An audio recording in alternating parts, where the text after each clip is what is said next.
Hello, everybody. Hello, Hazel. Hello, Nix. I hope everyone's doing wonderful today. Yes, we're trying some fun stuff. I don't know if it'll work at all. Hello there. Horizontal mode. Sorry, vertical mode. If it doesn't work, then we will just nix it and not do it. But I figured I would give it a try, at least when we switch over to gameplay, and see if it looks somewhat decent. But I hope everyone's doing great today. It is somehow only Tuesday. The slowest week in existence is 100% here.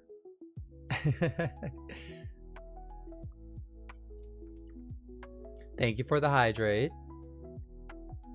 But yeah, today's game is Do Not Take This Cat Home. I'm watching 2 streams. I hope I can understand things.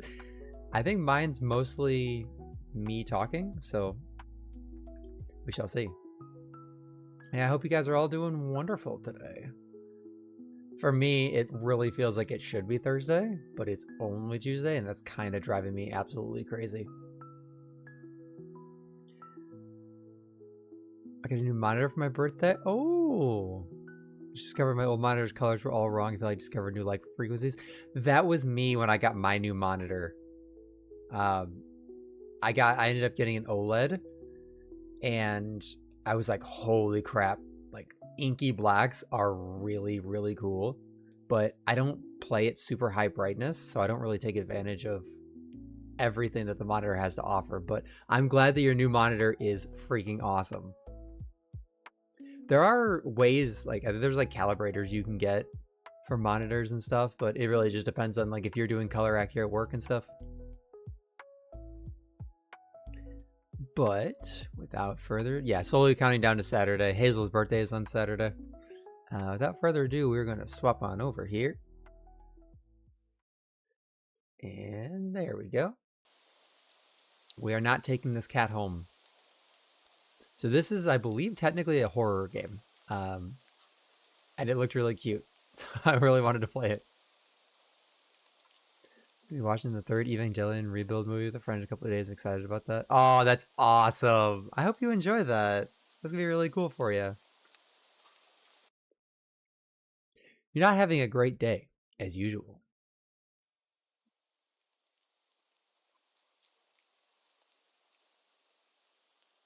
I'm in for a lot of tears. Aw, well, hopefully it's good tears in the long run. Oh, great. It's the first time in a while you felt like going out. But in the middle of your walk, it starts to rain. Typical, but maybe this is just a sign you should have stayed home today? Yeah, you can always try again tomorrow. Oh, thank you for the 7 stream streak. I appreciate that. I appreciate all you guys. Thank you for sticking around. You turned to head home when... Meow. I believe there's going to be a lot of like saving and reloading and stuff. Almost like Doki Doki Literature Club. Huh? What was that? There are only a few people around on the street. Makes sense due to the increase of missing persons around the area recently. Well, that and the weather. ...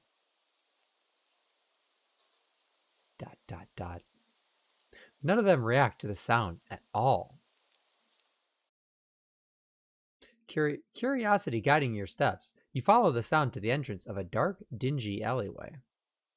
You timidly enter the alley and walk forward. The ground dampened by the rain makes your steps sound louder and more confident than you actually feel. Meow, meow. Finally, the sound source comes into view in the cold, dim light of the alley.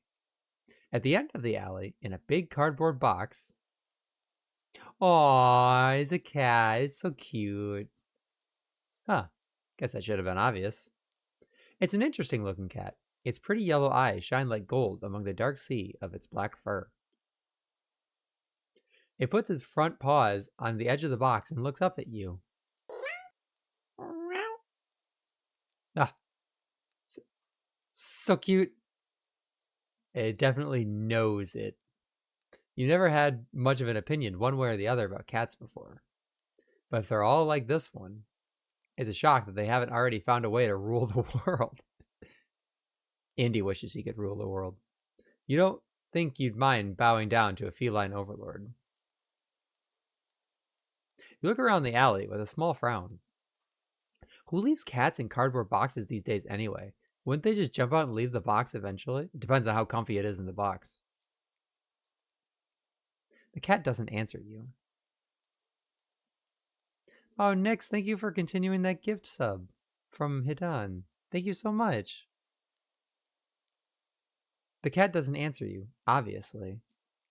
It also doesn't do as you suggest and leave the box. It's just looking at you, as if waiting for you to make the next move. All right, it tells me to do not take it, so I'm guessing we'll just do a save here. Don't take it. With a sigh, you take a decisive step back. As cute as the cat is, you can't really afford to be taking in a pet on a whim. Rent's coming up soon, and your job doesn't exactly leave you rolling in dough. Mood. You give the cat a sad nod. Sorry. Good luck out here, okay? You turn around and leave the cat and the alley behind. Rain's picking up. Oh no, Gigiangi. Time to head home. Ending question mark. Nyat a fool. So can I quick load? I guess I can skip. Take the cat home. You know what? You reach into the box and pick the cat up, holding it out in front of you. Why not? That was like in my brain. You're all alone and, well, I'm kind of in the same boat myself, so you bring the cat close. You didn't realize it was shivering until just then, but it slowly breathes easier as it presses into your chest. Why not stick together, right? At least for a little while. That purring is in my soul. You think a little while will probably be more like a day. You'll be responsible and take it to a shelter tomorrow. But for now, let's get you out of the rain, okay?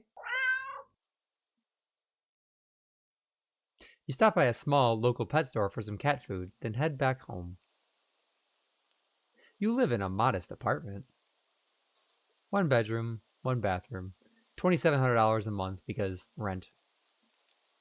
One you living alone in it. Whoops, I did not mean to click that. So it feels weird having another living being inside it after so long. Let you know that vertical mode is borked. It's showing your VTuber software. Oh, hold on. Let me take a look at it real quick. Ah, it is very broken. All right, if I do this, does it break it? Okay, it looks like I cannot change that without stopping stream, so. Quick, everybody look away. I don't know. It kept telling me to try it, so I figured I would try it anyway. Even if it is just a cat. After locking the front door and placing the cat on the floor, you watch for a moment as it curiously explores the new environment. Leaving the feline to its own devices, you set about making the both of you some dinner. You take out the can of cat food and open it with the tab on top. You put some cat food on a saucer and click your tongue to call the cat over to you. I have 4 separate audio streams entering my ears right now. I'm stimulation maxing or something. I would get overwhelmed and probably have to go lay down. It perks up at your beckoning and rushes over. It looks at the plate of food and completely ignores it. Not hungry, I guess. You try not to let it annoy you. The cat doesn't understand the concept of money to appreciate that you spent your hard-earned cash on it. It's just a cat, after all. I'll just leave it here if you get hungry later, okay? Alright, I have a question for all the cat owners. Do you let your cat get on the table and the counter? And if so, why? 2 streams, 1 voice call, 1 game. I'm overstimulated as hell, but I should be fine. Oh, feel free to mute me if you need to take a little bit of a break. I totally understand. The cat rubs its body against your legs with a purr. You smile. That's enough of a thanks for you. It follows you into the kitchen as you start on your own dinner. The cat sits on my shoulder when I'm doing something. Yeah, Indy, he turns into a scarf. He just like goes around my neck. They feel comfy and don't cause trouble. I guess for me, the reason I don't do it is because I don't like the idea of cat fur on the counter. Like, and the fact that their paws are like they touch their litter and stuff like that, and then it just jumps up on the counter. Yeah. Maybe the real horror is the realization that you are now ruled by a tiny apex predator. My cat, he likes to scream. You decide you have enough ingredients for a sandwich. Bread toasted, mayo and mustard spread, turkey and cheese and lettuce perfectly placed. You know that doesn't sound bad. I'm not really a fan of mustard or mayo, but I'll take it. Tomato Ow! You wince as you cut your finger on a knife while slicing a tomato. Always practice safe vegetable cutting. Stupid. You feel a little embarrassed for such a blunder and sigh, tossing the knife onto the cutting board. You're about to head to the bathroom for a bandage when the cat hops up onto the counter. It sniffs at the knife and meows almost pointedly at you. Vertical seems tailored to maybe IRL content, like walking around, seeing if YouTubers try it. Yeah, I wasn't quite sure how it would take 16:9 content, but I figured I would give it a try. I can't fix it without ending stream, so it'll just exist for now. I just won't do it next time. Don't worry, I'm all right. It was just a... You watch as the cat starts to... lick lightly but enthusiastically at the blood on the knife. Oh. If you guys like this sort of horror story narrative, let me know. I have another one that I want to try out. It's a bit longer, but I've kind of wanted to play it for a while. I don't think I have it on my list right now. At your blood. You're so shocked that by the time you come to your senses, the knife has been completely licked clean. The cat sits back, staring at you. You feel a little uneasy. Mlim. Mlim. Sure, cats are meat-eating predators, but that was a little weird. Right? Sure, you're no cat expert, but that was definitely not something an ordinary cat would do. Right?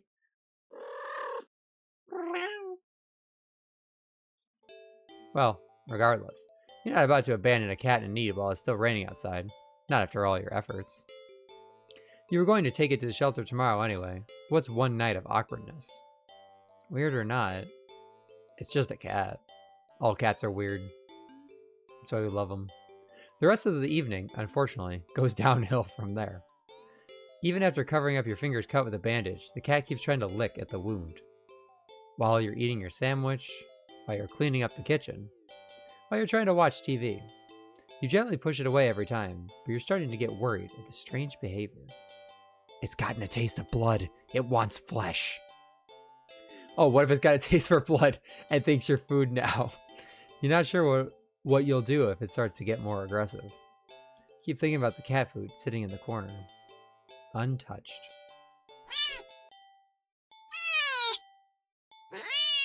This just sounds like Indy when he wants something. Ugh, come on, enough already. You shove it away a little more forcefully, this time out of annoyance. You feel bad immediately, but before you can do anything, the cat meows sharply at you and dashes off around the corner and into the hall. Oh, right-click is the save menu. Okay. You sigh deeply. At this point, you're just worried that it's going to take a bite out of you in your sleep. Maybe a vet will have an idea on how to calm it down? You can only hope. You don't have many other options left other than tossing the cat out in the rain. If anyone ever does this, I hope you never step on anything besides Legos and pins for the rest of your life. After finding the number of a local vet, you pick up your landline and... Yo. The lights just... went out? Great. Just great. Rain must have knocked out the power. You check your cell phone only to find that it's out of batteries. Kiki deserves love, not abandonment. Yeah, exactly. Like, you know what a responsibility is when you take in a pet. It's like having kids. That whole rant I went on, if you can't handle if your kid is trans or part of the LGBT community, don't have kids. If you can't handle a pet through the best parts and the worst part, then do not get a pet at all.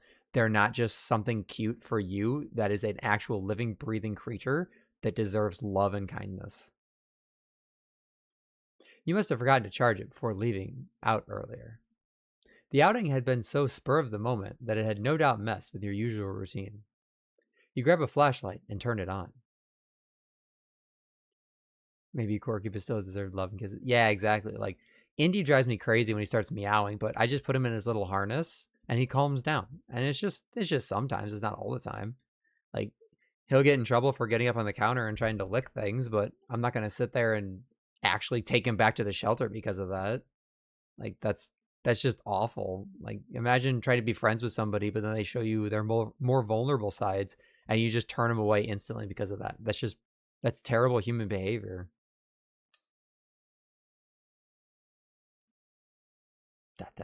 It's quiet.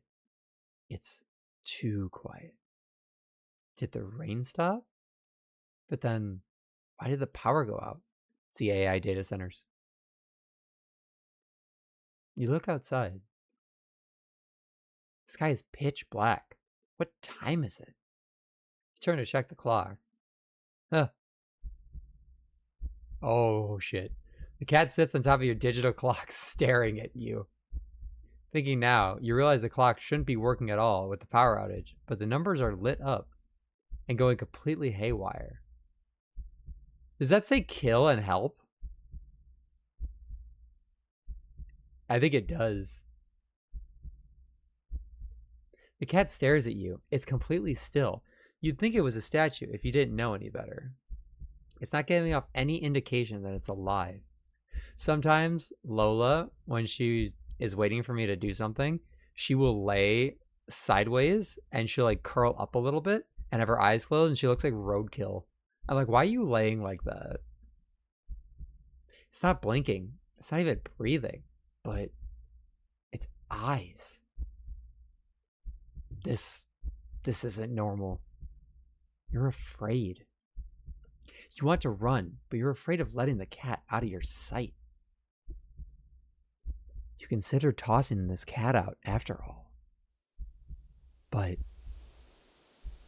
as soon as the thought enters your head, you feel a sharp urge to vomit. Those eyes, its eyes hold you still. Even with your flashlight trained on it, its pupils are large, round, inky pits. The flashlight flickers.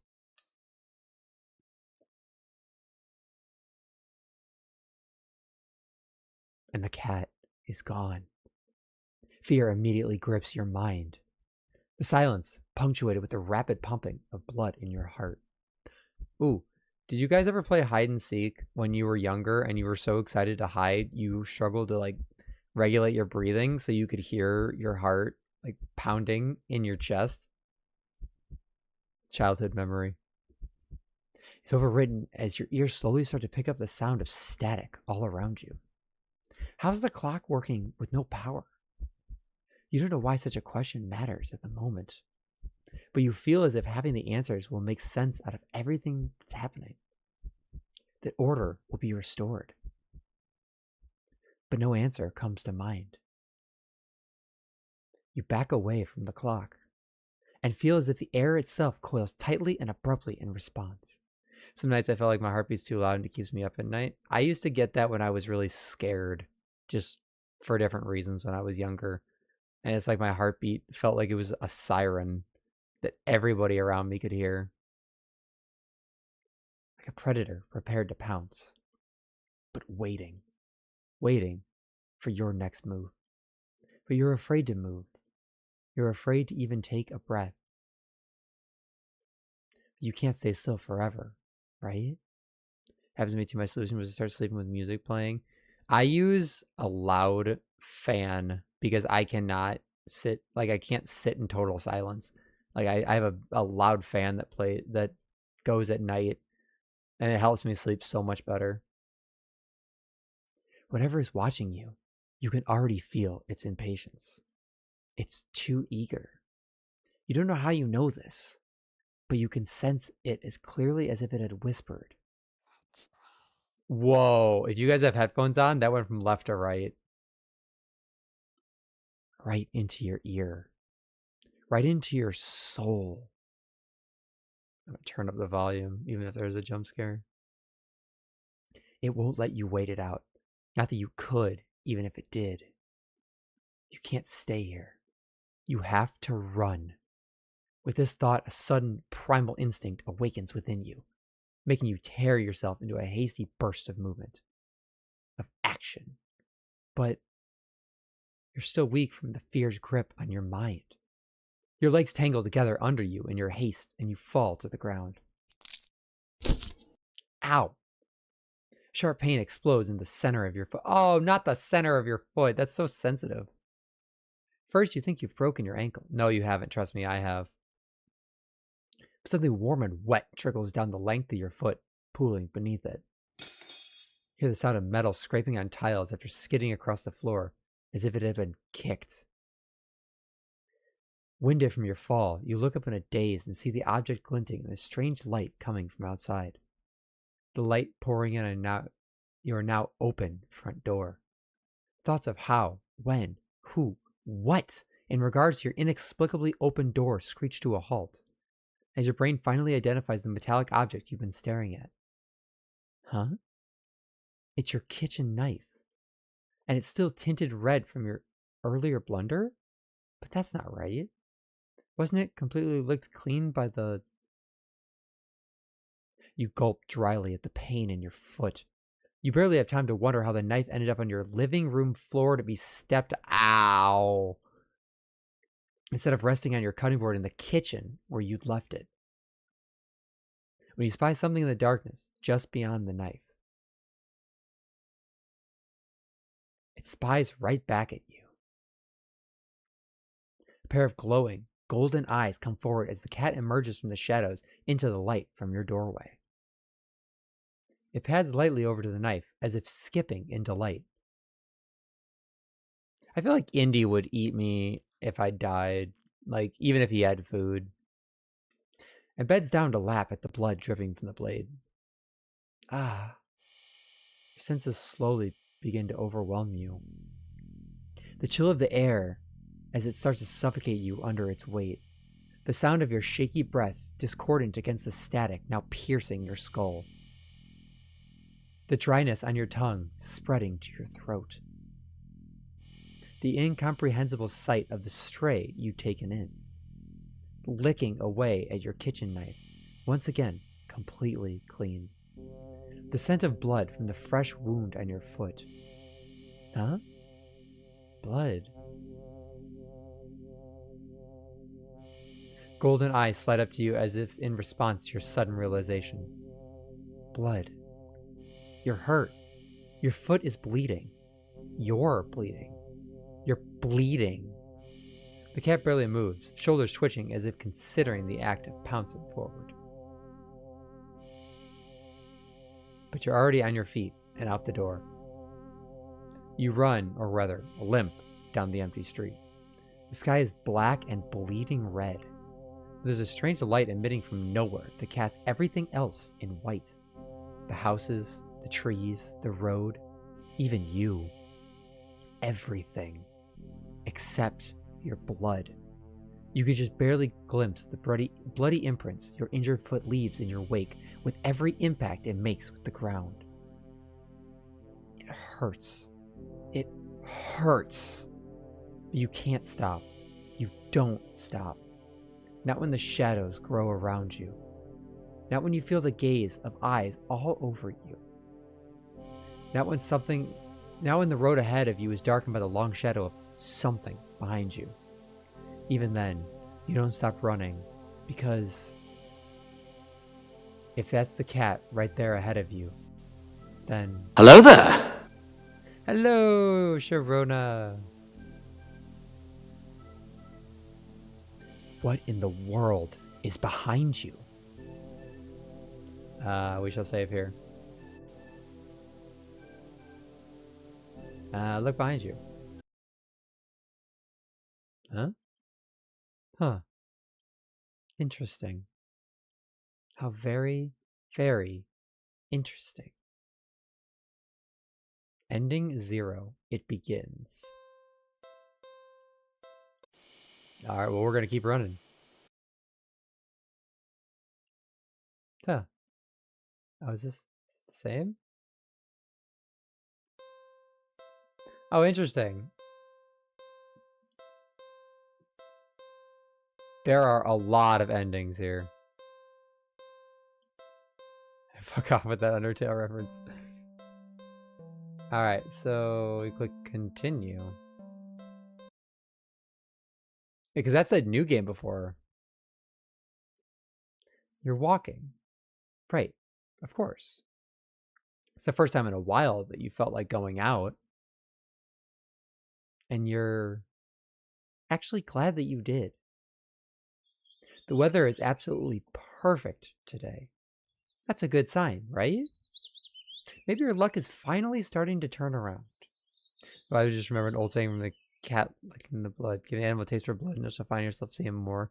Yeah, that's exactly how my cat would be. He would totally eat me. You tentatively allow yourself to feel excited for the possibilities of where you could go or what you could do. Maybe even who you could meet. You're so deep in thought that you almost miss it. Huh? What was that? Curiosity guiding your steps, you follow to the sound of the entrance of a lonely alleyway. Sunlight only just manages to reach down in between the tall buildings on either side. You timidly enter the alley and walk forward, the loose gravel and scattered debris on the ground softening your steps. Meow. Finally, the sound source comes into view in the warm, almost ethereal light of the alley. At the end of the alley, a big cardboard box, is a cat. Huh, guess that should have been obvious. So I can't skip, which means this is new dialogue anyway. Big kitty. It's an interesting looking cat. Its pretty yellow eyes shine like gold among the dark sea of its black fur.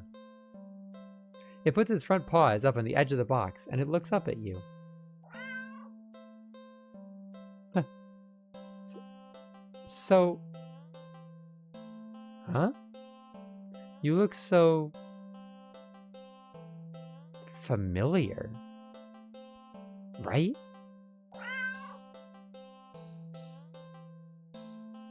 And again, it is a cat. Not many different ways for a standard black cat to look, after all.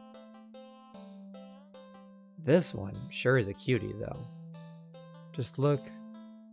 It's not glaring at you or hissing at you for getting this close like other stray cats have in the past. I've gone up to stray cats when I'm out on a walk, and I can actually get most of them to come up to me. It's awesome. I love it. It's just sitting there, patiently, waiting for you to do something. Okay, so if I save over this and now I don't take the cat home. If bloodthirsty by friendship, exactly. As cute as the cat is, you never take this thing home with you. You just can't take it home with you. You're a responsible adult. You are. With rent and bills to pay for it. Not to mention you need to buy food to survive too. There's no way you could care for a cat long term, right? You could barely afford this little outing on your day off.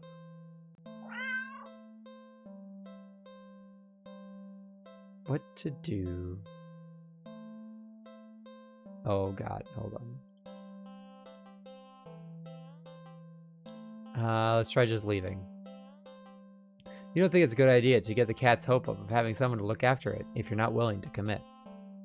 What if it gets attacked and somehow tracks you down back to your home? Or attached, sorry. Oh, wait, hold on. No, I didn't see what that said. Sorry. See you around, I guess. You stand up, the cat watching your every move. We get halfway out of the alley when the cat meows almost pitifully at you. Oh, it looks so sad.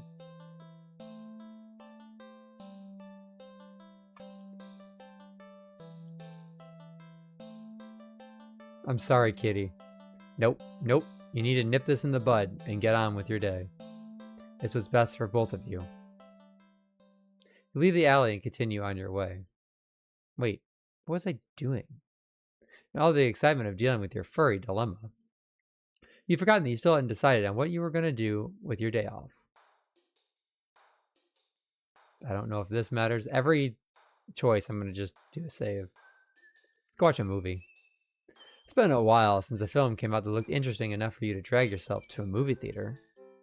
There's a showing of one such film at the old theater. The movie was a little too niche to be picked up by the new cinema that opened right across the street. That's okay though, you're not exactly a fan of the crowds. And nothing ruins the experience of watching a new movie for you more than a noisy audience. Oh my god, there's so many options. You eagerly buy your ticket from the kind old man in the booth and head inside. It's barren of any trace of other people, and the decor looks like it hasn't changed since the 80s. Maybe even the 70s. But it's what you were counting on. You consider buying some popcorn, but can't help but be concerned that everything in the concession stand might be expired. You move on and walk through the halls, finally locating the theater designated on your ticket stub. As expected, the theater your movie will be playing in is completely empty. Perfect. You pick a spot right in the middle, even counting the seats and taking into consideration the gap of the staircase. Okay, but why are you calling me out like this? Super noisy dudes in the theater while I was watching Project Hail Mary. It sucked. Oh, I'm sorry. I hate it when theaters are super noisy. The guy's not the... Yeah, I figured it was the guys. As you settle in, the dim lights fade away, leaving the room pitch black for a few seconds.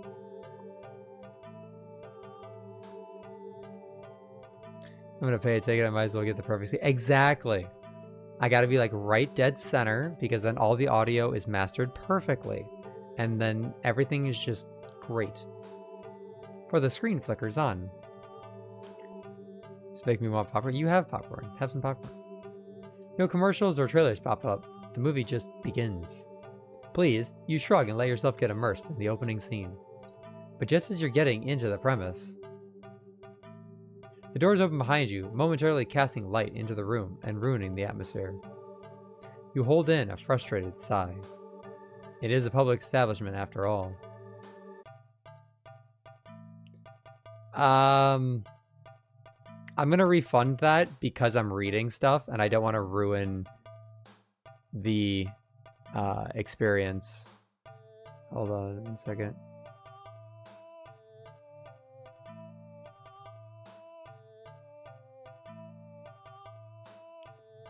It's here somewhere.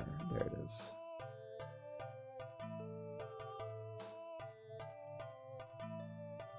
Just because I want everyone to be able to enjoy it, I just refunded it back to you. The place can't exactly afford to stay open if you're the only customer. I didn't know that stuff could be refunded. Yeah, I learned that because I think Null did a word ban in a similar situation. You try to refocus on the movie, but you sense the new presence slowly shifting around the theater before heading in your general direction. What? Oh, this is the worst. Why change that? Make it a curse ban? Yeah, you should be able to do another one since I refunded it to you. You gape in utter disbelief as the stranger shuffles down the aisle, only to sit right in front of you. There's no one else here, and plenty of places to sit. Stranger is also unusually tall. This is where being tall comes in handy, because if someone sits in front of me, I can usually look over them. Even with the stadium-like arrangement of the seats being on a somewhat steep incline, they're completely blocking your view. Can't do it again, but next time I will. I can make it real clear. Sounds good. We have another safe spot. We will move to another spot. You don't want to risk escalating the situation further. This whole thing is already making you uneasy. Why would they choose to sit right in front of you? Surely they know you won't be able to see past them. Shaking your head with a passive-aggressive scoff in the stranger's direction, you reluctantly pick another, less perfect seat in the theater. But, as you settle down, you see the strange person get up, only to once again sit down in the seat directly in front of you. Alright, well, we were being nice, so now you're getting stabbed. You look around somewhat helplessly, as if waiting for someone to silently agree with you about how odd all of this is. Or to at least inform you that it's all an elaborate prank. But there's no one else in here with you. This is how you've always liked it, but you can't help but think that maybe it would be nice to have someone else here if it meant not being alone with this weird jerk. Is this just the same every time? You move again, and again, they sit right in front of you. You bristle, annoyed, and a little humiliated. Someone did that to me, I would generally smack their hat off their head. No, what I would do is I'd go sit right next to them. Just get really, really close. Just make it as awkward as possible. Are they just getting a kick out of this or something? Or go sit on their lap, see how they react to that? You wasted enough time with this jerk that you don't even know what's going on in the movie anymore. It looks like a shanker. Alright, we're going to confront. You hate confrontation. You can already feel your palms starting to sweat at the idea of it. Your throat's closing up, and your body's starting to shake. You've always been more of a flighter than a fighter. But you paid for this ticket. You wanted to watch this movie for ages. And now a total stranger has ruined the entire experience for you. You're all alone in this theater. There's no one who will help you if something goes wrong. But you're angry enough that you ignore the signs of your body begging you to put as much distance as you can between yourself and the stranger. You stand up. Even standing and higher on the incline, the stranger is at least a head taller than you. Hey, yo, down in front, I'm trying to watch the movie. The movie continues to play in the background, but you feel as if a hush immediately falls heavily over the theater at your movement. As if you can sense the stranger anticipating what you plan to do next. Whoops. I keep hitting the right click on accident.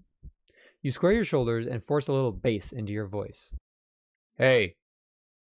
The effort makes your words come out more harshly than you intended, like a sudden and vicious bark.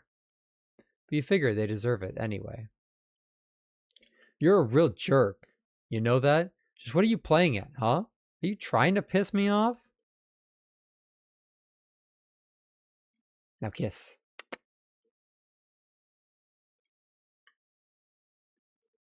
The silence that follows your words is deafening. So much so that you glance at this screen only to find the movie has paused? Huh?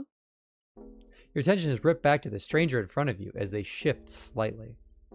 Like a small animal trying desperately to anticipate the moves of a predator, you don't move an inch. But you don't look away. You don't dare to blink. Instead, your eyes widen as the person's head turns. It turns some more. Hope he doesn't try to sell his ShamWows. Hi, Billy Mays here with the new incredible ShamWow.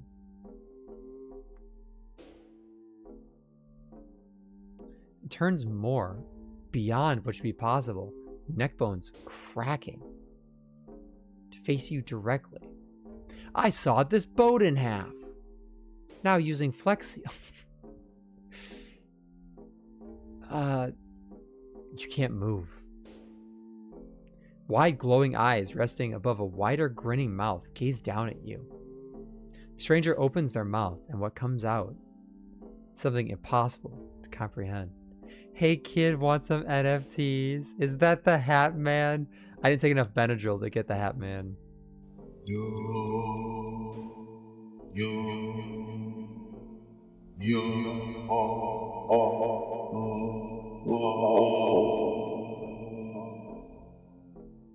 The sound design is really good in this game.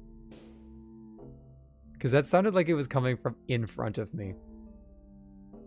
Voice is endlessly deep and creaks like a weighty door, foreboding and oddly melodic. He's a cat boy. Alluring. It also snaps you out of your terrified trance, and before you know it, you're already out the door.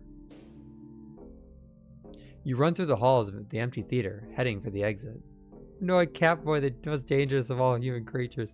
Oh no, a furry. You feel something watching you from behind, but you're too afraid to look.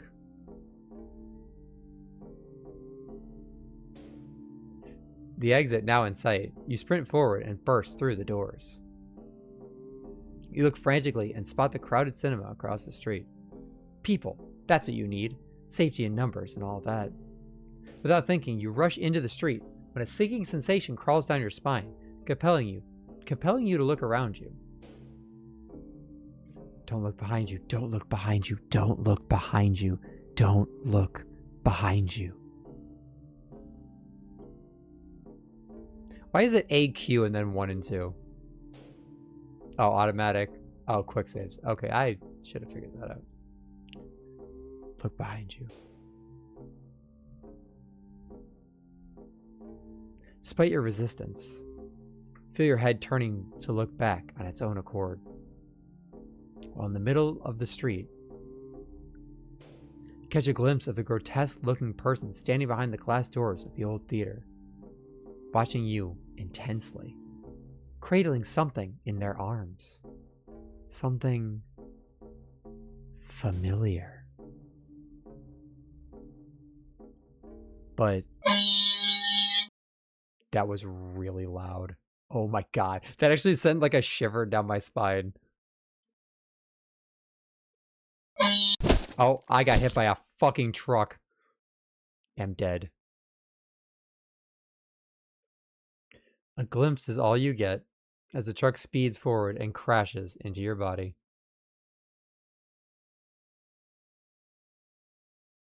The cat boy. And the lesson, everyone, is to not trust cat boys. You're killed on impact, your body splattered across the road and crushed further under the heavy tires. Ending 16. Poor screening arrangements. Alright, let's go back here and go to the new cinema.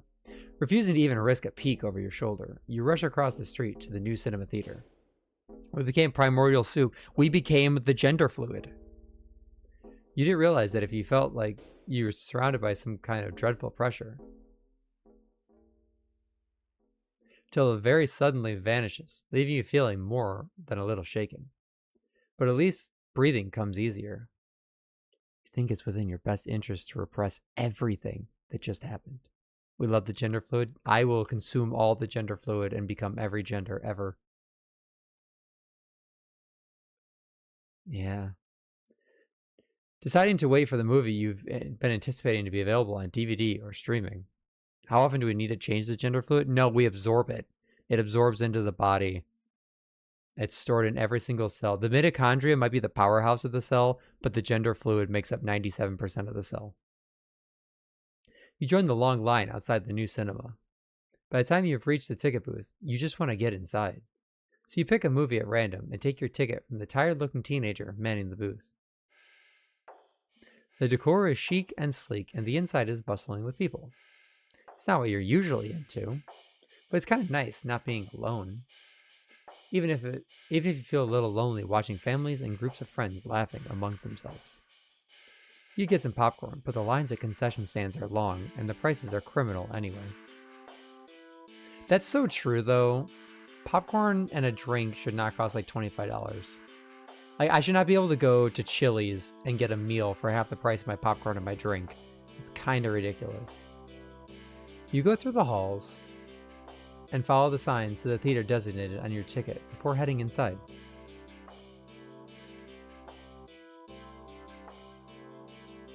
You're paying for the food, you're paying for the experience. No, I can just buy a bag for cheaper and sneak things into the theater.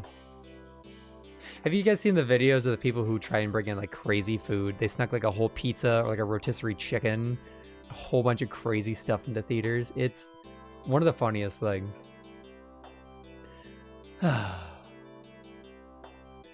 sigh at the sight of an absolutely crowded theater.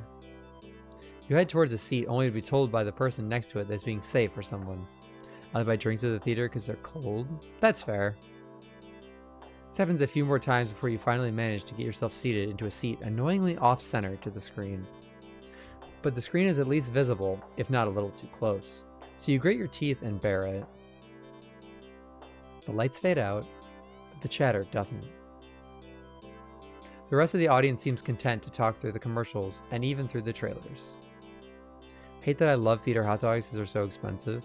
See, what we did is we actually learned how to make popcorn from the theater because they only use 2 extra ingredients when they make it. So we bought the same stuff that they have, so we just make it on the stove and it tastes basically the exact same.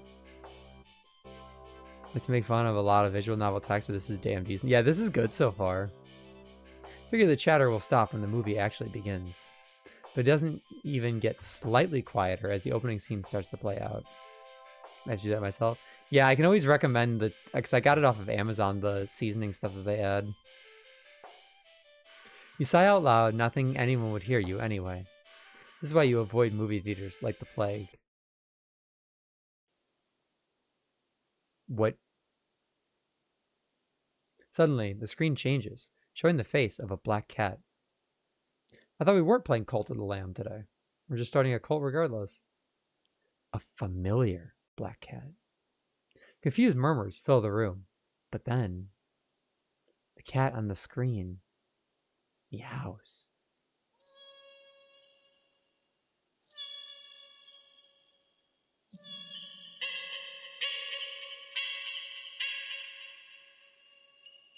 That is very shrill. Wait a minute, that's my cat. I don't have a cat. Sound is strange, and not at all like any cat should sound. Haunting, almost melodic, and layered as if made of multiple voices of different creatures. Creatures that would probably never say.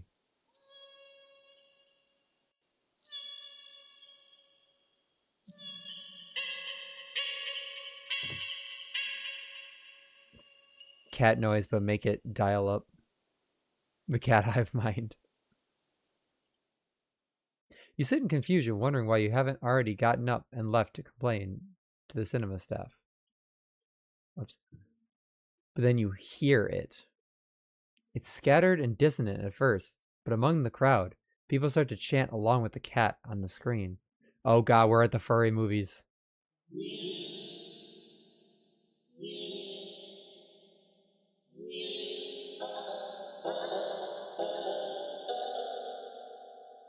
That's terrifying.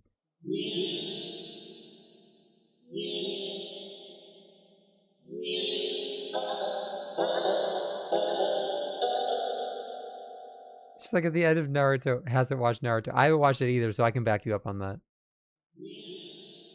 Soon, the entire room is chanting in perfect unison, everyone staring intently at the cat on the screen. You're feeling strangely drawn to the screen yourself, but the compulsion to stare blankly like the others isn't that strong. For now.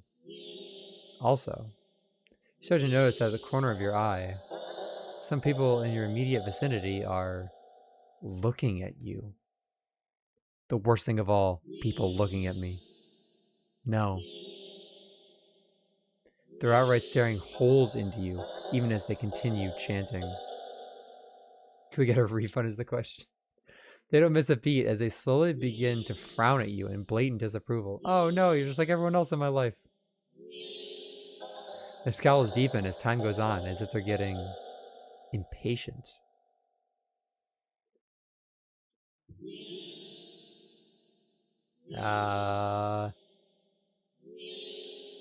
Try to leave? This is too weird. I need to get out of here. Gathering your courage, or perhaps putting your fear to use, you stand up, fully intending to leave the theater. But everything comes to an abrupt stop.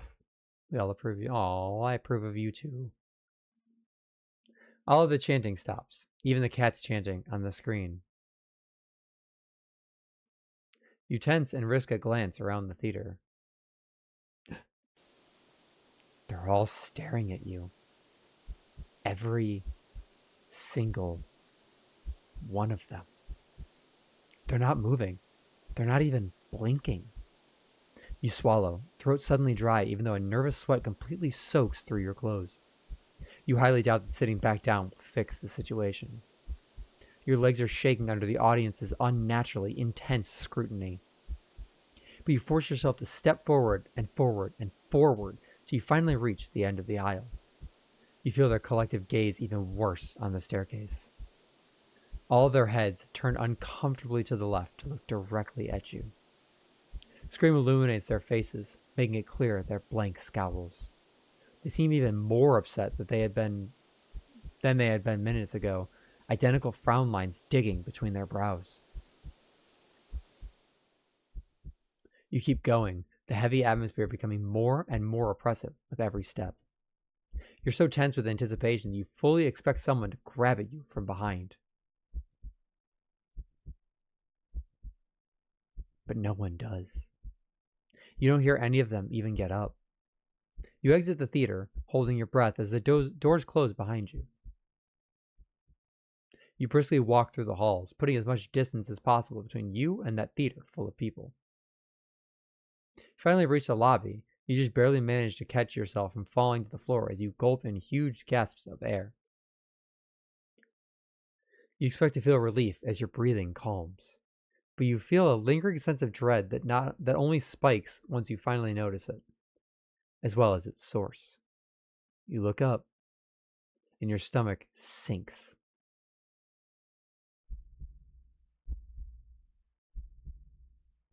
Oh god, we have inverted vision now.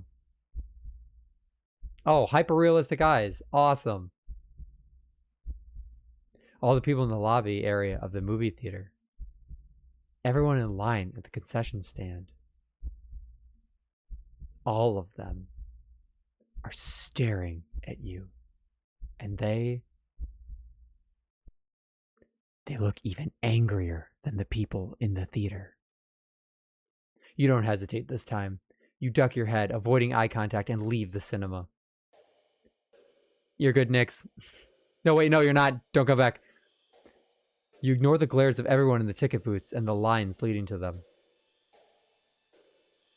You make your way home. I'm sorry, it changed and then it changed back. Whenever you dare to look up at someone on the way, you flinch at their blatant anger, fury, and disgust on their face. You think you start to hear the faint sound of a cat's meowing behind you. Or maybe a kitten's? Doesn't matter. You just want to go home.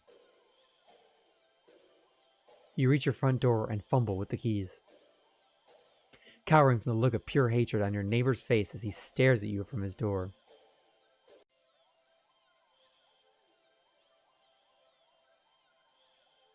Finally, you get inside your apartment, lock all the locks on the door, and slide down with your back against it till you're sitting on the floor. I think you're okay now. You allow yourself a moment to breathe. Now home, your heartbeat calms and your fear slowly bleeds from you, leaving you feeling strangely empty. You pass the kitchen, head to your room, and slip under the covers of your bed, trying to fall asleep. Maybe it's all just a bad dream. As you fall into a fitful sleep, sure to be full of nightmares of glaring eyes, you try to ignore the ever-increasing sounds of cats meowing and yowling in the distance outside your apartment. Ending 17, Black Sheep. Like black sleep. Okay, we're going to go here, and we're going to try and blend in with the crowd. Thinking fast, you look to the screen and begin to chant in tandem with the crowd. Yeah. Yeah. Yeah. I don't have voice effects.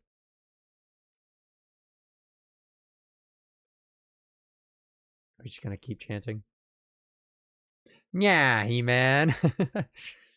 Yeah. Feel the harshness of their collective gaze start to ebb away. The air in the theater becoming lighter once again.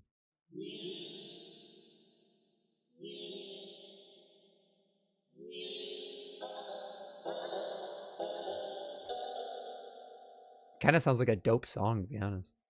You release air shakily, just realizing that you've been holding your breath earlier. You feel stuck. Surely you can't just up and leave now. Not after whatever all that was. People around you all seem fine now. There's no telling if they get aggressive at you for even moving too much. Never mind outright getting up and leaving. You decide to let this run its course. Hopefully someone will come along. Right? Or at least turn the film off? You continue to chant along with everyone.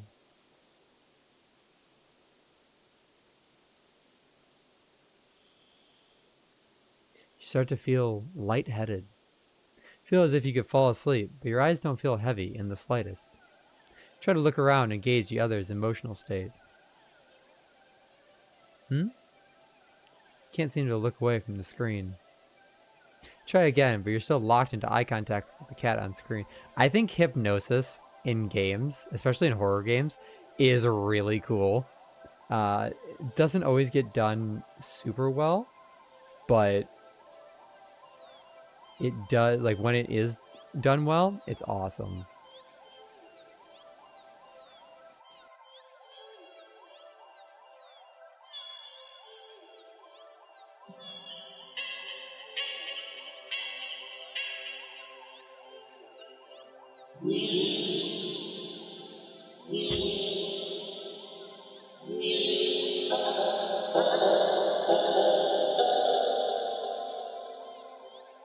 You attempt to physically force your line of vision away.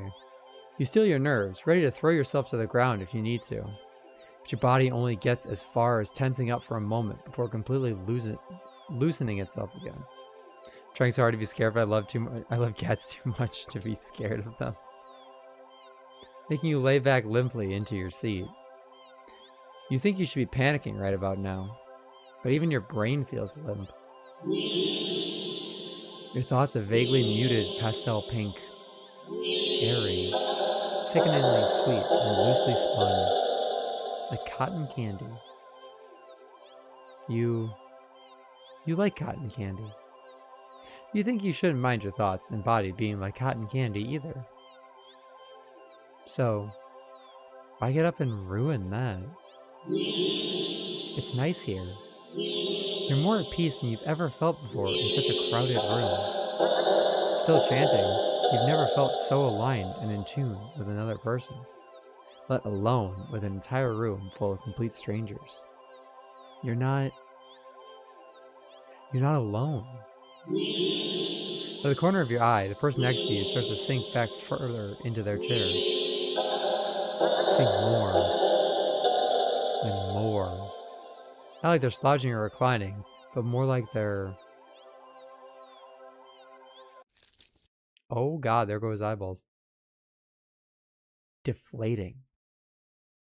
The skin bunches up and wrinkles like fabric, as if their muscles, their bones, have started to disintegrate. Their eyes dim before sinking into their sockets. Their mouths, still attempting to chant, falls open over a cut-off nya. Gasping as the word ends in an awful hiss, a final, weak release of air. You muse thoughtfully about whether or not you should be distressed at the sight. But even then, the blanket of peace doesn't leave you.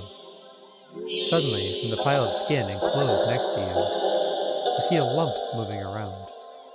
You watched in dazed fascination as the lump makes its way to the part of the skin where the head used to be. And out from the mouth crawls a tiny black kid.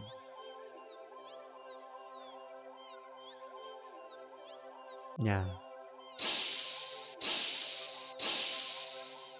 You can hear the familiar hissing sound all around you now as the unified chants start to fade. Ew, but also aw. Only to be replaced with faint mewing of kittens. This cat may be some sort of demon, possibly. Your voice is the only one still chanting, still human, and alone. Again. You don't want that. You can't go back to that. Not again. Not again. Please. Just then, you go completely limp. Your body feels light, but it might as well weigh several tons, because you realize quite suddenly you can't move. Not an inch. You can't shift your eyes to look around. You can't even breathe. But somehow, the chant continues to creak weakly from your mouth. Yeah.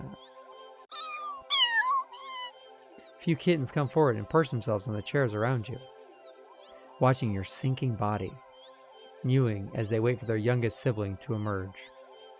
From you. Dozens of glowing eyes peer down at you, and as your eyes start to cave into the sockets of your softening skull, you manage to make out the silhouette of a familiar cat perching on the seat right in front of you. Your vision finally fades, and that same hiss of air expels itself from your mouth. The last thing you sense is something small and alive shifting eerily under your skin. Mpreg is real. Ending 18. Happy birthday. Well then. Oh, whoops. That's not. I did not want to do that. Can I load? So we're done with this one. We're done with this one.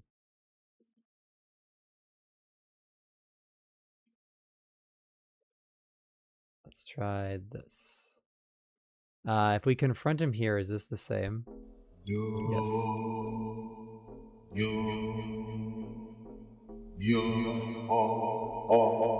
If we leave here, is this the same? This is too weird. Feeling uncomfortable, you decide to leave the theater. There's still enough time left in the day to do something else. Now what? Interesting. This is different. But it's also there. On second thought, I think I'll go watch a movie. Wait, is this the same? Yeah, hold on. Let's go to the carnival. You spend the day at the carnival. Ferris wheel, roller coaster, ferro boat? Rides you've been on before. Hoops, coin toss, balloon darts. Games you've played before. Funnel cake, popcorn, cotton candy. Food you've eaten before. All things you've enjoyed before. You're surrounded by groups of people all having fun together. Laughing, playing, eating, taking pictures, making memories. And then there's you. The sun hasn't started to set yet, still high in the sky, but it will soon. You start to wonder if maybe you should just go home for the day. When you stop in your tracks, you see something new. An attraction you've never seen before. A maze of funhouse mirrors? Sounds kind of lame, honestly. There isn't even a line to get in. But then, what else is there to do?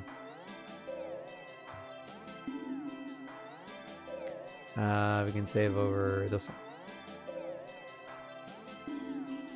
Enter the maze. You enter the maze. A few rooms in, and you notice the mirrors aren't all weird. Some just show you looking back at yourself. A little bored, a lot tired, and so very, very...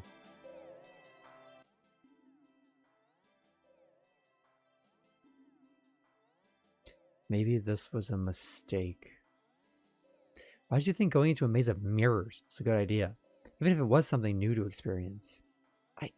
I can't do this today. You turn around and head back the way you came. Only to bump into a mirror. Dunk. Have you seen those videos of the kids running through funhouse mirrors and they just absolutely eat shit by running into it? Ow. What the? Where's the exit? You try again only to find another mirror blocking your way. By the time you're all turned around, you realize that the way you came in is completely gone.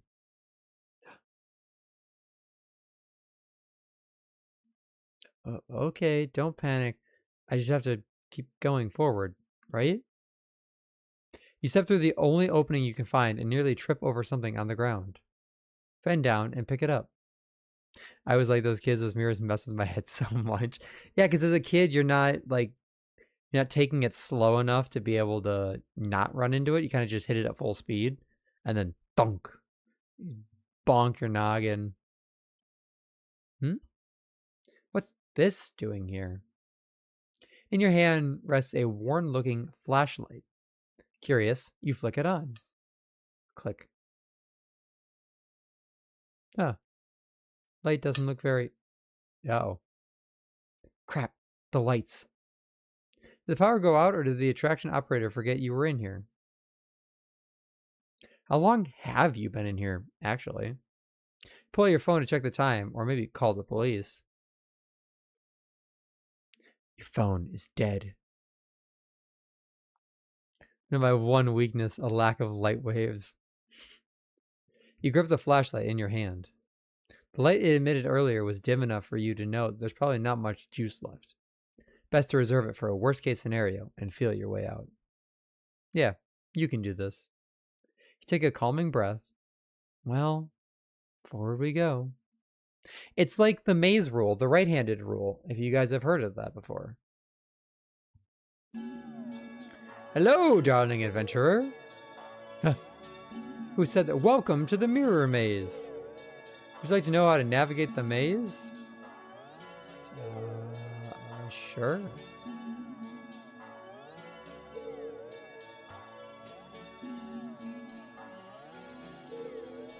Once again, welcome to the mirror maze. You're in a bit of a jam, but don't worry. You're in good hands. Or rather, good paws. See these little cuties here? They'll be doing their best to guide you through the maze. Aren't they generous? When you enter a room, the emergency light will flash, letting you see the past before you for a second, and also what lies beyond them. Whenever you see these kind kitties, just go where they are and you'll reach the next room. Unfortunately, they're not the only things in here. It is highly suggested that you refrain from following any of our other guests. They can be sneaky or distracting, but they're always hostile. So please, take caution when advancing to the next room. Of course, this wouldn't be much of a mirror maze without mirrors. Can they hurt you? No, they're just mirrors, silly. They don't do anything at all. And you can't do anything to them, either. They're just an obstacle you can't pass through. Go left, go center, or go right. Choice is yours. Though, you find a room with no helpful kitties in sight, and all the paths lead to a mirror or something else. It's recommended that you stay put, and just maybe it'll work itself out. Now for your navigation tools. The flashlight you found doesn't have much juice left. Reminds you of the parts of Frambow. Yeah, I can see it. It'll only let you get a quick extra peek of your surroundings about 5 times. So try not to use it all up at once. You can keep track of your progress to the rooms to the left, and your lives to the right. You get 3 lives, so be careful to avoid the less friendly guests lurking around. Why only 3 lives, you ask? Because you're soft and squishy. It wouldn't take much to damage you beyond repair.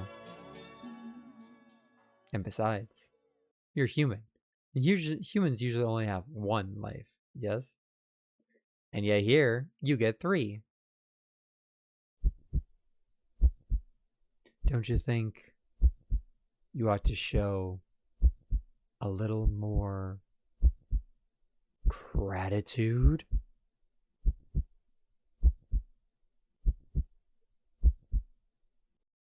And that's the end of your tutorial.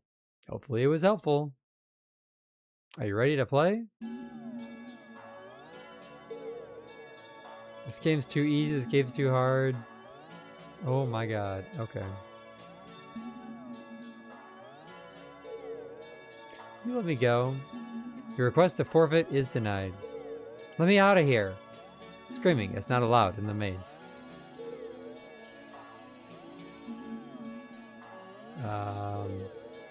I'm ready to play. Okay. 3, 2, 1, go. Right. Okay, next room. Right. Left. Stay. This room feels off. Just wait. I think something just changed. Well, don't go to the right.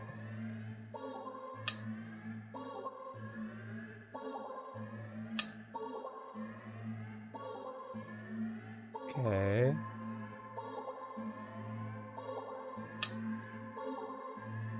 Center.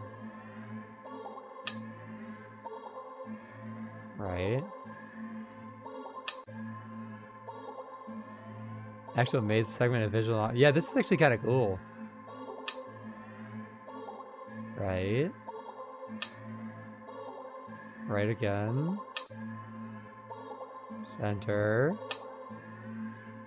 Center. Stay. Hello, Roku! We're fighting a demon cat. Left.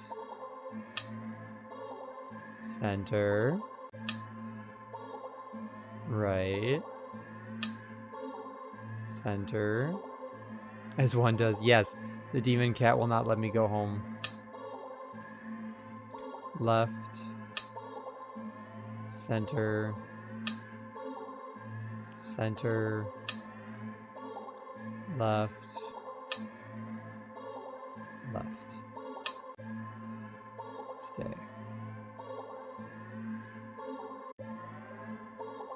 Is that all of them? A wild Roku appears. I'm sorry. I wish you could go home. You see it. The exit. You run forward, but as you do, scenery shifts. Just slightly at first. But you're running too fast to stop yourself from colliding into the glass. Bonk. Except you don't quite go into the glass. You don't exactly collide with it either.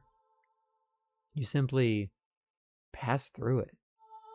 And the other side, you see an endless white void and... There are cases of...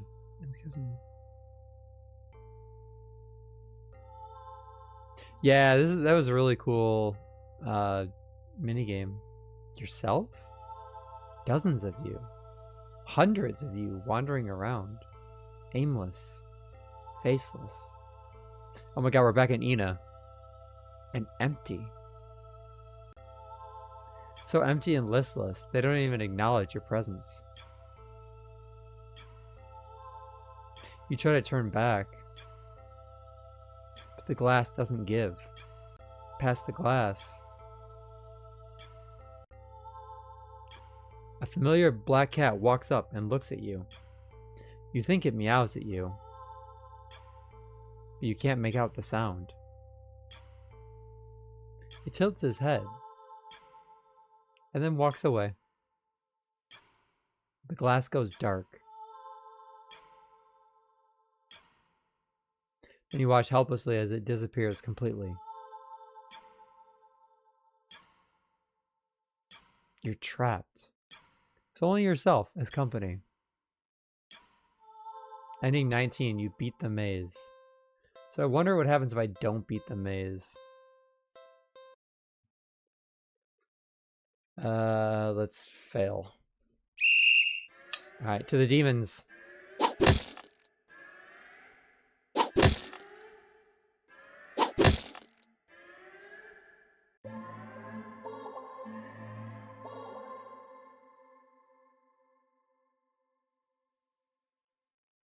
Suddenly, the lights turn on.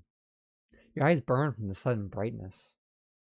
As your vision adjusts, you see that you're completely surrounded by mirrors. Their reflections all grotesque in unique ways. look nothing like you. But they do look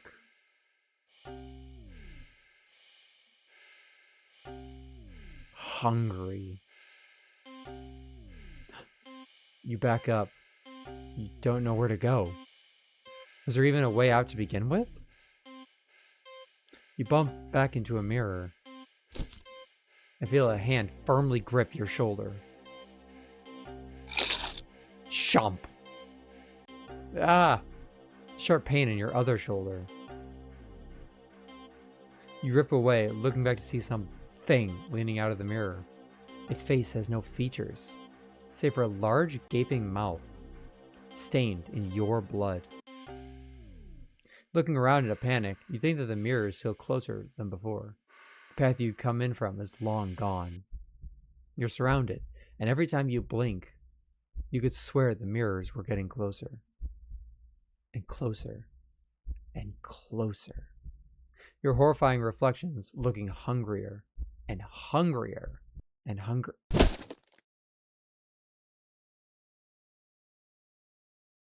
Ending 20, you failed the maze.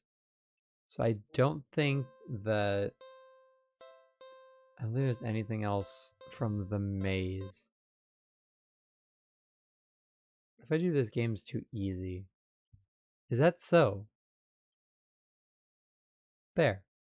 All done. Wait, what did you do? You'll see. Okay. Thank you for the 20 watch stream streak. Holy crap.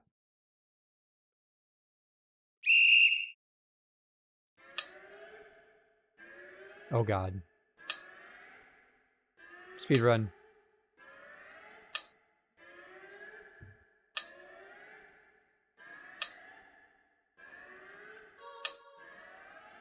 Go, go, go, go, go, go, go.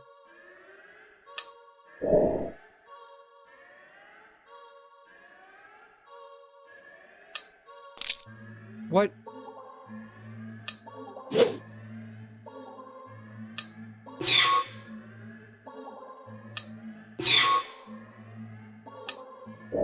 I will not be deterred.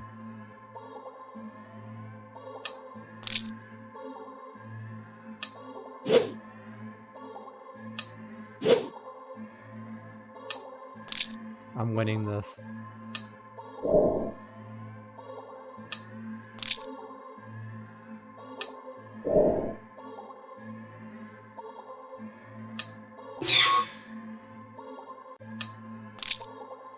There better be a reward for this.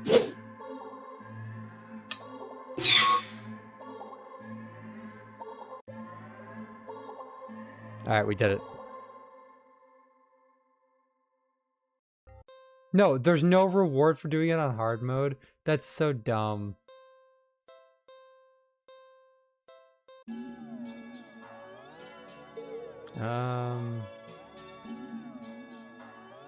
Okay, so I think that's the same.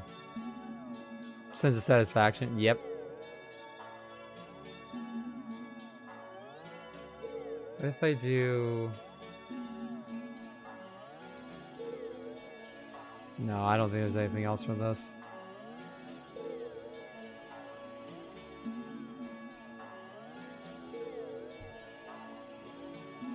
Oh, that's not what I meant to do. Whoops.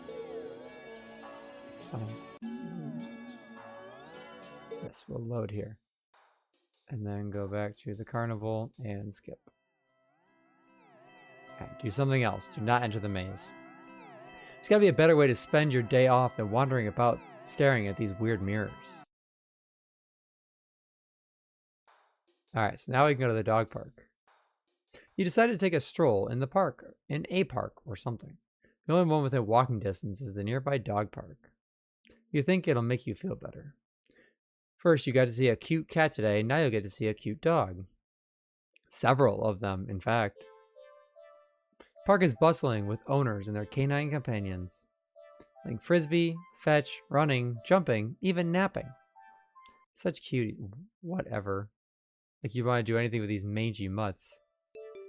Huh? What's wrong? You didn't think that. You decide to move on. These dogs are all so adorable. You want to pet every single one you come across. But you know not all owners are cool with strangers just walking up and manhandling their pets. Not all dogs appreciate it either. So you stroll around the path, trying to exclude a welcoming aura that will beckon one of those cute doggies to you. You don't have to wait very long. Woof. Oh, look at your puppy! You stop at the smallest, cutest puppy you've ever seen scampers up to you, blocking your path.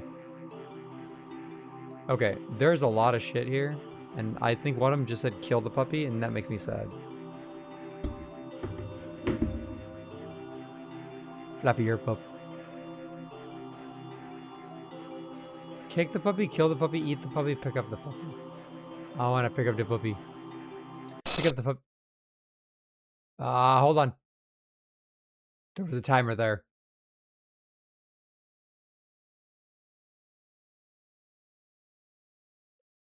She barely managed to rein in the reflex to throw the puppy as far away from you as possible. With shaking hands, you quickly place the puppy on the grass and take several jerky steps back. The owner seems confused by your reaction to their puppy. But you just wave at them in a daze before hastily stumbling away.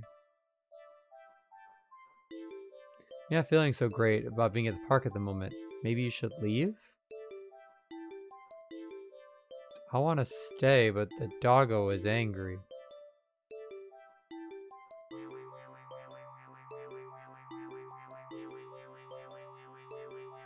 You stay at the park. You try to calm down by watching all the dogs from afar as you walk along the path. But every so often, one will run up to you. And when they do, they look wrong. Their owners don't seem to notice. You find a bench and sit down for a quick break, closing your eyes. Maybe this wasn't the best idea after all. Maybe... Oh god, I just see a faint outline of eyes. The boobies. You should have stayed with me instead.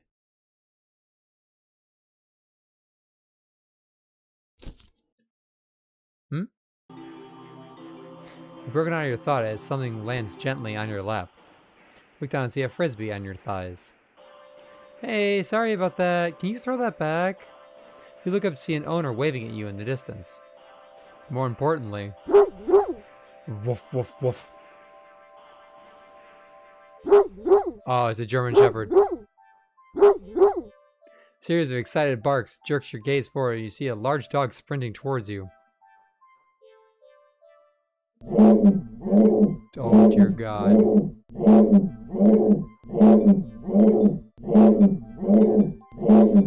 That is kind of unsettling.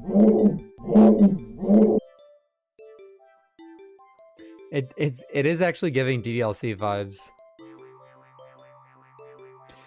A series of excited barks jerks your gaze forward and you see a large dog sprinting towards you.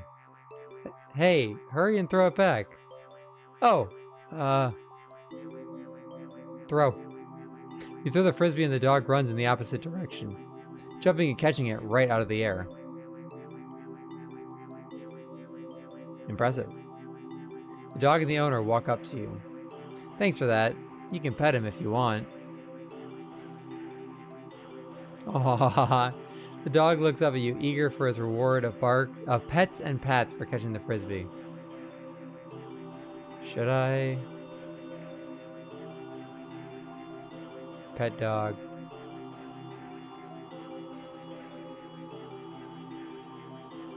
Pet, pot. Really? Are you sure? I'm warning you. Do not touch the mutt. Person's face are completely indistinct in your dreams. Music twists and morphs. Yeah, but we don't remember like enough of our dreams most of the time for it to actually like stick with us, because we remember like the outline of people. So like, oh yeah, I dreamt about that person, but if we could record our dreams, it would probably look a lot weirder. Or you will regret it. Oh, and I pet the puppy. I disregard my personal safety. I want to pet that dog. Can I pet that dog?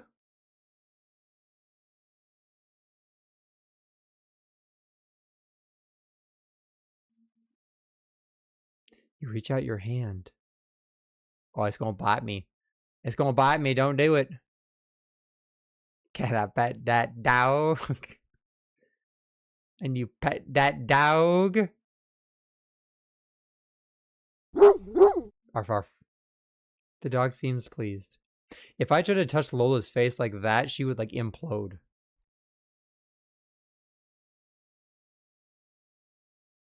You don't feel well. Suddenly, the sky begins to darken rapidly. Man, I shouldn't have taken those mushrooms on the way over here. You look up along with all the pet owners to see that the sun has become eclipsed by the moon in a blink of an eye. You vaguely remember that you should never look directly at an eclipse. But for some reason, you don't look away. Vision be damned.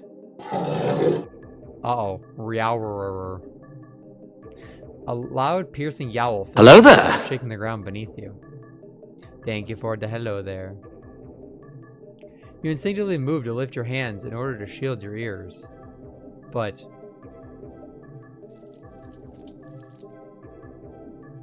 hello, Sayori.chr.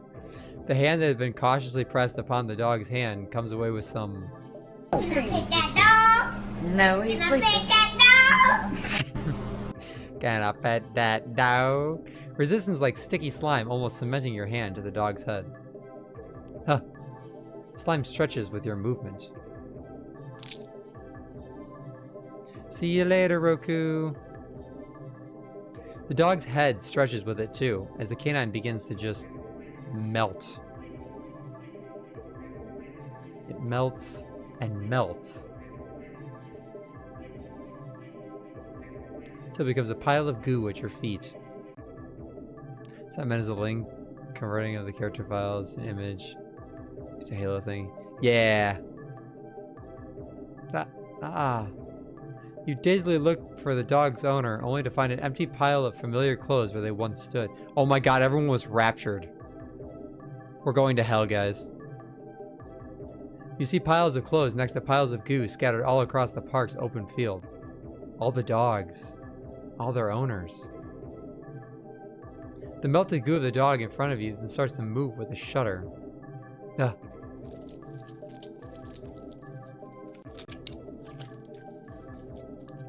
What is this, the true ending of Undertale? It slithers across the grass towards the field in the center of the park. All the other piles of goo following after it.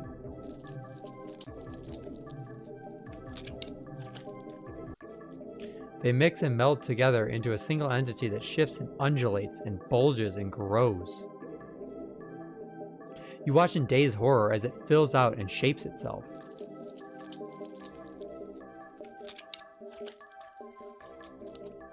Gigantic woofer. Snarling and frothing at the mouth, red eyes frantic and searching. For the glowing orbs laying directly on you. Nice, Poochie.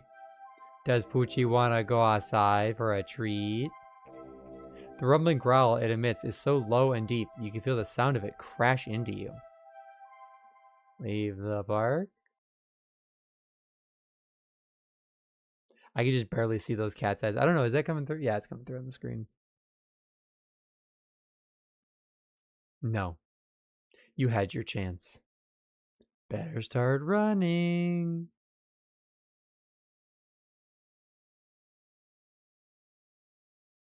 You try to run,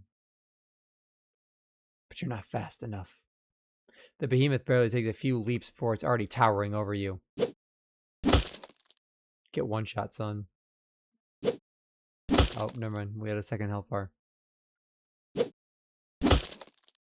Bro, spamming the same move. What a terrible fighter. It tears you apart until there's nothing left. One shot mentioned, yep. Ending 21. Dog person.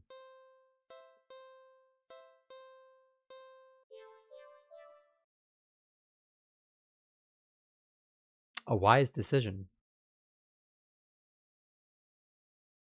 I think I already did all of these then. Okay, so if I go back, that doesn't make a sense, right? Yeah, hold on.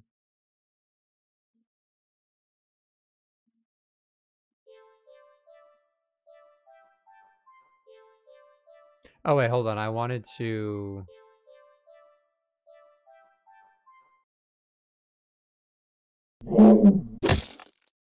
Ah. The dog suddenly bounds at you, angry, ferocious.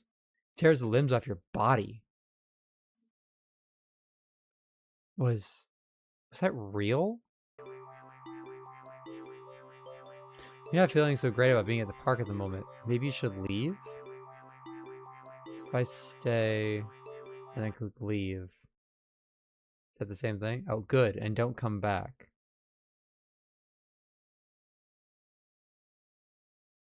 Okay, so I think we... Did we do everything from there then?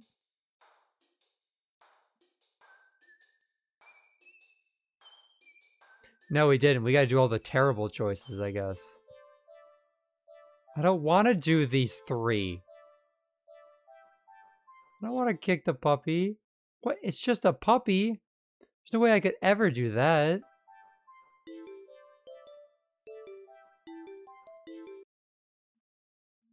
No, that's horrible. There's no way I could ever do that. It's disgusting. I think I'm gonna be sick. Okay, now I pick up the puppy. So what happens if we don't drop it? Ah! Terrified. You drop the puppy to the ground. Oh. Practically throwing it from you.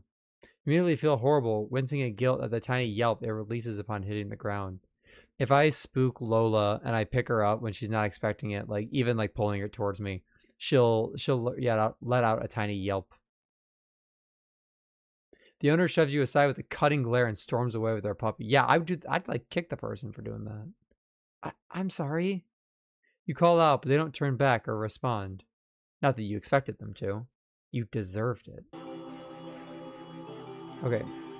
So that's the same. That's the same. So if I leave here. Good. Okay, so all of that's the same. Audio getting more fucked. It could be because I'm skipping dialogue. Alright, so we've done all of that. Let's go ahead and turn back for the cat. Aww. How are you supposed to walk away from that? Because if we go here... We're missing a lot of endings. Like a ton of endings. So... What kind of monster would you be if you could? You sigh a little and walk back to the cat. It looks almost hopeful, its tail swishing faster as it leans up a little more towards you, as if eager for your next move. What happens if I click leave here?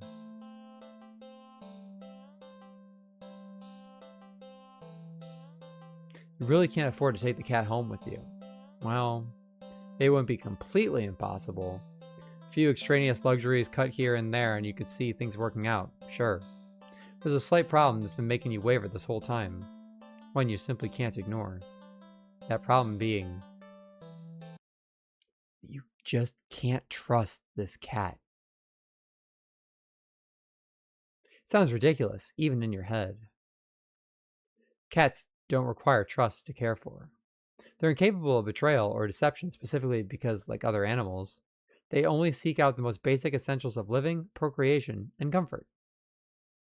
Malice isn't something that could ever logically be applied to them. And yet, you feel it. That behind that gut-wrenchingly adorable face is something dangerous. And that something brought you here. It called you here. You're a curious person, but even you can't shake that deep instinctual desire to get away from it, get away from it, get away from it, get away from it.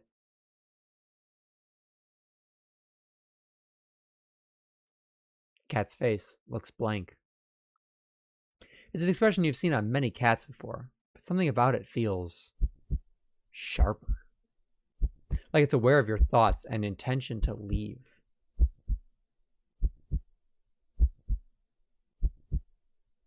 And it's daring you to try. You slowly stand up. The cat tracks your movement with its eyes, not bothering to move its head. You don't say a word. You try not to even think. Get away from it, get away from it, get away from it, get away from it. Though you don't really succeed. You turn around and quickly leave the alley, feeling those sharp eyes on you the whole way. When you get a good distance away, you finally take in deep gulps of air. You feel better now. Still plenty of time left to enjoy your day off. As long as you forget everything that's just happened. But what to do? Oh, now things are broken. Hold on. So what happens if I go watch Hamuvel? I can't skip this. Showing in such a film at Old Theater. We saw that. Go to Old Theater.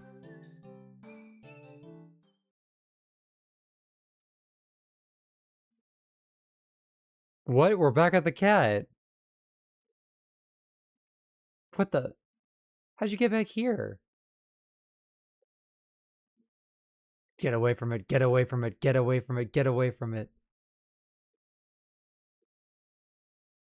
You leave the alley quickly. What now? So we go here, go to the new cinema. You don't know why. You really don't feel great about the idea of being alone right now. Setting away for the movie you've been anticipating to be available on DVD or streaming, you're in the long line outside the new cinema. By the time you reach the ticket booth, you just want to get inside. So you pick a movie at random and take your ticket from the tired teenager manning the booth. You head inside. Are we back at the cat? I'm back at the fucking building!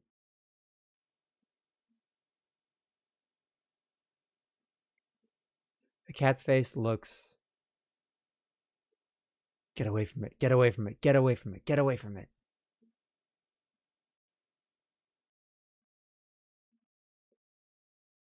Leave the alley quickly.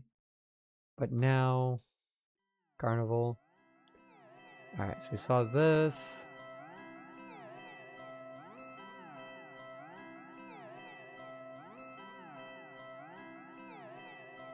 Izam ich retne. Enter the maze. Am I back at the... Oh my god, those are some big pupils. Cat's face looks... Yep, get away from it, get away from it, get away... Goodbye, kitty. Go to dog park. Kitty angry. Dogs are disgusting. They should all just... Holy shit. You decide to move on. Dogs are also adorable. You want to pet every single one you come across. We already saw this. You don't have to wait very long. Oh, the trippy doggo. Puppy! Pick up the puppy and... The cat's eyes were there for a second. Oh, what wonderful teeths you have. Them's is some big old chompers. Cat's face looks... It's... Get away from it, get away from it, get away from it, get away from it. God, we're playing Talking Tom now. No mames.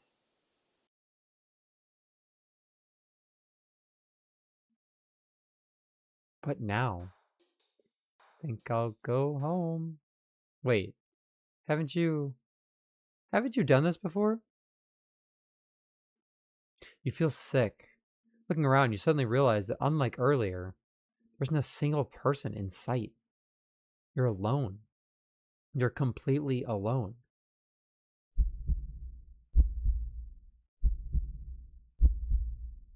So why do you feel like you're being watched right now? Right behind you, while you're sitting looking at this screen, there's someone standing right outside your peripherals. And you turn really quickly to see them, but they're not there. Could it have been a trick of the wind? Of the eyes, even? A shadow dancing across the wall? Or something too fast for you to ever truly see? Anyway, you feel your heartbeat start to race. You need to get home. Now. You walk back home, the feeling of eyes on your back getting worse with each step. By the time you're fumbling with the keys at your door, you're soaked through with cold sweat. Your skin prickles and itches. The heavy gaze you feel might as well be eyeballs physically pressing into your flesh. Sticky and unnatural. Finally get inside and... I need to grab some water.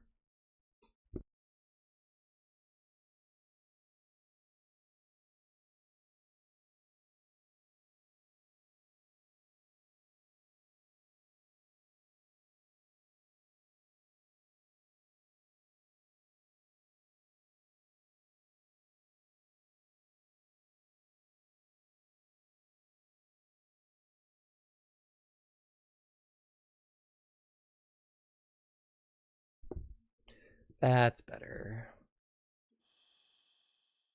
Ah, the weight of relief in the sigh that escapes through your lips actually causes you to physically shudder. That horrible feeling from earlier immediately dissipates as if it was never there. In the wake of its departure, you're left shaking and cold in your sweat-soaked clothes. But you're too relieved to care. Exhausted, you mentally pass on the very concept of eating and head straight for your bedroom. You open the door, intending to pass out, and oh, we're back.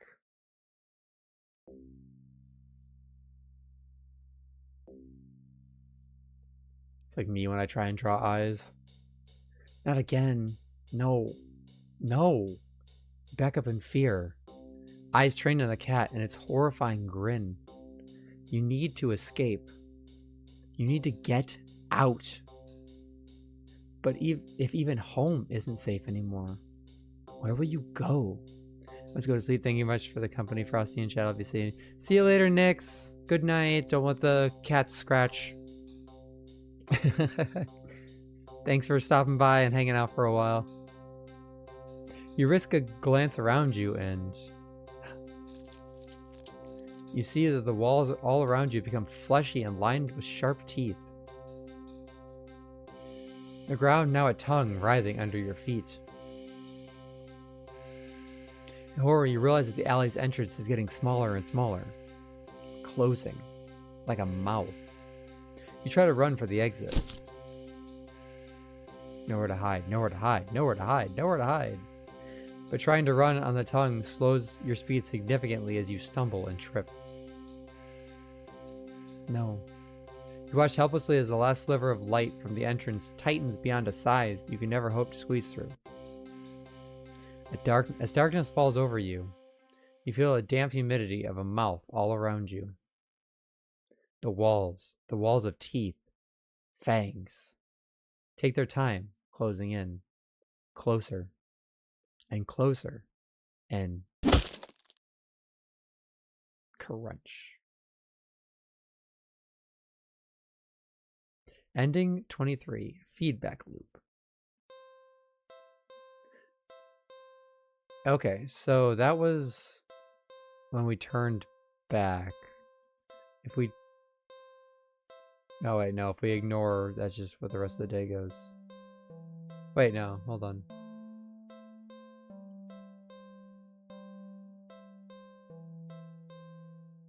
We ignored it. What if we turn back? And then we stay. It's strange. The more you hesitate to leave the alley, the more you find yourself wondering, what's the point? You'll go where? Do what? What's the point when you're always doing all of it completely and utterly alone? Even going home to your apartment wouldn't help, would it? One bedroom, one bathroom, and one you living alone in it. It's been like that for so long. So long. You're startled when you feel an impossibly soft paw pressed lightly against your wet cheek. Okay, so Indy does this thing. We call it giving high fives. He'll stretch himself out, and then he'll stretch a paw out, and he'll either paw at you or he'll like hit your hand. It's so freaking cute. You didn't realize you'd been crying, or that your little breakdown literally brought you to your knees right in front of the cat's box. You feel slightly embarrassed, but the cat responds as if it can sense your self-deprecating feelings creeping in. Don't do it, bitch. It presses its paw on your cheek 3 times in quick succession, as if trying to slap you out of your melancholic state. But they're so light, the slaps feel more like getting gently and eagerly petted. You can't help but laugh a little. Can't believe I'm having a meltdown in a dirty old alley with a stray cat comforting me. Smile and show your gratitude with a scratch to the cat's chin. Thanks. I'm fine, really. It just happens sometimes. I really do like being alone most of the time. It's the only time I feel comfortable being myself, you know? But even I get lonely every now and then. It's easy to ignore when I'm keeping myself busy. That's why I pushed myself to go out today, I think. Maybe I was hoping to make a friend or something. Though I guess that wouldn't be a good idea. I doubt someone like me would make a very good friend to anyone. Hey, you're perfect the way you are. If people don't want to be friends with you, then they suck. Exactly, what Cat said. Okay, maybe I won't go as far to say that, but... You stay. And just talk to the cat. About anything that comes to mind. Your isolation, your loneliness, your many fears, your losses, your emptiness. Although, the longer you stay there, the smaller that once significant emptiness feels. It's been so long since someone's just listened. Your words shift to gentler topics. Your hopes, your dreams, happy memories of the past. Am I being eaten? As you talk, you don't even notice the once cold concrete walls of the alley becoming flesh-like. Warm and pink, its softness slowly engulfing the both of you. The sound of your own voice feels hypnotic as it reaches your ears, encouraging you to speak more of the depths of your heart into the open. You give in easily. When you do run out of words, you're not sure how long you've been sitting there. But not knowing doesn't seem to bother you. Still, a strange question enters your mind. Leave and go home?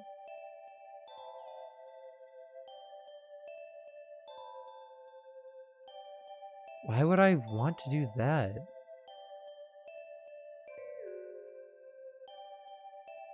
You're too tired to move.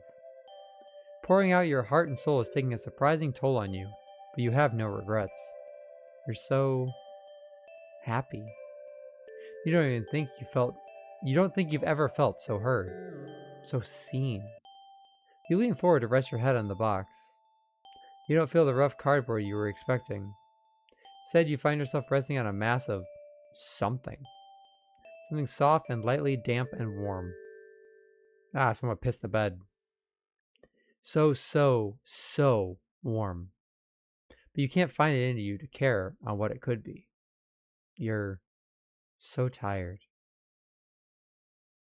Close your eyes. You get the feeling that they'll probably never open again.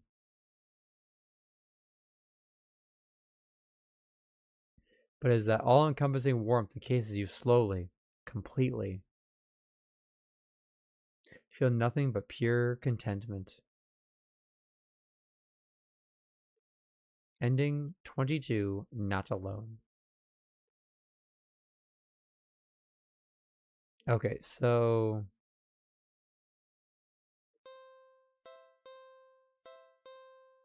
Question mark? I'm not... Okay, I'm not ready for that one. Feed cat. This cat must be hungry, right? You can't imagine that it's had much to eat if it's so attached to the box it's in. It doesn't exactly seem malnourished either. Surely it must have left the box to search for food then. For some reason, something in the back of your mind tells you that's not the case, and not to think on it any further. Well, either way, you can't exactly enjoy your day out knowing you left behind a hungry cat. Especially when you could have done something. Hello there! Hello, no. We're taking the kitty home. Or we're feeding the kitty now. So what to do about this hungry kitty? Oh my god. Let's also save here.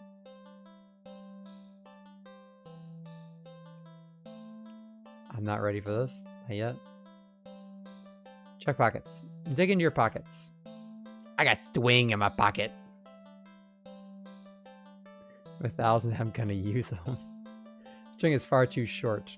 As eager as excited a cat leaped for it could easily lead to you getting bitten and scratched. In your right pocket, do not give the chocolate bar to the cat. Also, don't keep chocolate in your pocket. What, a chocolate bar? Is it? Nope, it's not even expired. Quite the find indeed. About to offer it to the cat. And suddenly, you're hit with guilt as you remember something gut-curdling. Chocolate is toxic to cats. Oh, is that for later? Do we have to kill the cat? Oh my gosh, I'm so... Resist the urge to vomit at your near mistake. You feel so guilty you throw the chocolate bar away into the nearby trash bin. An almost cat killer doesn't deserve chocolate. You go back to the cat, barely able to stand its innocently oblivious expression. Meow. Doesn't even know that you almost... I'm so sorry. I don't even know what to say. I hope the devs just like recorded their cats making sounds. You're a horrible person. You know what? Stay right there. I'll be right back. You leave the alley and return with a whole fish you brought at a nearby grocery shop. It's a bit pricey, but it was the least you could do.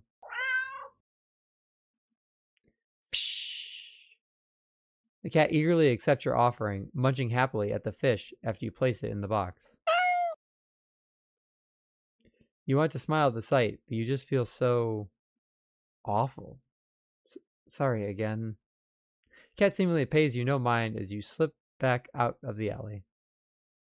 Not feeling you deserve a peaceful day out, you decide to just head back home.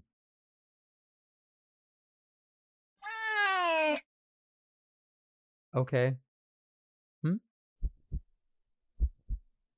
Oh my god, it looks like a demon.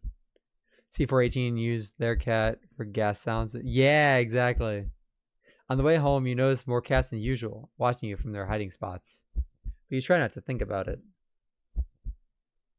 Oh god, there's so many cats. Oh, it's a loaf! We love the loaf! Can't help but wonder if they know what you'd nearly done, but... It's not like you meant to hurt anyone. Oh, there's another loaf. Another loaf. I love loaf cats.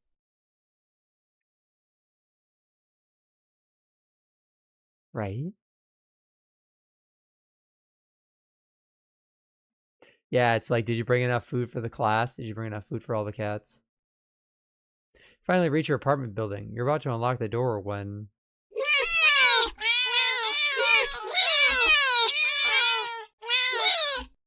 Symphony of gatos. Oh my god. I want to come home. Hazel, what are you going to do if I come home with all those cats? You look behind you, only see dozens of cats standing there, looking at you.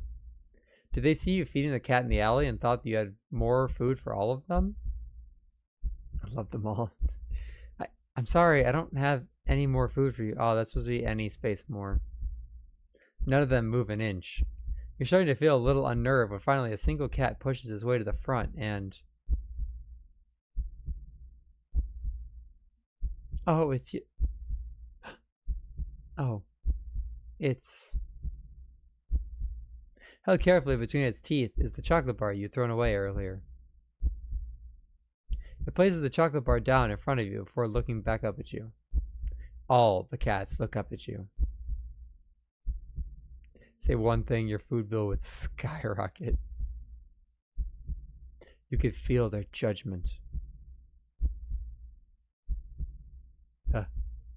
Feel your own sins weighing down heavily on your back. Without the money to buy enough food for all of them. Drink or perish, coward! Thank you. I'll save here.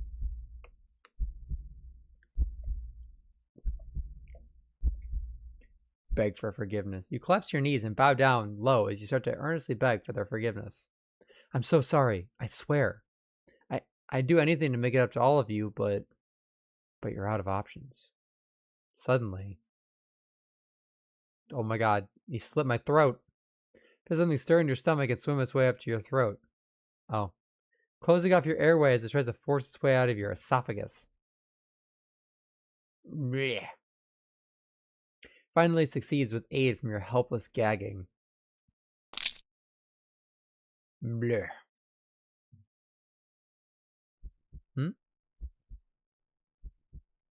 What the... Lying on the ground in front of you. Psh. It's a flopping fish. You just threw up a living fish. What the hell? Cats come rushing forward, all tearing hungrily at the fish. The fish.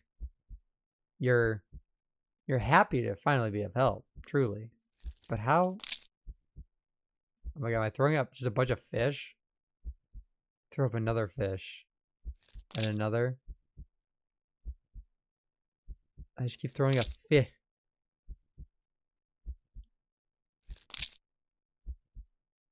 And your stomach hurts. Well, yeah.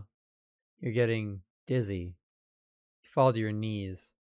Tears and snot are streaming down your face by the time you cough up a final tiny bloody fish and collapse forward. Your throat and stomach both burn in a way that feels dangerous. You start to fade out. Despite the pain, you strangely feel a more overwhelming sense of hopeful pride. You made up for your disgusting actions. That you've been forgiven.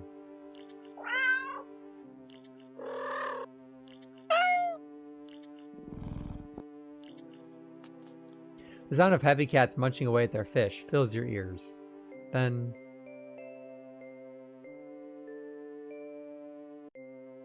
feel something being nudged into your hand. Feels like... it's the bar of chocolate you found in your pocket. You smile weakly. You successfully atone, but you don't really have the strength to eat your reward. Sadly, the last taste in your mouth as you leave this mortal coil doesn't get to be that of chocolate, but raw fish. Fishing for pardon.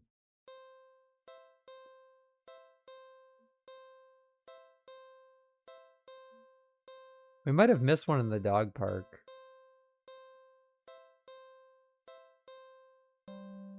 I may end up looking up an ending guide, see how many we end up getting. Decide to cut your losses and head inside. Your sins weigh down on you, but you're only human. What more can you do? Jeez. Try to ignore the yowling of neighborhood cats as you go about your chores. 40 endings for a visual novel is nuts. Yeah, I don't know if we're going to get all of them or not. I might leave some up to you guys. You consider preparing dinner. How could you enjoy it knowing how hungry those poor cats outside are? The ones you've wronged. You decide to take a bath and go straight to bed without dinner. A fitting fun... Never punish yourself by not eating. That goes for all of you. You all need to make sure you're eating. You forego fancy bath bubbles because you don't deserve them and sink into the water with a sigh. Your mind races, but you can't really think of any immediate solution that doesn't require more money. You wish there was something, anything you could do to make things right. Suddenly, your legs start to feel really itchy. You try to lift one to see what's going on, but what rises out of the water isn't a pair of legs. A tail? Am I a mer person? It's a fishtail? You feel dizzy at the sight. Maybe you're hallucinating from the stress? Try to climb out of the tub to cool your head, but instead of your hand rising to brace itself, a wet fin stretches out to plop on the rim. It's too weak to hold your weight, and you're so startled by the sight. Oh god, we're Omoriing ourselves. You slip and smack your head on the side of the bathtub, passing out almost immediately. You're awake. You think, anyway. You open your eyes and you're underwater? You must have slipped beneath the surface of the bathwater. You gasp instinctively. Except, not really. A bubble simply floats out of your mouth. Up, up, up to the surface. You're broke as heck, so you know your bathtub isn't that big. Did you shrink? But how? Maybe if there was a reasonable answer, it wouldn't explain how you haven't drowned yet. You swim to the edge of the tub to see the truth in your shadow silhouette. I am just a fish. You've been turned into a fish? This isn't possible. You don't get any time to ponder over this, unfortunately. Because just then, a shadow looms over you from above. You look up and see the cat. It peers down at you from beyond the water's surface. And then you realize this is the answer.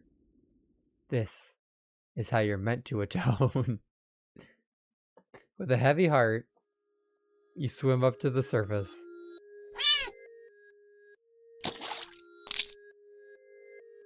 Cat scoops you up, tossing you out of the bathtub and onto the bathroom tiles. As you flop around, gasping for air, or water, you realize the cat wasn't alone. Dozens of hungry eyes peer down at you. You can hear the yowling of what sounds like hundreds of cats outside your bathroom window. You send one last look to the cat before closing your eyes and accepting your fate. As the cats descend upon you, tearing at your flesh, you find yourself mourning the fact that you're not even big enough to feed all of them. Even in the end, you couldn't properly atone. Your efforts, your life, all of it, amounted to nothing. Seafood sacrifice.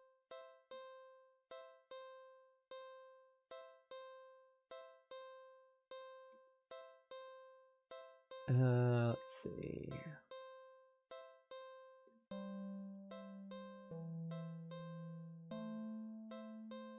Did we already? Yeah, we already did that.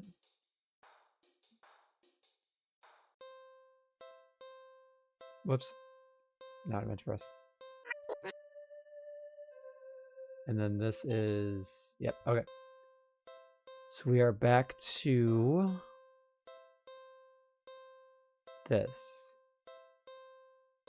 Look around the area. Glance around at the dark, dingy alley. All this is telling me is some cats are sadistic assholes, which isn't wrong in some cases. My cat he's just hungry. He's not an asshole. He's also very loud.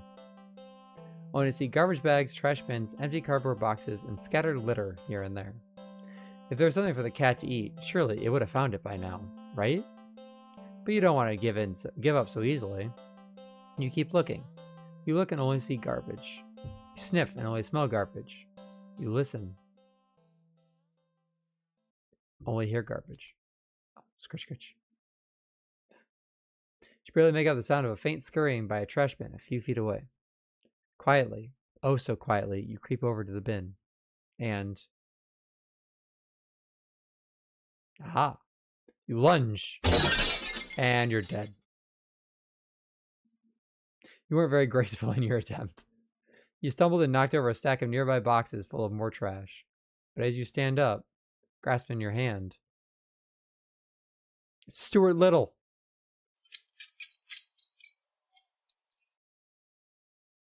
Mouse squeaks and shrieks in distress, wiggling and struggling desperately in your grip.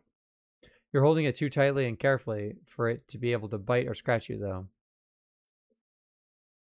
Cats are just as impressionable at a young age as humans are. Yeah, that's why it's like very important, obviously, in general, that you don't abuse a cat, but like, especially when they're younger. It wears itself out eventually and looks up at you with black eyes. It's completely at your mercy. All right.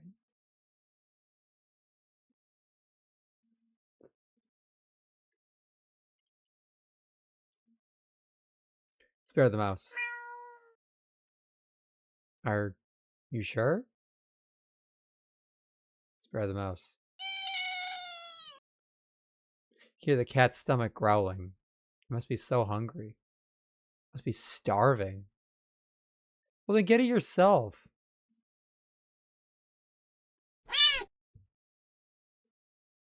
You know the cat is hungry. Why are you hesitating? You caught prey for the cat's sake, didn't you? Are you really going to value the life of the filthy rodent more than the cat's?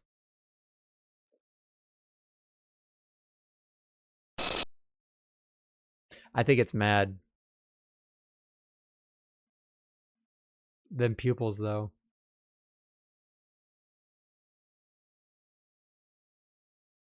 Nothing sadder than a kitty who trusts nothing, all because some prick didn't take care of the... Yeah, that's how our dog was when we adopted Lola. She was so skittish, like she wouldn't go around anybody because she was... we think she was abused by her previous owner. She's much better now, but she used to be in a very sorry state. You're mocking me, aren't you? Last chance. Hand over the prey. Now. Sparetehemos. You let the mouse go. It scurries away, squeezing into a tiny hole in the wall. You don't pay it much mind. You don't flinch as a giant clawed paw slowly falls in front of you, blocking your path to the alley's entrance. Yeah, she's much better than she used to be. We've had her for a few years now. Not that you had any delusions about escaping. The cat is hungry, after all. Close your eyes in acceptance as the paw gently pulls you back, and chomp.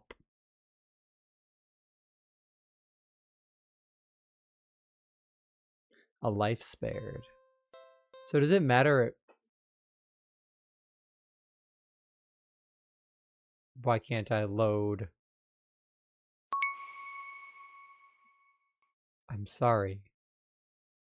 I'm so sorry. I was just so tired of everything. Not you.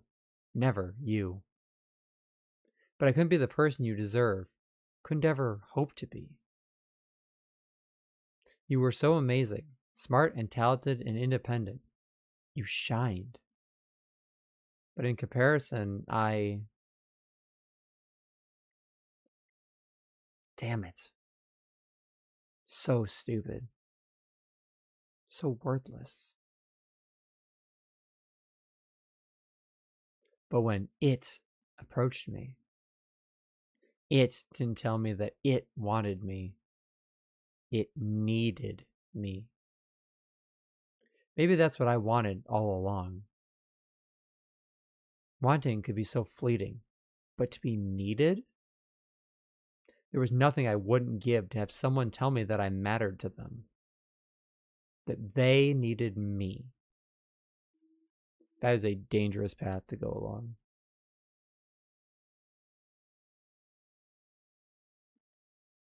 You're walking. Right. Of course. It's the first time in a while that you felt like going out. And you're actually glad that you did. Did I not click load? Weather is absolutely perfect today. It's a good sign, right? Maybe your luck is finally starting to turn around. Tentatively allow yourself to feel excited for the possibilities of where you could go or what you could do. Maybe even who you could meet. You're so deep in thought when you almost miss it. Alright, so we can skip all of those. I swear I hit load. Whoops, no, don't overwrite my save. Load. So I want to keep sparing.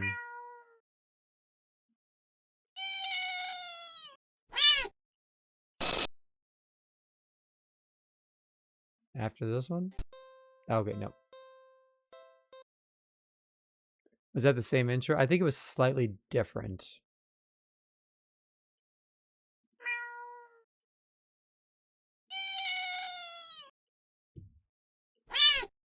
Alright, so here. Feed. The mouse looks scared, as if it can sense your intentions. It weakly starts to struggle again. Squeak, squeak, squeak. The mouse is reluctant.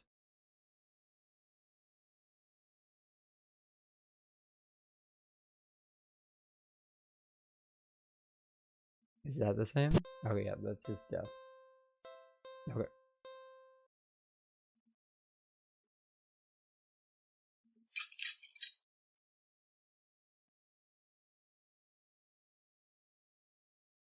You feed the mouse to the cat. The cat tears it apart instantly.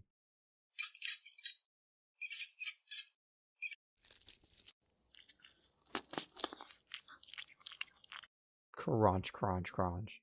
The mouse's pains, squeaks, and squeals pierce through you until they're abruptly cut off. Satisfied, the cat mews happily at you, red tinting its fangs. The cat curls up in its now blood-stained box and goes to sleep. Take the chance to leave. A well-fed cat will likely follow you home, after all. And cute as the cat is, you really can't afford a pet right now. Still feeling a little guilty about the mouse, you decide to just go home. Walking home.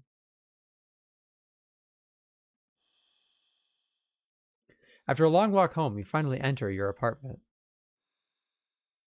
Why is that breathing? You head straight for your room. And collapse in your bed, falling into a fitful sleep. Later, you wake up. Scritch, scritch. Oh my god, the mouse is cursing my ass. Screeching and scurrying noises all around you. Someone call home safety hotline. So loud and constant, they sound like screams. In the darkness of your room, see the shifting shadows of hundreds of mice surrounding your bed. You try to run. Ah! You cry out as twin lances of pain run up your legs. Fall off the bed in your attempt to escape. Hordes of mice dodging you as you crash to the ground. You can't stand up. Looking back and squinting in the dark, you just about make out the source of your pain. Flesh and tendons at your heels and ankles are mangled, bitten through your socks. No, leave me alone. Desperate, you crawl with only your arms towards the door. The mice descend upon you, biting into your skin, gnawing away pieces of you. Start to fade in and out of consciousness, but you still reach up for the doorknob. Your arm heavy, weighed down by mice clinging to it with little claws and tiny teeth. You manage to jostle the knob enough for the door to slowly swing open. Plop. There goes your arm. Your outstretched arm suddenly falls to the ground, lifeless. Mice manage to chew through the flesh and bone of your now dismembered limb. As a few mice creep forward in curiosity to curiously inspect your arm, you stare blankly at it for a moment before sliding your gaze up. Newly opened doorway sits a familiar-looking mouse? It stares at you, darkness in its beady black eyes. You can't begin to measure their depths.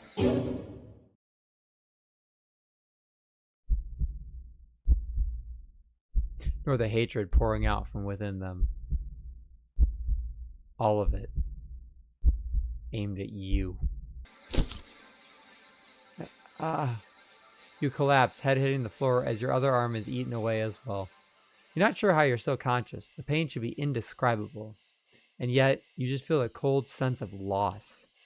The mice have clustered along your back now, gnawing and ripping their way between your shoulder blades, into your back, into your chest.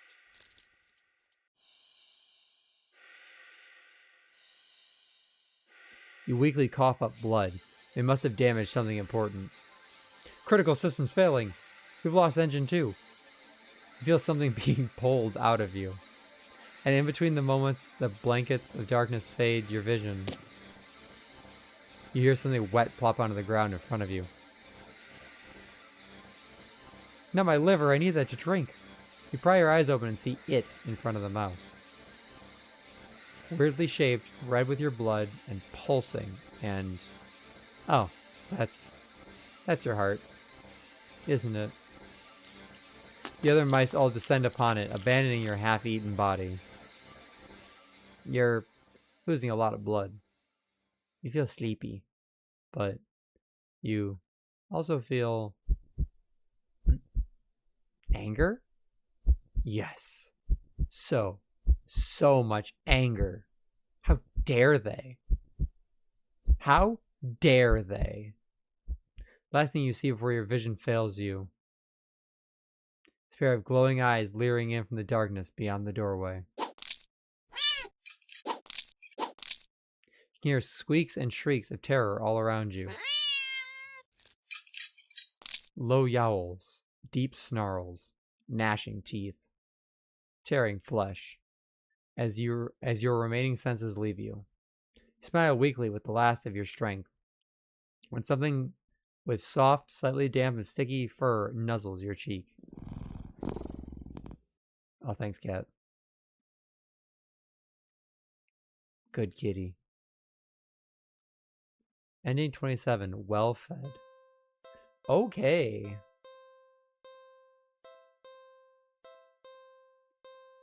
Oh, we can now give it blood.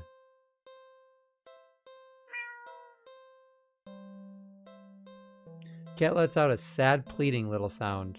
It's hungry. It must be starving. So, you look around and see a nearby shard of glass. Your body moves as if it knows what to do. What needs to be done. You take the shard and... why? Ow! What? Why would you... why would you do that?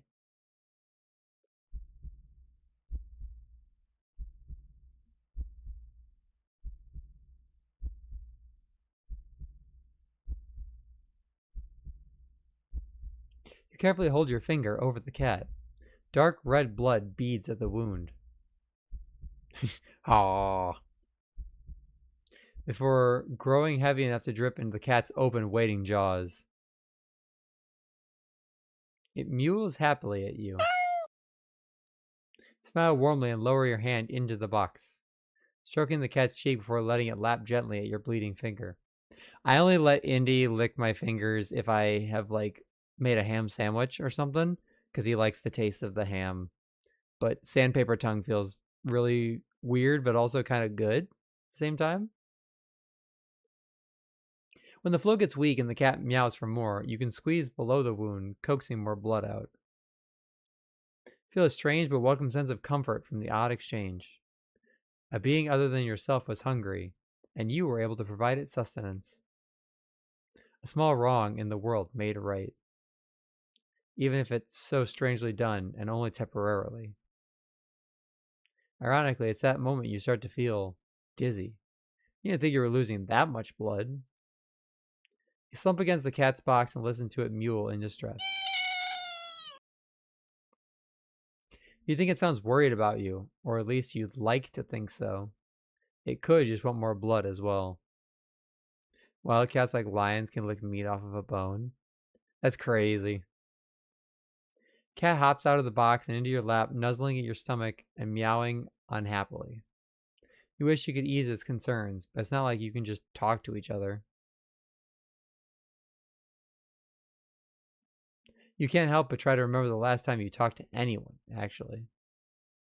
If you were to die here and now in this alley, how long would it take for someone to realize you were missing? That you were gone? I think it would take like 48 hours for someone to notice I was gone. Your thoughts are interrupted when the cat yowls loudly, tensing up in your lap. You don't have time to wonder why as a voice rings out from the entryway to the alley. Hello? Hey, you. Are you alright? You don't answer. You don't think you can. Your voice feels locked away, deep, deep within you. The cat looks up at you with a long stare, as if assessing you. It looks back towards the voice and with a final nuzzle to your stomach. It hops out of your lap, walking towards the alley's entrance. But then, such a shift as crack. What the shit is happening? Its face opens up. It peels back. Opens again. Writhing tendrils peeking out from where you think its mouth should be. Stranger's silhouette freezes in the light beyond the alley. What the hell is... I am mortified, yes. They didn't have a chance to finish their question. Tendrils converge into one before shooting out of the cat's jaws and piercing into the stranger's shoulder. Ah! Ah! They let out a pained cry, a fearful yell. In case I needed something else to talk to you about in therapy. They clawed the tendrils, trying to peel them loose, but to no avail. You can't seem to process their screams. You stare at the creature before you, so different from the cat who mewled out of concern for you earlier.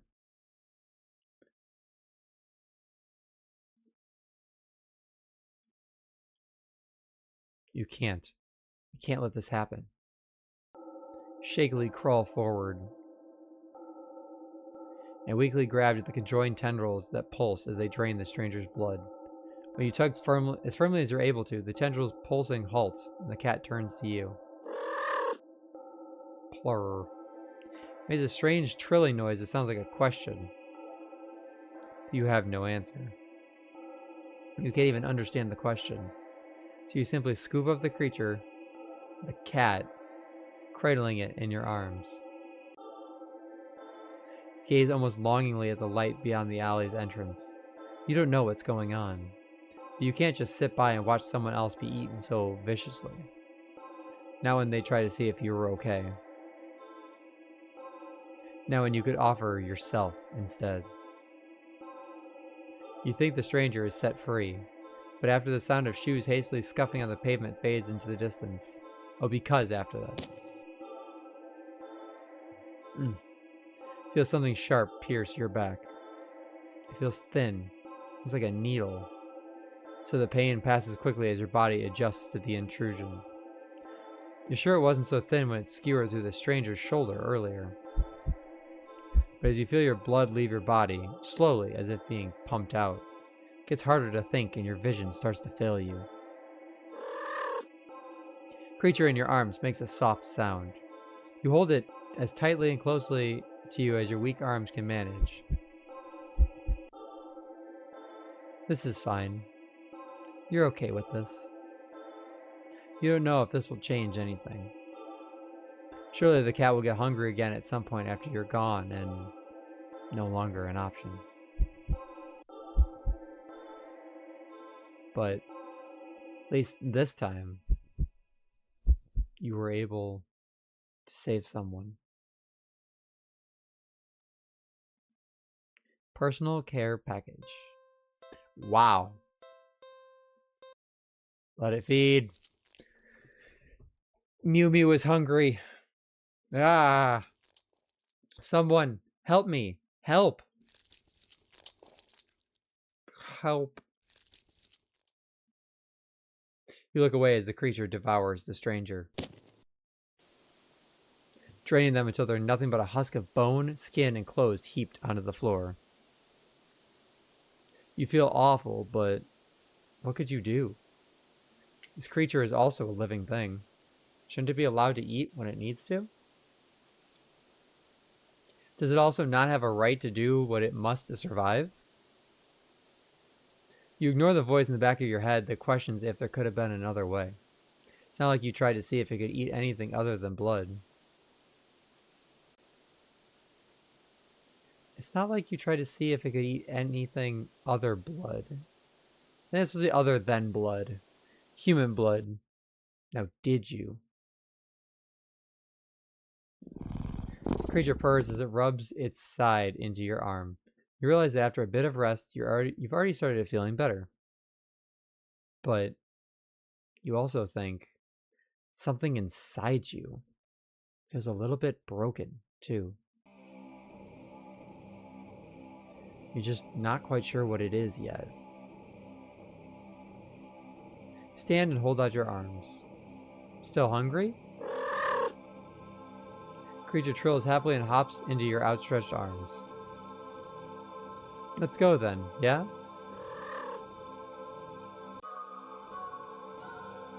You leave the alley together. Go out into the world together. The cat is hungry. It'll be hungry often from now on. Very often. Screams of fear and terror follow you both wherever you go. And without thought or care or concern for any of it, you just stand back and watch.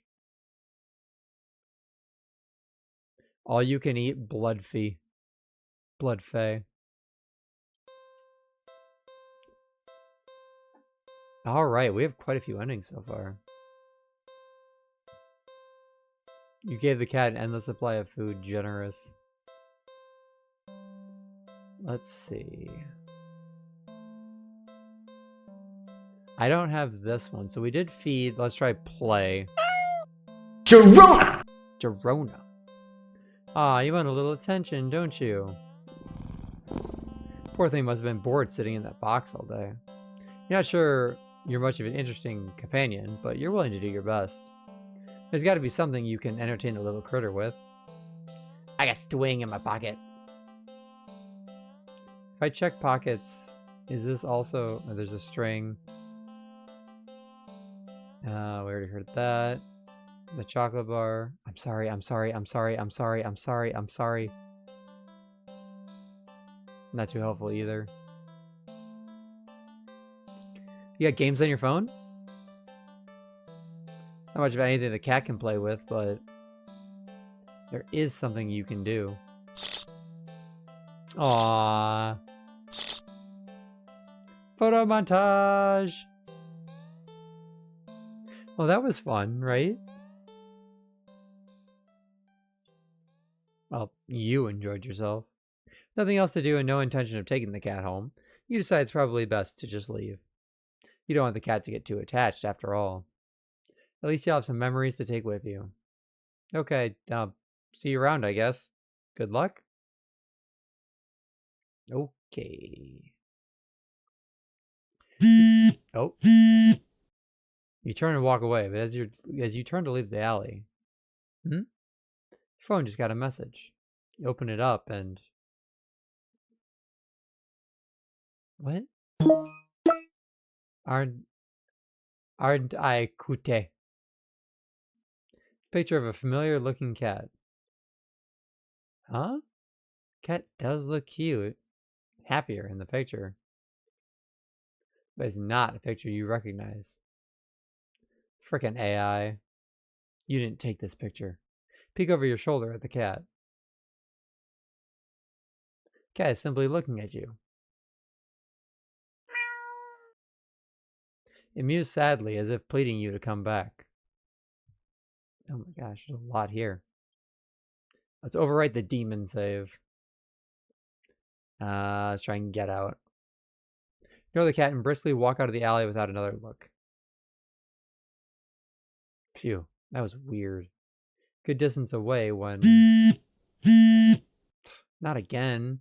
You reluctantly look at the new message and...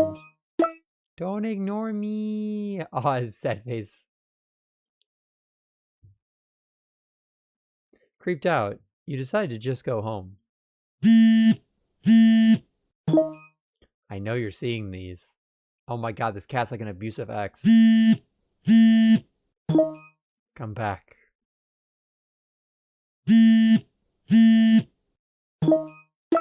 Come back. Oh god, it's getting angrier. Oh, chompers. When the cat get a Samsung. Hey, I have a Samsung and it takes great pictures. Come back. Oh, you're one of those people. Whoa, I didn't know I could scroll. I didn't know I could scroll to actually go through the text. When did the cat learn to text? It's using text-to-speech.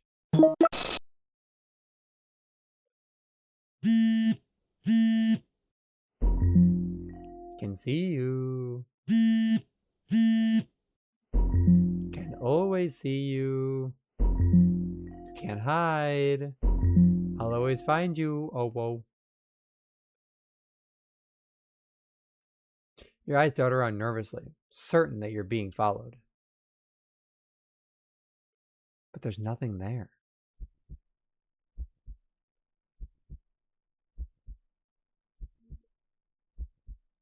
You're finally home, but you feel too shaken for any relief to calm you down. You rush to the bathroom and slam the door behind you. Everything's okay. This isn't real.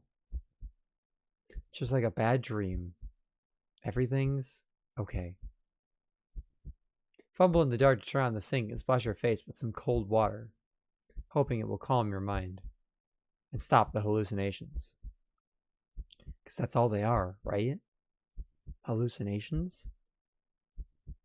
You're really regretting leaving home today. Me every day. You must have been overworking yourself more than you realized.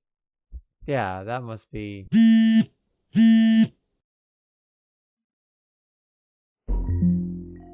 You jump as your phone alerts you to yet another message received.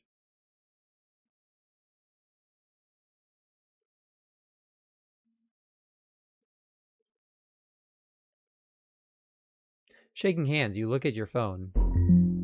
Hi, friend. Oh. But what? Startled, you whirl around and instinctively jump back. You slip, smashing the back of your head into the bathroom mirror. You don't register the pain just yet, your eyes shifting wildly around the room. There's nothing there. Nothing at all. You feel dizzy. You dazedly feel the back of your head and examine your hand. You can't really see anything. But it feels warm and wet. The smell of copper fills the air. All the cat's eyes are in the mirror. The dizziness overwhelms you and you collapse onto the bathroom tiles. Help. Reach out for your phone to call an ambulance. The batteries are dead. As are you. Photobomber.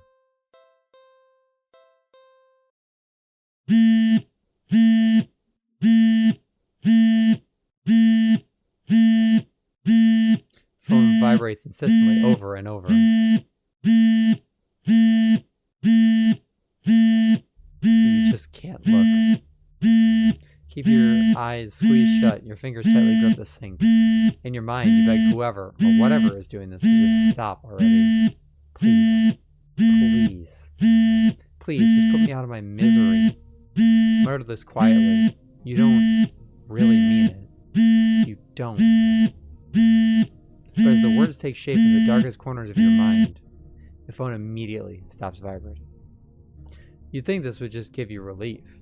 I mean, this is a compliment. Never seen a visual novel with so many choices and routes to it. Yeah, this is really cool. But you feel only dread sinking heavily into your stomach.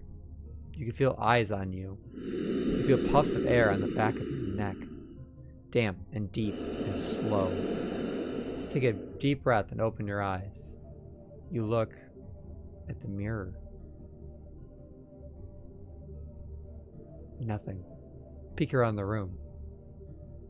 Still nothing. Nothing at all. But you know something is there, waiting to be acknowledged, for you to accept the fact of its existence. Only then will it deign to give you peace, to free you from a life of constantly looking over your shoulder, fearing your own image, your own reflection. You feel its patience, limitless and old. You can't win against it in a war of attrition. Your lifespan will long expire before it tires of you. So,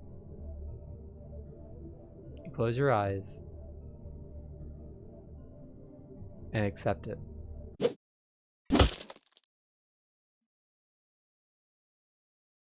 As your head is severed from your neck, you're filled with peace. Grateful that at the very least, you never had to see it. Whatever it was. Headshot.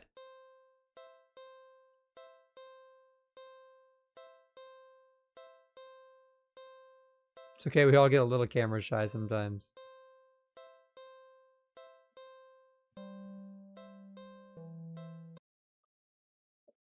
Was there anything else here? No, there wasn't. Hang out and do something else? I guess I could stay a little longer. But now what to do? We fed it, we played with the cat. How about on second thought?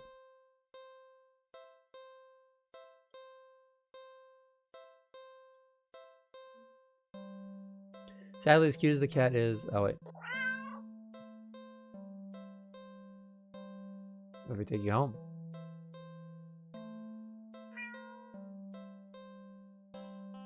Well, why not? Right? Let's depart now. It's pretty late for me and I have to do some driving practice early tomorrow. Thanks for the lovely stream. Have a great rest of the night. See you later, Lily. Thanks for staying for so long. I hope your driving practice goes well tomorrow. Remember, pedestrians are just extra points. I'll see you later. You gotta play Overwatch with us sometime.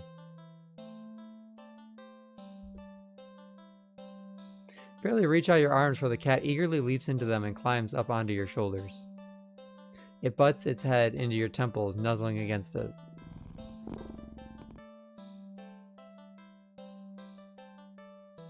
Can't help but smile at the cat's enthusiasm. Let's get you out of here, yeah? Way home, you briefly consider getting cat food. But that would be a waste of time. Shrug at the odd feeling and move on. You live in a modest apartment. 1 bedroom, 1 bathroom, 1 you living alone in it. So it feels weird having another living being inside it after so long, even if it is just a cat. After locking the front door and placing the cat on the floor, you wait for it to walk away and explore the new environment. It simply sits and looks up at you expectantly.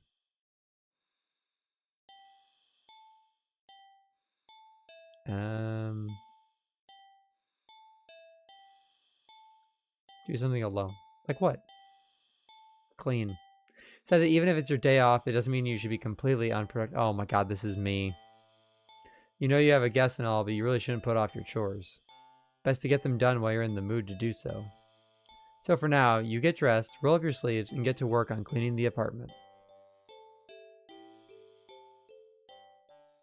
At least, you try to? You sweep the living room. You wipe the kitchen counter. I'm gonna be up for more of the custom game. Not tonight, because I don't know how long the stream is gonna run, but I definitely would want to try it again. It's been a lot of fun. You wipe the kitchen counter. Okay, you don't make your bed, but who actually does that anyway? Still, you notice no matter how much you clean up, you keep finding more messes than when you started. Peek over at the cat. You suspect that it might be the culprit behind this mystery. Oh, it's Deeped. Every time you rush to check on it or catch it in the act, you always find it napping in the living room. Oh, like tomorrow? Possibly, yeah. Tomorrow might be good. You keep cleaning, but the cat, or something, keeps leaving more and more mess in its wake.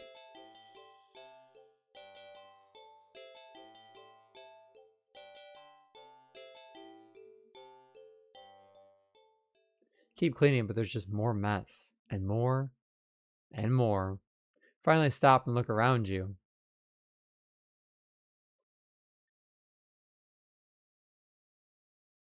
What am I looking at? You don't even recognize your home anymore. Piles of junk everywhere. Do you even own this much stuff? You don't remember ever buying or receiving most of it. The pile towers over you. You feel claustrophobic. If I came home and there was that much crap all over my house, I think I would have a panic attack. Stench of garbage is over. Oh yeah, especially with the smell of garbage, I would freak out. Despite your hands feeling raw from all the cleaner fluid you've been using. Your eyes still burn from the bleach. You need some air. You need to get out of here. You hear a crash and see a teacup you're certain you don't own smashed on the floor. You look up and see the cat perched from a teetering pile of china and kitchen appliances. Carefully nudges another teacup from the pile, sending it careening to the ground. You don't even flinch as it shatters. Instead, you start to chuckle. Suddenly you're laughing. It's so hilarious. Aha! The tears start running down your face. I knew it was you. You did this, didn't you? You pick up the largest pile of ceramic from the broken teacups. Didn't you? And throw it at the cat. The cat dodges by leaping off of the pile. The pile sways. Sways. It's falling. It's falling towards you. Oh, I'm dead.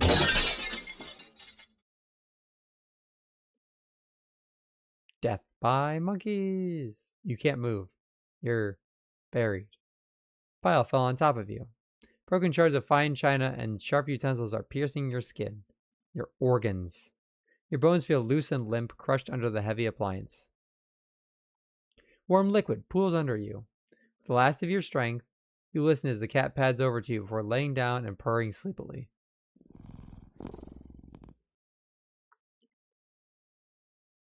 Yeah, a nap sounds pretty good. Ending 1A, not so clean getaway. Whoa. I just want to check the endings.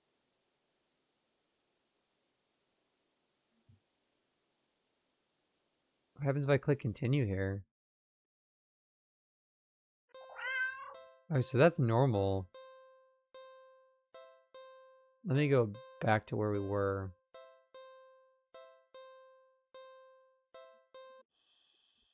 Catch the cat in the act. How are you supposed to finish cleaning up if this little imp is making a menace of itself? No. You know the cat's the culprit. Consider locking it up in the bathroom at least until you clean the rest of the apartment. That doesn't seem really fair when you don't have any proof. You need to investigate this further. You need proof. Not just for the sake of your sanity, but more importantly for the sake of cleanliness. You start to clean again and peek behind you, catching mere glimpses of a paw here or a tail there. But as with earlier, when you rush back to the living room, the cat is still sleeping. Oh, you want to play, cat? Let's play. This time, you decide to lay a trap, one your feline friend won't be able to resist. You tackle the kitchen island counter and give it the works. It's glistening by the time you're done. It's so clean. You dropkick anyone who even thought of eating off of it. Perfect little trap for your little cleaning saboteur. You whistle innocently as you exit the room and hide around the corner of the entryway to the hall. From the angle you're at, you still have a perfect view of the cat and the island counter. There's no way you won't catch the culprit in the act now. If it really isn't the cat, maybe you'll give it a treat as an apology for your suspicions. As you deliberate, if you should stop by the grocery store to get some fish, the cat starts to shift. Its back that was rising and falling evenly moments ago. It's now rippling in small tremors like an agitated wave on a black sea. Shuddering. It's bubbling. Bulging. What the fuck? There's another cat. Huh? What the hell? You gasp in disbelief as another cat bursts out of the still sleeping feline you've taken home with you. You're fairly certain that's not how cats give birth. But more importantly, watch as cat number 2 shake itself off before leaping onto the counter, rolling around on top of it, leaving fur and grime in its wake. Probably should have given it a bath earlier. You feel like your mind is lagging behind the reality of the discovery you just made, but it doesn't seem capable of thinking beyond smaller observations. For example, though the hows and whys of what you're witnessing elude you, the more pertinent question that strikes you is if the original cat is still sleeping. The clone cat is busy making yet another mess. Where are all the other clones? Suddenly, the two cats look directly at you in perfect unison. Uh-oh. Their eyes pin you to the spot with their intensity. But realize with the familiar sinking feeling of being watched from behind. They're not the only ones looking at you. Slowly turn around.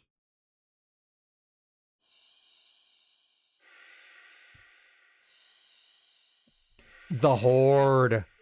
Packed in the hall behind you, from the floor to the ceiling. Living, breathing, writhing wall of cats.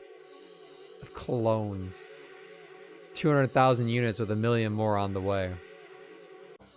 Their glowing golden eyes of every cat in the undulating wall of pure black fur. Every single eye is trained on you. Out of fear and a sheer desperate need to distance yourself from this blight on reality and order, take a single step back. And in response, the wall just breaks. The cats all stampeding over you. It'd be kind of cute if their soft paws weren't hiding claws as sharp as knives. You try to protect yourself, but there's just too many of them. Blood leaks steadily from your scratches. You feel dizzy. With what little strength you have, you turn your head and watch as the cats tear through carpet and upholstery, knock over vases and dishes and lamps, claw at the walls. It's going to take forever to clean this up, you think. Maybe you'll tackle it all again later, right after you take a short nap. With an annoyed sigh, you breathe your last breath. Ending to Double Trouble. I'm on to you, fuzzy mittens.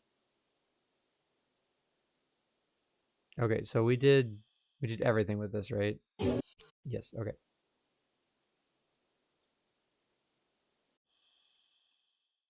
What are we gonna do with it? Actually, hold on.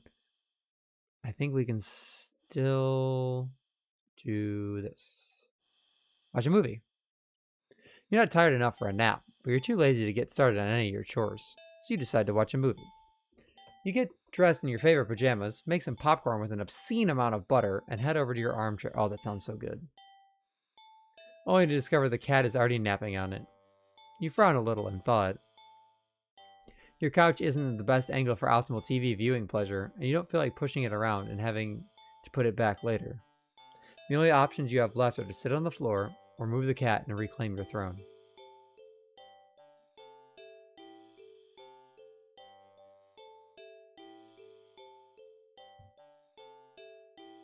Sit on the floor.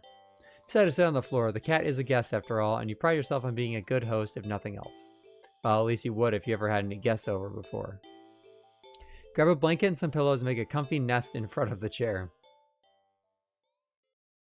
Pop in a random movie from your collection and can tell instantly it's one of your favorite horror films. You've seen it a few times already, but it never fails to get your blood pumping. A few minutes in and you're already invested, getting reacquainted with the story and characters. The scares won't come until later, but for some reason you feel like something is watching you from behind. You know it's probably nothing, but you feel compelled to check anyway. Peek over your shoulder. Oh. Ah! Oh, you jump out of your skin, jostling a few pieces of popcorn out of the bowl in your lap. The cat is awake and looking right at you. Ah.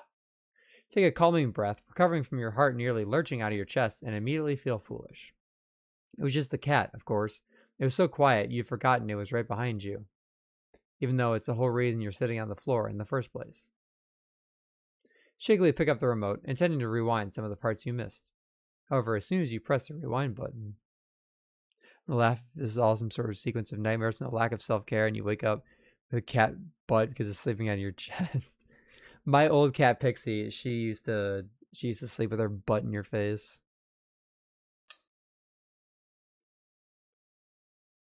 The TV shuts off. You blink, confused.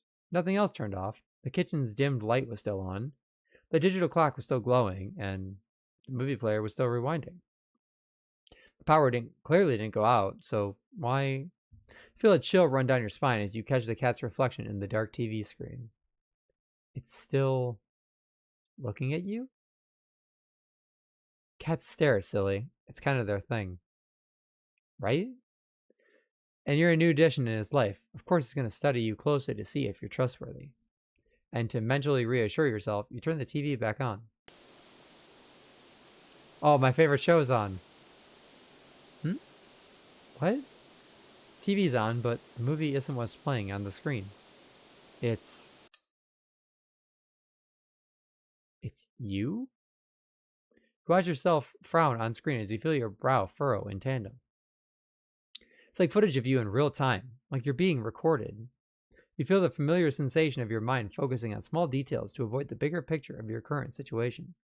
Avoiding the questions of how this is happening, or of who or what is doing this, and why. Suddenly, your mirrored self smiles and waves at you, all on its own. You don't wave back, too stunned to move.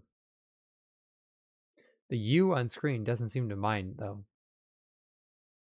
It then stands up, it walks out of frame, and terrified yelp rips out of your mouth before you can even think to stifle it. On screen, in the chair, is the cat. But it's wrong. It becomes a large swollen mass of black fur. Its twitching pulse are rhythmical with its slow, almost methodical breaths. Its mouth a yawning entrance to a black abyss, framed by a set of teeth that look very, very sharp. Glowing eyes bulge all over its body.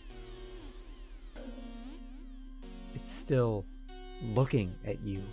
It doesn't even acknowledge your on-screen persona as they walk back into frame and pet it almost lovingly. Then, the you inside the TV touches one of the cat's fangs. You flinch as a sudden sharp pain in your palm. You look down and sure enough, your hand is bleeding. You're not particularly afraid of blood, but for some reason the sight of it leaking out of you sends another chill down your back. A thought, clear and terrible, flashes across your mind. It's not just the mutated cat in the TV that's watching you. Is it? Don't look behind you, don't look behind you, don't look behind you, don't look behind you, don't look behind you. It wouldn't let me click it. You watch helplessly as your on-screen self smiles and nods at you, almost encouragingly. You stand in front of the cat's gaping jaws. They look into the dark depths. And as you're torn between the horrifying realization of what's about to happen and the gripping wonder of what they see looking back at them from that deep, deep darkness, they jump in. Darkness is a sudden presence all around you, pressing in, holding you down. And yet somehow you also feel weightless. You can't tell if you're falling, but it doesn't feel like you're laying down or standing either. You feel warm. You feel cold. You feel everything. You feel nothing. You feel nothing. Ending 3, silent film. Did we get ending 2? We did. All right. This is one heck of a game. All right, we are going to reclaim the throne. You square your shoulders. Sorry, kitty. That's my spot. Pick up the cat. No, don't place it on the floor. Place it on your lap. It's clearly upset with you. When you try to pet it as an apology, it dodges your hand and scampers away. You shrug and put a random movie on before nestling into your chair. It's a horror film you love to heckle from beginning to end. Nothing but an endless string of pointless jump scares. Did the writers not know the meaning of the word subtle? Uh-oh. What was that? Was that the bathroom? The genie? The cat must have gotten into the medicine cabinet or knocked something over. Calming your thundering heart with a deep breath, you pause the movie and get up to investigate. Whoa. Cat dashes between your legs from the hall. Fleeing the scene only makes you look guiltier, you know. You're even more reluctant to see the damage now. You just want to relax and watch your bad horror movie. Go into the bathroom and turn on the light. Just as you thought, all your stuff in your medicine cabinet is scattered on the tiles. You sigh. At least none of it looks broken or damaged. You crouch down to pick everything up. Click. Did the door just close? Did you bump it when you crouched down? Or... Well, at least the cat can't come in and make more of a mess this way. The lights? Did you just replace the bulbs? They weren't faulty, were they? You never remember to hold on to your receipts for situations like these. You doubt you'll be able to get your money back. You stand up. Shake out the pain in your knees from crouching and open your medicine cabinet. I'm sure there's going to be nothing staring back at us when we look and close it. Carefully, you place everything back where they belong, making sure nothing is missing. Close the cabinet. Oh, yep, no, there it is. Ah! You jump back, slam it against the wall, covering your mouth. You look back up in the mirror in the medicine cabinet door to see... Nothing? Yeah, nothing. Nothing. What the hell? Something was... You know you saw something just now. You know you did. Right? I don't think this matters, but... You saw something. Oh, well, there it is again. Rush out of the bathroom and slam the door behind you without looking. Enter the hall and... No. Oh my god. I guess flashing lights warning. I know we've had flashing lights before, but it looks like it's getting more intense. You shield yourself with your arms and... Nothing. Nothing. Again. Peek through your fingers and see... Just your usual hallway. You don't feel very good. You need to sit down. You carefully make your way back to the dark living room, trying not to overwhelm your senses any more than you already have. Maybe you should watch something a little more lighthearted. Or just lie down instead? You don't know. It's a little hard to think. You just need to sit down. Stumbling forward, you reach your chair. But...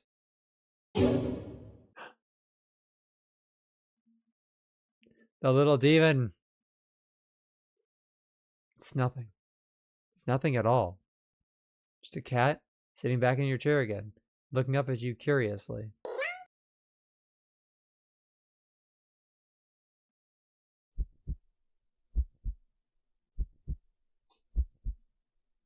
Had to call it quits in Overwatch. The lag is off. It's still lagging? Interesting.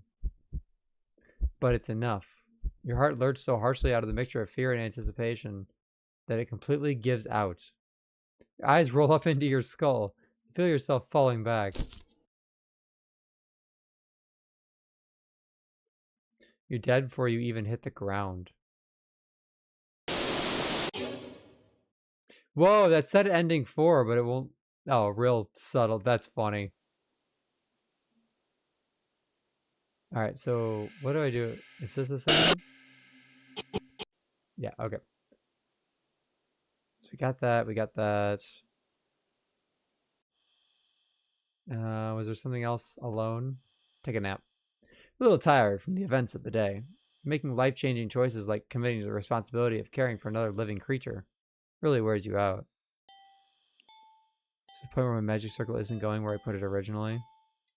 Interesting. Other people were complaining since the mid-season patch they've been having random spikes, so I don't know if it's Overwatch's side or ISP's. You could definitely use a nap. You head to your room and get dressed in your pajamas before you decide to grab a glass of water from the kitchen. Head back to your bedroom ready for a much-needed nap. That was the cat in the bed. Whoa! The cats race past you through the open door and jump into the middle of the bed. Aww, it takes its time kneading at the sheets before settling down and closing its eyes. This is indie. Well, that was fast. You frown thoughtfully. Now that your mind's on it, you find yourself really craving a nap in your own bed. There's no way you're settling for sleeping on the couch. Certainly not the armchair. Which means you should...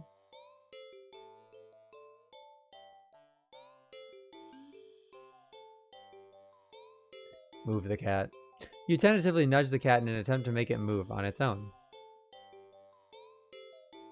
It doesn't budge in the slightest. Keep trying, this is your bed. Push a little more firmly this time. Uh-oh. Cat sounds annoyed with you. You will sleep in your own bed. Cat opens one yellow eye and slides it up to look at you.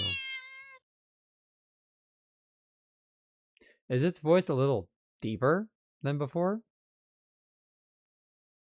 Move the cat. You move forward, ready to shove the... Oh, Jesus, you don't have to do that.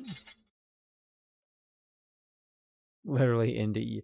No, he doesn't cry when I move him. I'll just pick him up and put him on me when I lay down. You're thrown back by some invisible force and crash into the dresser before falling to the ground. Ugh. Wind knocked out of you. You look up in a daze.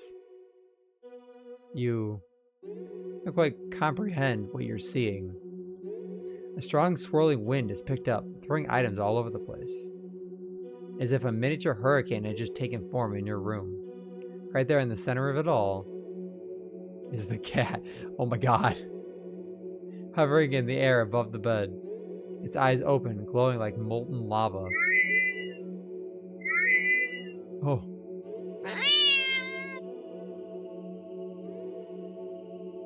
Watch as the vortex rips open in the center of your bed, and panic as the swirling wind turns into a vacuum, dragging you towards the bed.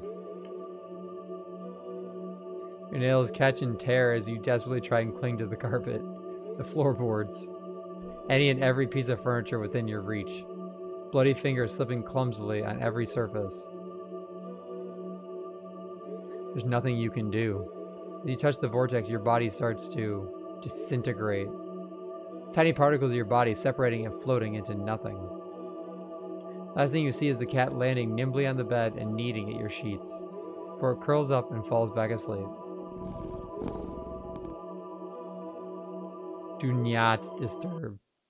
Okay, so I want to check if you move it, and then this.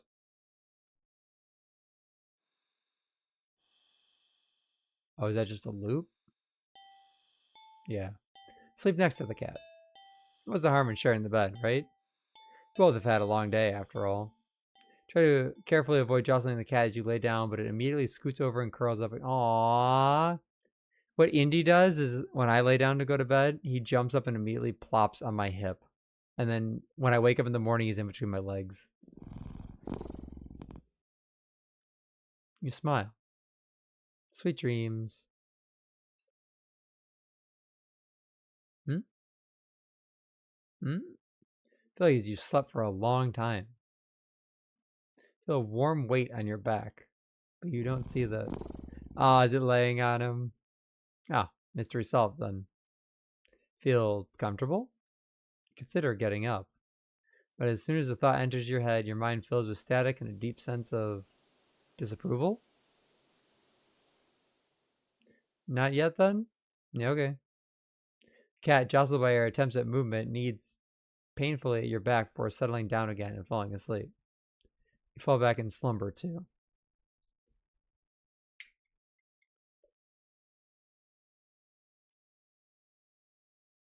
It's night.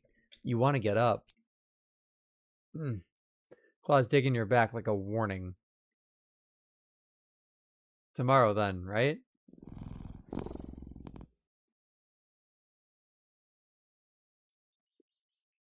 It's morning. You'll be late for work. But the cat doesn't budge. You didn't even try to get up this time. Close your eyes and drift off again. It's the next day. Since the last several days.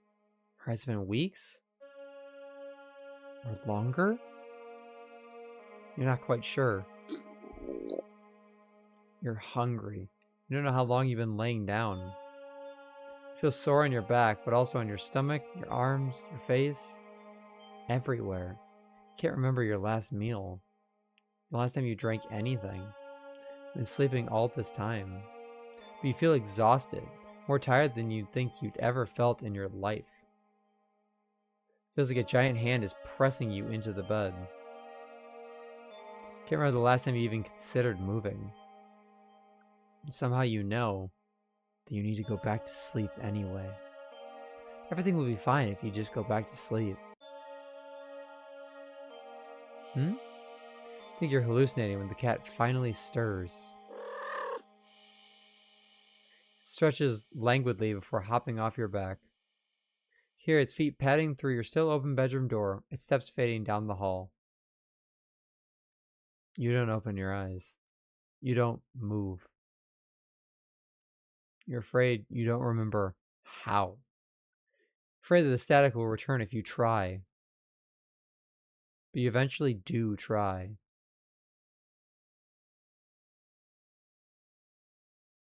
Try to prop yourself up on your arm. It's thinner than you've ever seen it. Thinner than you think should be possible. Crack. Your arm snaps under the weight of your body and crumbles to dust on the bed sheets. It doesn't hurt in the slightest, as if even your nerves have dried up and become as useless as you feel in general. How long have you been laying in bed? You don't have much time to think about it. Your failed attempt at sitting up sends you tumbling over the side of the bed like a rag doll. You think you're probably closer to being a ceramic doll. Your body shatters instantly upon impact with the floor. Your head rolls towards the door, letting you watch as the rest of your strewn body parts crack and crumble and turn into broken ruin as your consciousness begins to fade. The cat strolls into view then, poking and prodding at the remains of your brittle limbs. Bad kitty, you try to say. You think your jaw might have snapped off earlier as well. Almost as if sensing your attention, the cat walks over to you. Well, your head at least. And you watch with your final conscious seconds as it lays down, curling its body around you. It feels warm. Well, maybe another nap couldn't hurt. Ending 6, just a cat nap.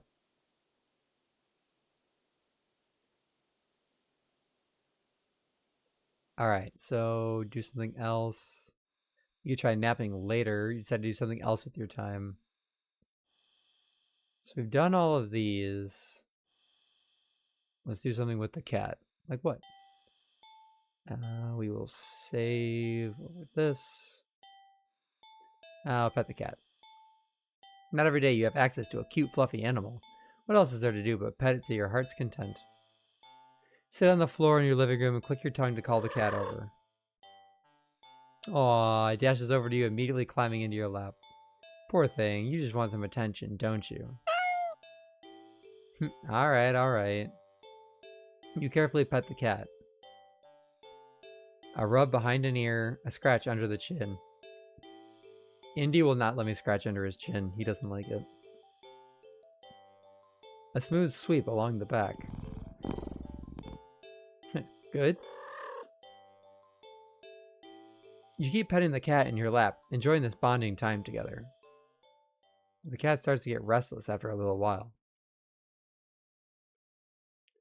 If I do something else, now we'll just keep petting. You're not quite ready to stop. You feel so calm, the repetitive action soothing your usually overworking mind. You keep petting. Cat leans away from your next head pat. It's trying to get out of your lap. You scratch under the cat's chin, it bites at your fingers. You might be bleeding, but it barely hurts. It barely hurts. More of a warning than anything. Cat struggles in your hold. It's watching you closely.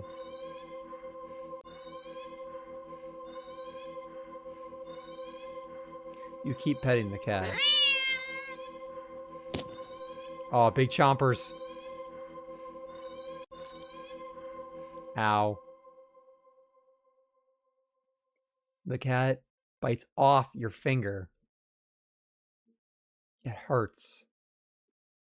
You're definitely bleeding now, but for some reason, you just can't stop. You don't know what it is. Its fur is so much softer than you realized. You'd think it would be shining in the faint light of your living room, but it's as if the darkness around the cat's black coat is sucking in all the illumination around it, rendering it completely null. You're drawn to it. Like you're somehow holding a deep, dark abyss right in your lap. Seems calmer now, munching on your severed finger. The stump between your thumb and middle finger is leaking. But you keep petting. You fret that your blood will ruin its fur, but the cat no longer seems to mind. Time passes. It's dark out now. Soft as the fur is, your palm has started to feel raw and damp under the constant friction from your petting. Think faintly that maybe you've had enough. You start to lift your hand from the cat when in a flash. Ow.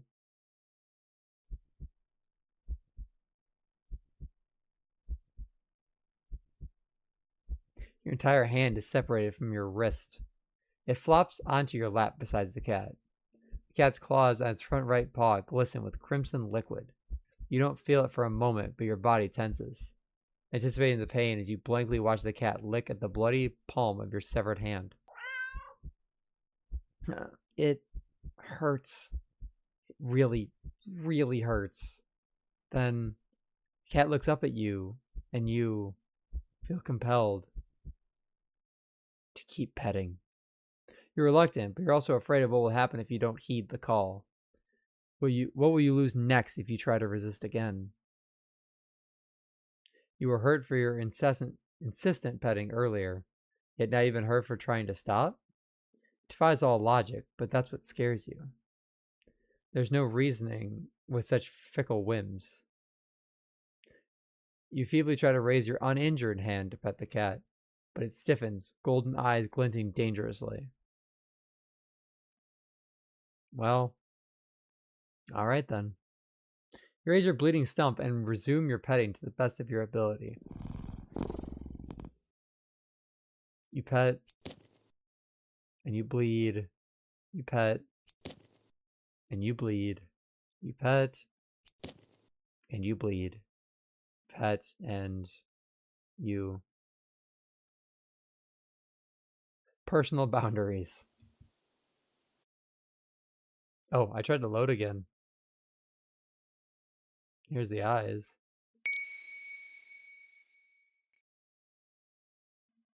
In the days leading up to my meeting with it, I've been obsessed with a memory. Someone precious to me had found someone precious to them. My best friend. My only friend. I was happy for them, truly. But then I'd be happy for the others, too. They promised it wouldn't happen to me again. That they knew how it felt to be told by someone you cared for that they'd outgrown you and your friendship. That they'd never, ever do such a thing. This is really hard to deal with when you have close friends and they either outgrow you or there's that one thing that just changes the friendship forever and it's just never quite the same anymore. Even if they say, you know, they'll never do that to you, but then, you know, come to see it later that they do. There's not a moment that passes now that I wish I risked the pain of their rejection and just believed them. But I didn't. I pulled away before they could, trying to protect my fragile heart. But it only hurt all the more. Selfish as it was, I'd wanted them to fight harder to keep me around. When it appeared before me, it promised to be just that. A friend that would never, ever let me go. A friend that would never, ever leave me. All I had to do was promise the same thing in return.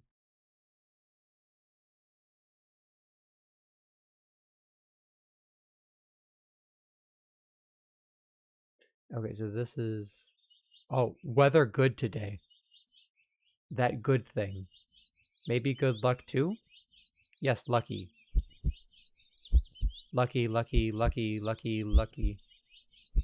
Lucky, lucky, lucky.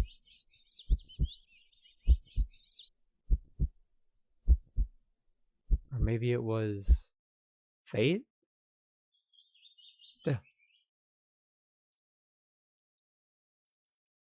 So this is the same. Okay. I want to load here. If I do pet and keep petting and keep petting and then do something else, okay, that doesn't change. Very weather. We shall feed. Cat looks hungry, so you decide to feed it. You're regretting not stopping for food earlier as you don't have much left. Grocery shopping day is tomorrow after all. You head to the kitchen and click your tongue, ensuring the cat follows after you. It leaps nimbly onto the kitchen counter and watches as you search for meal options. Let's see. Let's find some things you'd expect. Can of tuna, meatloaf, and... What's that? The tightly sealed Tupperware on the bottom shelf of the fridge. You don't recognize it. A foul odor is leaking from the container. Whatever's inside can't be safe for human consumption. The cat seems excited about it, practically salivating over it. Still, you're the caretaker here. You're the one who needs to decide what's best to feed a hungry cat. So you'll feed it. Alright, let us save here. We gotta start with the mystery food because it just looks the coolest. Is this really a good idea? Oh, fine, I guess if that's what you want. You open the container and... Ugh. Barely managed to keep from throwing up. But just barely. Stench is overwhelming. Yeah, give me a minute. You hazard a look at the contents of the container, but... Honestly, can't understand what you're supposed to be looking at. Everything is just mashed together. What exactly everything consists of is a mystery you're more than happy to keep unsolved. Different shapes, different sizes, different textures. Not the color, though. All of it is the same color. Most unfortunate looking shade of gray you've ever seen. Tinted with nauseatingly wet green film over the top. Ugh. Am I supposed to warm it up or You really don't know how to serve it. Any utensil or plate that touches it is getting thrown out immediately. No exceptions. Hands are going to be scrubbed with soap and hot water within an inch of their lives after this. You decide against putting this crap in your microwave. You doubt it would taste or smell any better warm. Not wanting to hold it anymore, you shake your head and practically toss the container next to the cat on the counter. Meow. Cat enthusiastically dives for the toxic-looking sludge, sniffing it as if savoring the scent. Turn to the fridge and close it. You've lost your appetite. You had to head to the bathroom to wash your hands for the next hour or so when... Munch. Crunch. Ow! Sharp pain on your foot causes you to stumble. Catch yourself in the kitchen sink and look down to see what the tip of your sock is. Red. Red is slowly spreading to the rest of your sock. Are you bleeding? Quickly reach down and pull off your sock to see the damage. Oh my god. Your middle toe is gone. It's just gone. It's a stump left in its place. Steadily leaking blood onto the floor. You clumsily step back as if that would help you get away from what you were seeing. The blood trail simply follows your movements. 911. You have to call 911. Phone, where's the...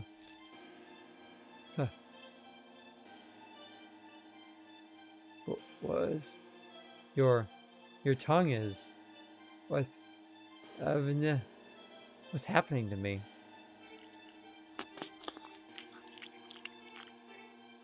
Slowly look over to find the cat still eating, completely unbothered by yourself. It's like as it's eating out of this, it's taking portions of the narrator. Not bothering to try and stop the blood from dribbling out of your mouth, you keep watching in a daze as the cat happily chews at a gross piece of... Wait. That's... Look more closely at the mystery food in the cat's jaws. Looks vaguely familiar. It looks like a tongue? Munch, gulp. Before you can even think to do anything to stop it, the cat dives into the container again. Bites into a piece that looks kind of like a... Collapse onto the floor, clutching your torso. You writhe around the blood-soaked tiles, crying. Something inside you just... Blood pours out from deep within you. Whatever that was felt important. Now it's probably gone, too. It hurts. It hurts so much. Stop, please. You weakly try to reach up to the cat on the counter above you. Your vision blurs from the effort, from the pain, from your tears, from...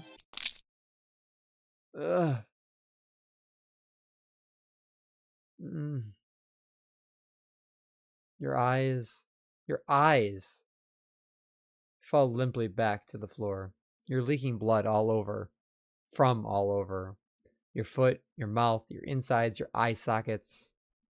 You feel your life fading away too. That's fine. If it means not feeling the pain of losing another part of you, then... Hopefully the cat will take its time eating your eyeballs. And give you time to just...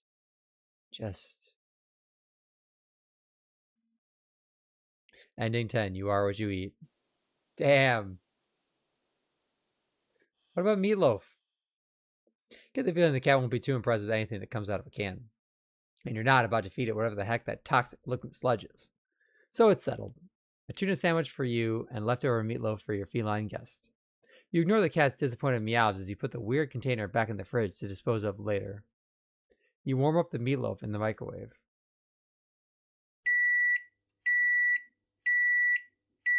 You know, speaking of microwaves, have you guys seen the guy who charted Guitar Hero to popping popcorn in the microwave? It's really funny. Place the now warm meatloaf on a saucer next to the cat on the counter. You don't think you should be encouraging it to eat up there, but you figure it'll make for electing not to feed it the toxic goop it wanted.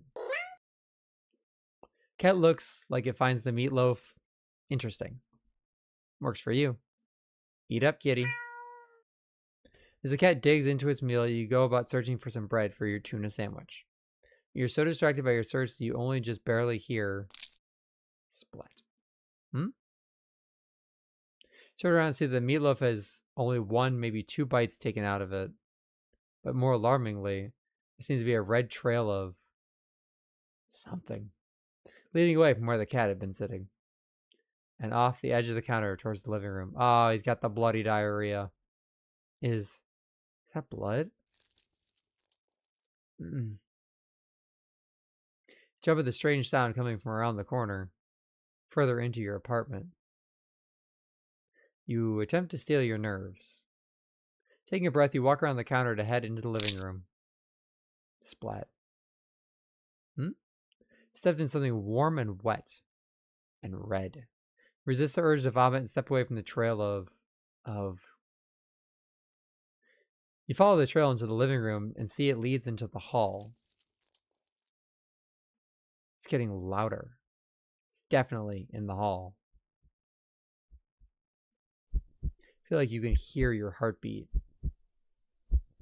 You hope whatever is in the hall can't. Your body shakes as you feel yourself step forward. And forward. And forward. And forward. You peek around the corner. Nothing. There's nothing there. What? You walk further into the hall and see that the trail leads all the way down to the end of it. There's nothing there. You don't quite feel relief, but at least plop. Feel something wet and warm drip onto your cheek. Something very warm. Swipe your shaking hand across it and pull it back to see your fingers covered in something. Oh god, we're being... Oh god. You look up and can see what only can be described as meat. Ah! The entire ceiling of the hallway is covered in a thick, undulating, writhing layer of pulsing meat. As its center is a single glowing eyeball frantically rolling around in every direction. Till it lands squarely on you. Try to take a step back, desperate to escape the hallway. To escape this thing. But... oh god. Before you can even scream, meaty tendrils shoot out and grab you. No! Let me go! They pull you up and up into a pair of slowly opening jaws. God, we're gonna be in Humfried. And then... crunch. Chomp. We are dead. Leftovers. What about the tuna? Cats like fish, right? Shrugging, you take out the tuna for the cat and the meatloaf for yourself. Put the frankly ominous container back in the fridge. The cat looks a little disappointed. Tough. Need to dispose of that weird whatever it is later. You open the tuna and spoon it onto a small saucer. You put the saucer on the kitchen counter next to the cat. You don't think you should be encouraging it to eat up there? Yep. Cat looks like it finds the tuna acceptable. You'll take it. Eat up, kitty. As the cat digs into its meal, you go about heating up the meatloaf in the microwave. When setting the time, you hear... oh no, it's got to hip-ups. Turn around and see that the plate is completely empty. Whoa, that was quick. You need to pace yourself. Indy does that too. He eats within like 45 seconds of all of his food coming out. He doesn't hiccup. Sometimes he throws up though. What the? Baffled as the cat continues to hiccup, causing little bubbles to float off its mouth. What? Okay. That's okay. You can process this. It's not completely out of the realm of what's possible, right? Alright. Best not to think too hard about it. Soon enough, the room is full of floating bubbles. Cat releases a final tiny bubble before yawning and laying down right there on the counter. Well, glad you enjoyed it. Bubbles haven't left the room or popped. They seem to be pretty resilient. Wait, what? What's that? As one of the bubbles floats closer to you, see that there's actually something inside of it. A tiny, furry fish? It's just getting weirder and weirder. Still, can't help but marvel at the impossible wonder in front of you. You lift a hand, extend a finger towards the bubble, carefully press it against its surface. Little fish inside lashes out, viciously sinking tiny fangs into your finger. Doesn't really hurt that much at first, but then... Ow, what? Pain starts to climb from your finger to the rest of your hand. Past your wrist. Could it be some kind of venom? You fling your arm around in an attempt to dislodge the fish, but...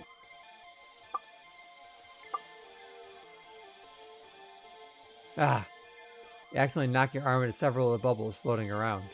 More tiny, ravenous fish latch onto your flesh. You stumble back out of pain and sudden bout of dizziness, only to bump into more bubbles.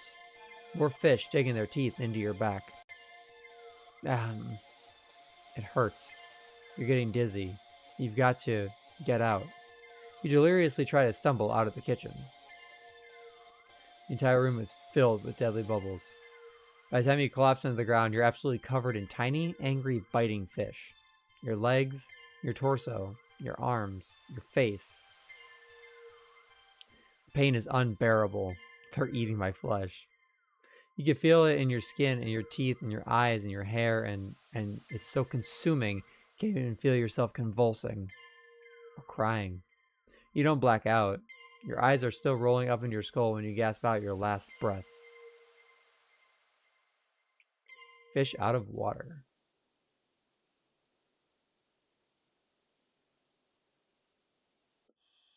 Clean cat.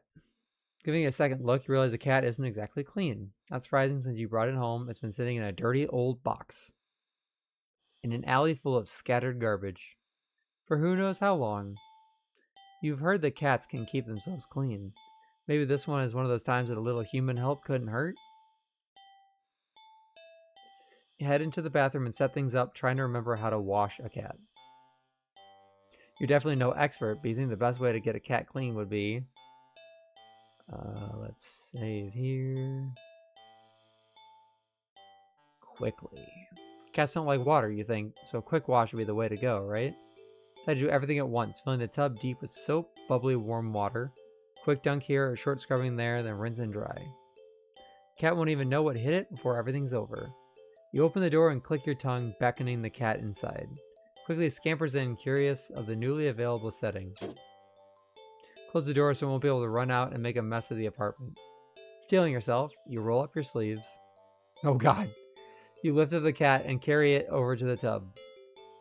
Your plan's already compromised as the cat starts to struggle in your hold. Probably should have held it so it couldn't see the water. Ow, ow, hey! Scratches at your arms. You knew it wouldn't be happy about the water. But you didn't think it'd be this irate.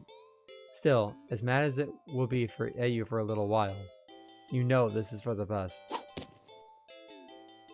Deep scratch to your bicep startles you, and making you drop the cat into the tub. Uh-oh. Sploosh. Shoot. Kitty? Cat doesn't re-emerge hissing and yowling like you thought it would. You rush over and dunk your arms beneath the soapy surface, searching for the cat. What if it bumped its head and blacked out? It would drown. But you don't find the cat. Instead... What the? Watch as the water starts to darken. First you think it's just dirt from the cat and feel a little vindicated about your decision, but... The water darkens further and further, until it looks like you filled up your tub with black ink rather than water. Even the soap bubbles are a translucent obsidian now. This is advanced darkness. Something's not right. As soon as you have this thought... Whoa. You just felt something tugging you from under the water. You try to pull away, but your arm won't budge. Whatever it is, it pulls you closer to the water. Try to use your free hand to release the drain plug. But when you dunk your other arm into the water without thinking, it's grabbed too. Both hands restrained, you can't get any leverage to force yourself free. Help! Sploosh. You're dragged into the murky waters of the tub. You're dragged down, down, and down further still. Much farther than it should be possible for your bathtub. You can't breathe. You think you can't see either, but as you draw your final breath, you think you see what's been pulling you down. Something resting deep, deep down below. Something waiting for you. Bath hater. I don't think we're going to actually be able to get all of the endings tonight.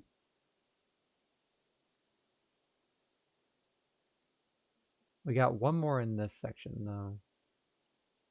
Which I bet is carefully. I think careful is the way to go. Cats aren't always fond of water, so you doubt it'll be a fan of an excessive amount of it. You pick the cat up and place it gently in the sink before turning on the water. The cat is startled, but ultimately doesn't try to run away. Nice.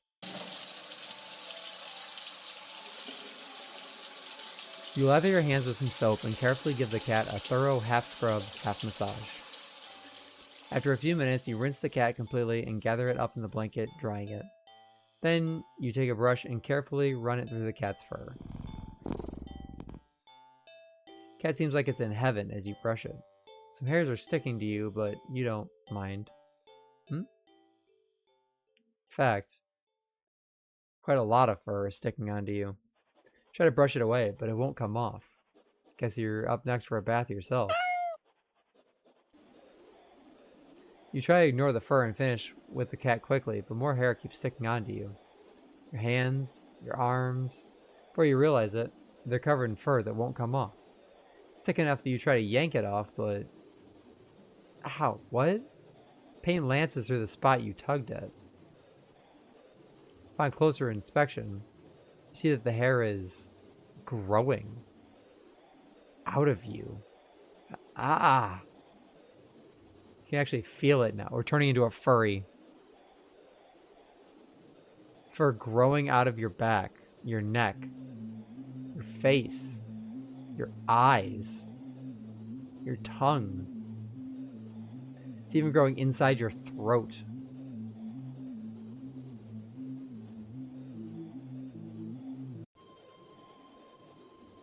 So you collapse and start to choke on the thickening fur in your esophagus. Cat leans up to lap at the fur growing on your forehead, grooming your hair as thoroughly as you did for it earlier. You'd think it'd be sweet if you weren't currently losing air. Still, feels nice at least to be looked after and cared for in some way, even if it's for just a little while longer. Cat's careful grooming is the last thing you feel before you're no longer able to breathe. Self-care buddies. Okay, we're at 29 of 40.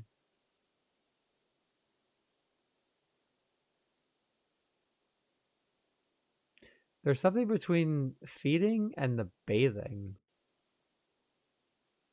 Did we miss something there? Did we not play? Poor thing was probably bored stiff sitting in that old box all day. Yeah, I don't think we're going to be able to do them all today. Watching crowds of people walking by them, ignoring them. You can't just leave them alone as soon as you're home. Little interspecies socializing won't kill you, right? Aw, you just want some attention, don't you? You want to play, huh? Okay then. What to play? Okay, so we do have some options here.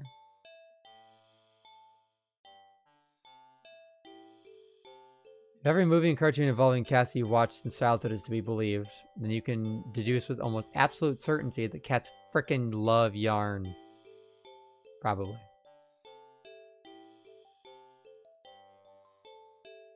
You unearth some yarn from an old box in the hallway closet that's filled with knickknacks and various abandoned hobbies. You consider just handing the ball of bright red yarn over to the cat and supervising from the side. But that would defeat the idea of playing together, wouldn't it? You cut off a decent length of string from the ball of yarn and go back to the living room.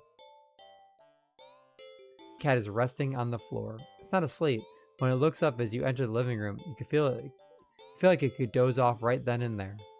You'll fix that. Smirk a little, confident with your surprise. Let the piece of yarn dangle just above the floor, pinched between your thumb and index finger. Uh-oh. Uh-oh. A sudden shift in the cat's demeanor makes your heart start to beat a little faster. Its posture has barely changed at all. Just a subtle shift of the head and ears. A slight tension in the shoulders. A sharpness in the gaze as it locks onto the yarn dangling an inch above the floor. The cat could still pass as almost being relaxed. Calm. And yet the air is thick with the eagerness to lunge forward. Waiting for the right moment to strike. Feel like you've just witnessed the awakening of the perfect predator. You're almost afraid of what will happen once you make the first move. But it will be you who makes the first move. Take a deep breath.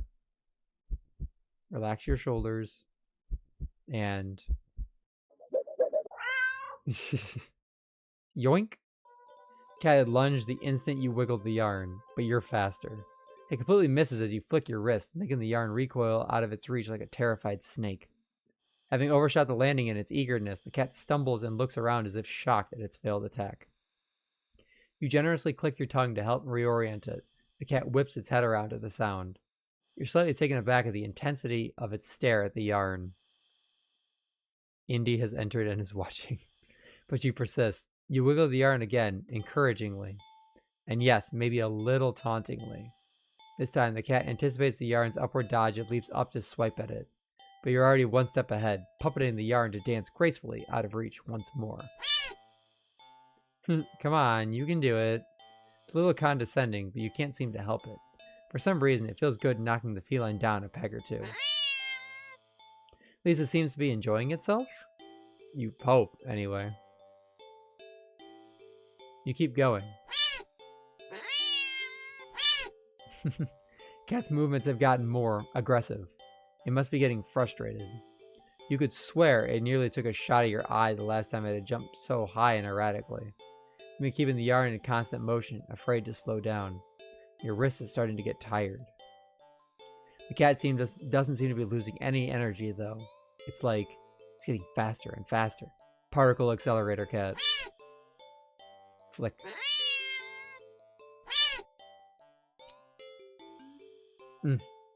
Your wrist finally cramps sharply, making you lose control of the yarn's motion as the tip of it brushes lightly against your stomach. Ow! Ugh.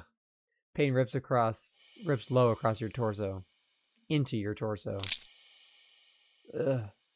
Blood pours out of your mouth. In a daze, you look down and see a red blooming slowly across the bottom of your shirt, around the tears in the fabric. Plop. Ah. You watch as long, thick ropes of something pour off from under your shirt into a bloody heap on the floor at your feet. A single red streaked rope still hangs from you, connecting you to all that mess. Are those your... You crumble to the ground and topple over onto your side. Your vision has gone blurry, but...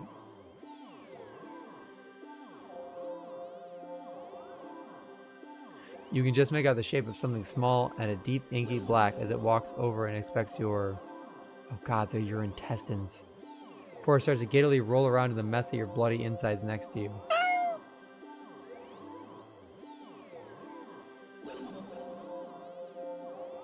Darkness falls over you. The cat sounds happy.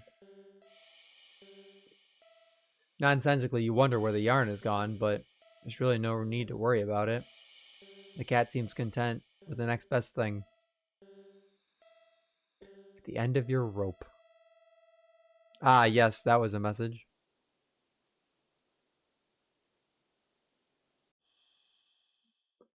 Cats are curious creatures by nature. They're also natural hunters, sort of. Why not pass the time by letting the cat hunt after something it'll never quite understand? Sounds a little mean when you think of it like that. But it's not like the cat will know anyway. Ignorance is bliss, or so they say.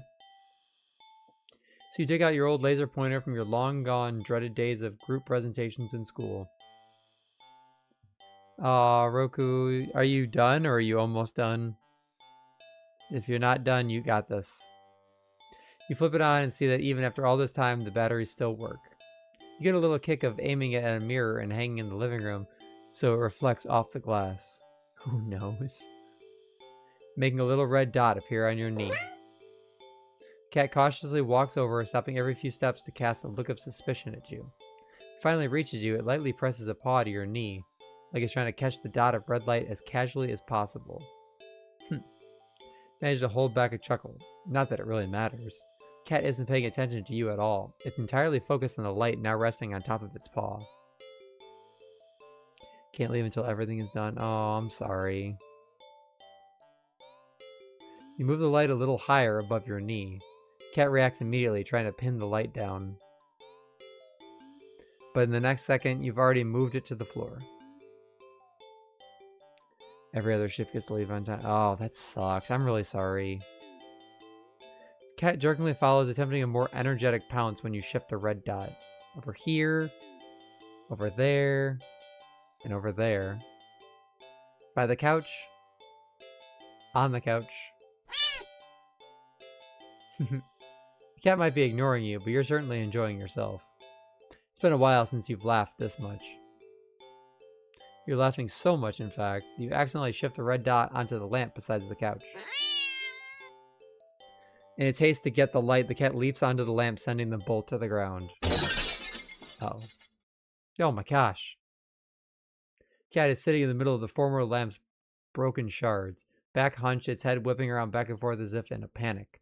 Quickly turn off the laser pointer and rush over. I'm sorry, are you okay? Are you hurt? Reach down to pick up the cat and check on it for any injuries when... Yeah, that probably wasn't your best move. Ow, hey! Cat swipes at you, claws extended. Backs up and twitches away, making frantic half-turns in various directions as if looking for something. Or waiting for something to appear. Ah, jeez, that really hurt, you know? You hold the hand with the scratch close to your chest. It's bleeding, but it's not too big. You're more annoyed than anything, but... Immediately, your annoyance starts to bleed into concern. Watch in shock as the cat starts to run around tearing at the carpet, the sofa, your armchair. You want to stop it, but you're afraid of getting in the middle of its rampage. Consider calling a vet for advice on how to calm it down, but for some reason, I feel like that wouldn't be a good idea. What happened to you? Is it... Idea comes to you, or rather, a realization? Grasp the laser pointer, aiming it safely away towards the floor in the middle of the living room. Thinking, hoping, the cat would calm down if it found what it was looking for. You turn on the laser pointer. Cat's reaction is immediate. Okay. You screwed up. In the span of mere seconds, you watch as the cat spies the red dot from its perch on the shredded armchair. Leaps high into the air. Changes in the air. Slams down upon the dot on the floor with a weight and force that shakes the whole apartment. Maybe even the whole building. You wonder dazedly how none of the other tenants have rushed over to complain about the noise. Yet you stare at the sight in front of you. The cat has somehow grown in size. Eyes bulging and glowing. Tail thrashing. Teeth enlarged, bared and covered alarmingly in a bubbling froth. Its giant claws rip and shred through the carpet, through the floor tiles, and even below them, ravenously trying to get the red dot. Your hands are shaking. You don't know what to do. You feel trapped. You have to get away. Get it away from you. You slowly back up towards the door. The light moves with you. Instinctively, you flick the light away, this way and that, the cat stampeding after you. So fast. Smashing through the TV, breaking the couch in half. Too fast. Bulldozing through the wall into the hallway. A chance. You turn, intending to bolt out of the door and never come back. But in your haste, you forget something. Forget several somethings. Forget the laser pointer gripped like a lifeline in your hand. Forget the mirror still miraculously hanging on the wall next to the hallway. Laser reflecting off of it. Putting the small glowing red dot on the back of your head. As you reach the door, you forget that it's locked. Ow. You don't even have the chance to turn around before the cat lunges all the way across the room at you.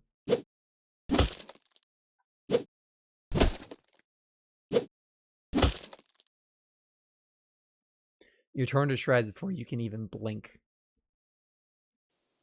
Wow. Hide and seek? What about hide and seek? You're not quite sure how this is going to work. Can a cat even understand the concept of a game? Let alone one with rules like hide and seek? Here, just pick up the cat and turn them away from you before hiding behind the armchair. Almost certain the cat must have turned and looked while you were hiding. Out of confusion, at least, if nothing else. Regardless, a few moments later, the cat cautiously peeks around the armchair at you, eyes curious. You smile and scoop it up, holding it out in front of you. You found me, you win. Cat looks confused but pleased at your praise. This time you put it on the armchair so it can't see your hiding spot as easily.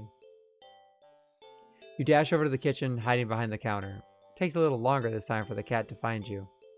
This time, when it does, it startles you by hopping down onto your lap from the countertop above. Whoa. You found me again. Okay, you win. You're rewarded with little scratches behind the ear and under the chin when it leans into your touch. Okay, why don't you give it a try? You go and stand in the middle of the living room. The cat following you. Make a show of covering your eyes and turning around. Okay. 5, 4, 3, 2, 1, go! Turn around and see that the cat is gone. You sure catch on quick. There aren't that many places available in your apartment for someone your size to hide. But without the opposable thumbs needed to open the closed doors in the hall, the cat will have its limits too. Fair game. Okay, now where to look? I don't think this matters, but... Look behind the couch and the armchair, then under the coffee table. Nothing. Living room is pretty much sparse when it comes to furniture. Peek around the counter, grab a chair, and check on top of the fridge. You even open the cupboards along the floor just in case the cat managed to squeeze inside. Nothing. You decide that's for the best. Kitchen is for making food, not playing games. Peek around the corner into the hall. Nothing. Not sure what you were expecting. All the doors closed. There's nowhere in the hall for the cat to hide. Couldn't find the cat anywhere. Start to be a little worried when you hear a soft sound coming from the hall? Head to the hall and listen again. Sounds like it's coming from your bedroom, but walk down the hall to your room and gingerly open the door. How'd you get in there? Ah. Cat trots out and runs around your legs, meowing incessantly. It looks disappointed somehow. Perhaps in your apparently subpar seeking skills. But you lift the cat into your arms and look at your bedroom door. How did you get in my room? Cats are liquid, by the way. You know the door was closed, right? Cat wiggles out of your hold and runs out of the hall. Follow it to see it sitting in the middle of the living room. Upon seeing you, the cat promptly turns around because it wants to take its turn seeking. I had to indulge it by hiding in the counter again when the lights. Did the power go out? Darn it. Wait for your eyes to adjust to the darkness.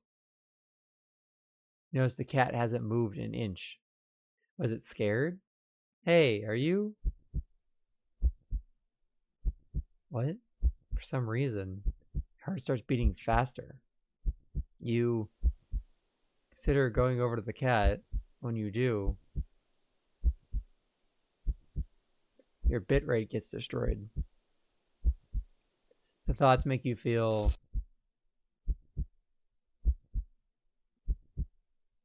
like your life is in danger. No, don't be miserable, Omori. Be happy, Perto. Look at how happy Tato is to be up here. You need to hide. Now. Oh, okay, hold on. Armchair. Nope. Okay. Kitchen counter. Nope. Hall. Okay, there's nowhere to hide in the hall.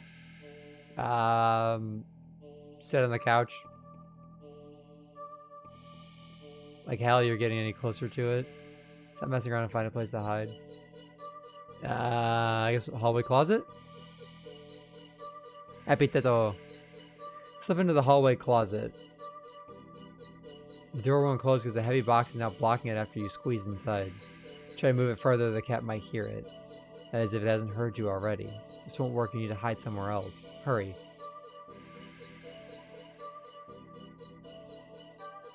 Rush to the bathroom, and the door's locked.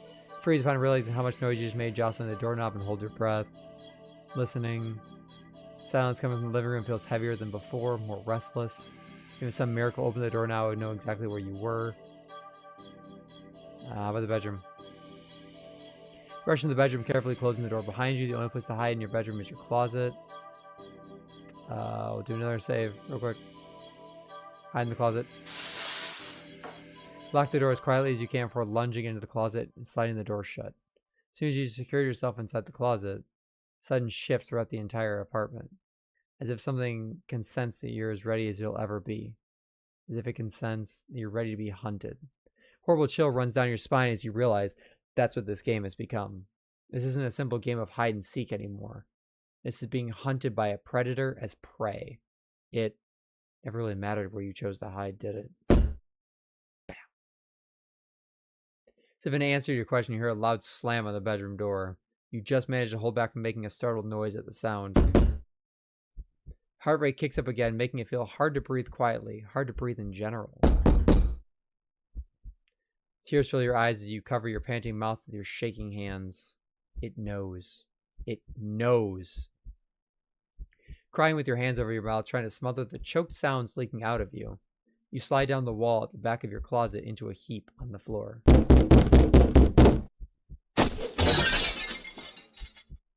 Flinch harshly at the sound of the door being ripped off its hinges, followed by a loud crash against the wall on the other side of the room. Like the door had been blown away. Silence that follows is almost too much to bear. You can't. Sob. A single sob escapes through your nose. Squeeze your eyes shut in defeat at how loud it sounds in the quiet of the room. Not much point in hiding it anymore anyway, is there? Instinctively put whatever energy you have into listening for footsteps, even as you emotionally shut down. But you hear nothing. Nothing. Nothing. Then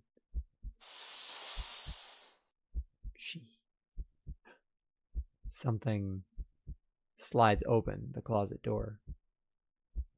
You've curled in on yourself.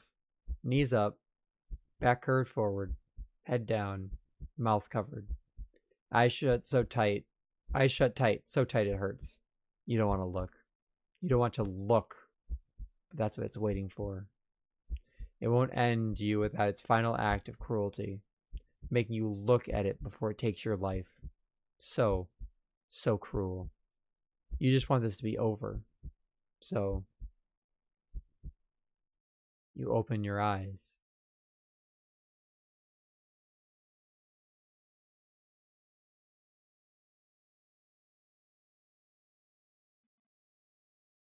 You see something glaring at you from the darkness beyond the closet door. It looks disappointed. In the moment before you draw your last breath, you almost consider apologizing for being such unworthy prey. Guess your hiding skills were just as subpar as your seeking skills. Disappointing prey. Interesting. I want to see what happens if you leave. Halfway to the front door. Oh, okay. No, we don't do that. Look at the door and you see several more locks over it than you know you have. Peek over the cat. It's not looking at you, but feel a wave of disappointment practically pouring from it into you. Feels almost like a warning. Back away from the door and feeling slowly subsides, letting you breathe again. There's no getting out then. You need to hide. Okay, so if we load this one, risk another hiding spot. So what happens if we just wait and just let the time run out?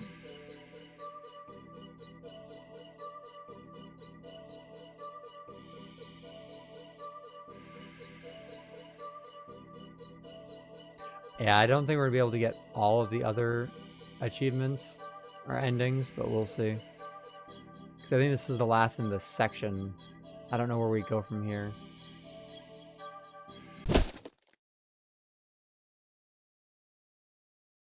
How disappointing.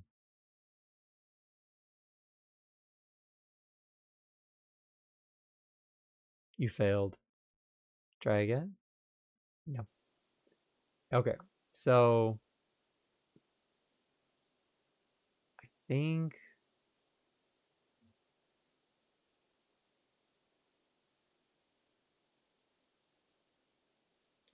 I don't know where to continue from. Do we just take it home? Because we've already done all of those. We've done all of those.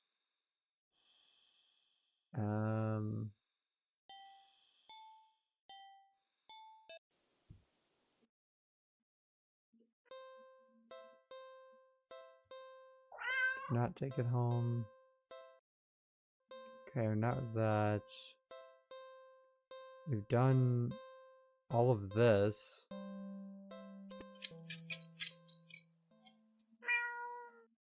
Yeah, we've done all of this.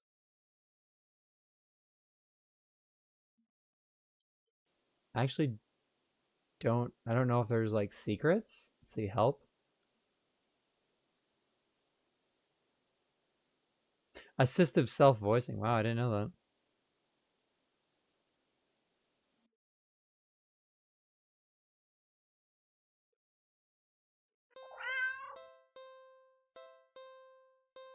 Do not take the cat home. Leave. Ignore.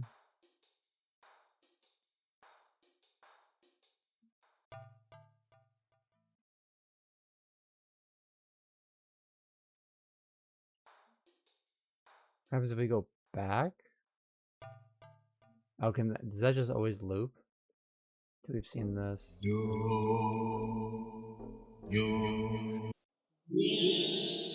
Yeah, so we've seen all of this as well.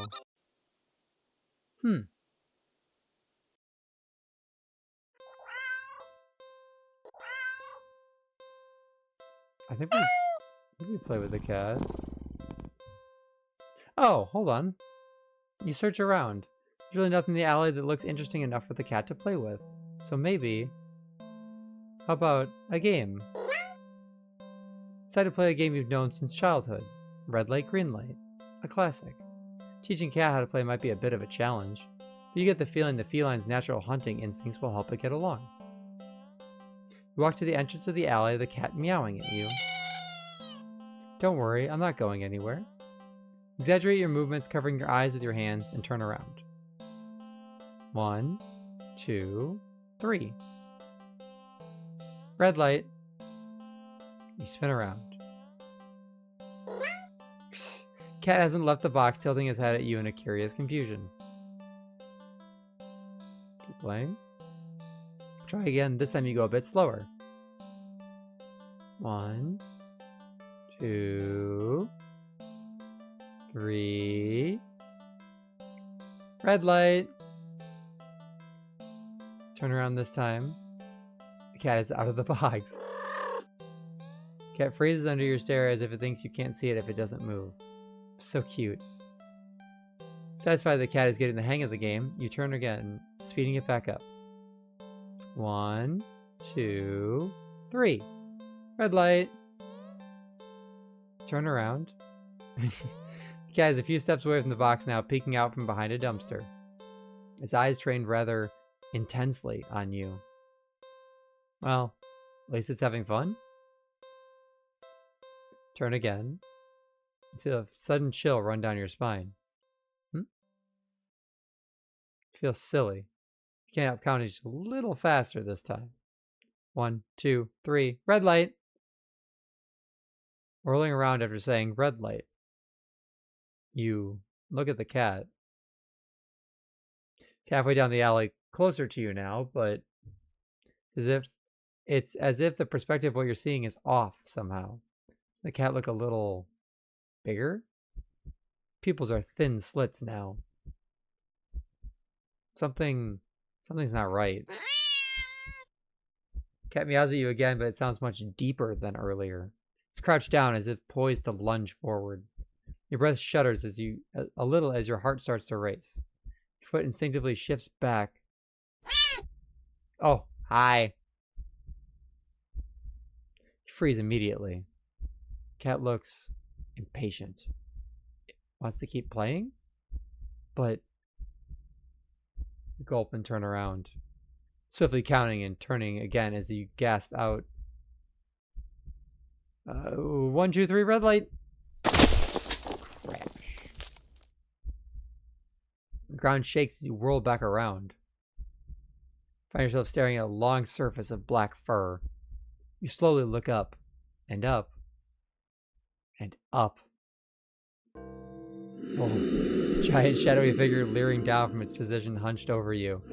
Fangs dripping with saliva, claws crushing into the concrete walls of the alley. Its glowing eyes are unblinking as they look back at you. The cat waiting for your next turn. But it's so close. If you turn around now, you don't want to play anymore.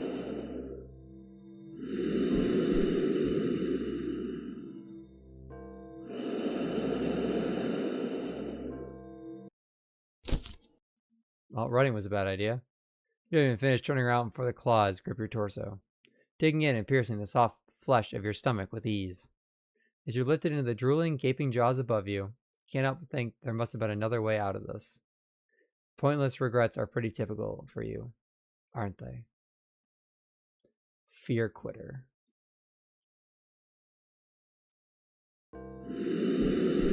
Keeping your eyes trained on the giant looming over you, you take a step back. No, that's cheating. Restore backup data. Hold on.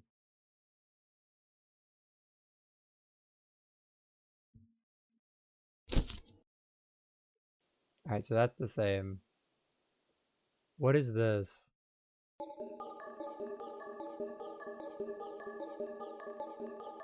What?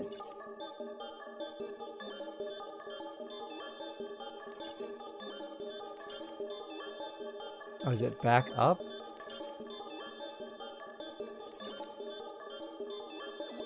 What are you doing? Stop. You'll break every... What is happening? I'm guessing run is just instant kill.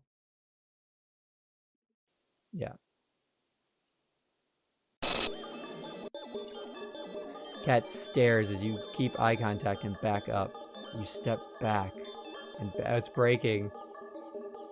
And as you take one more step back out of the alley, go home. Error. Uh-oh.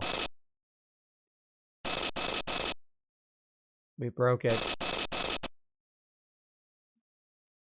The world outside the alley seems to be broken.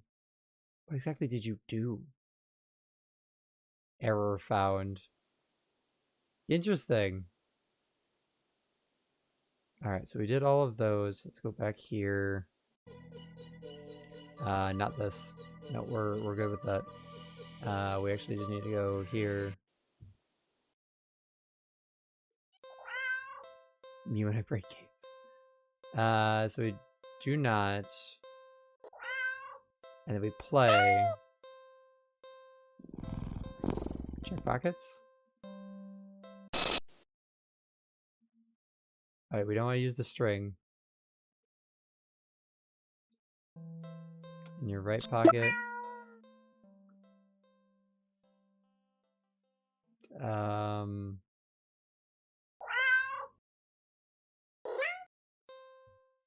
Play.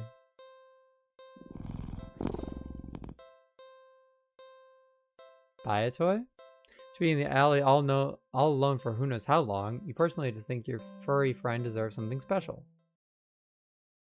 I'll be right back, okay?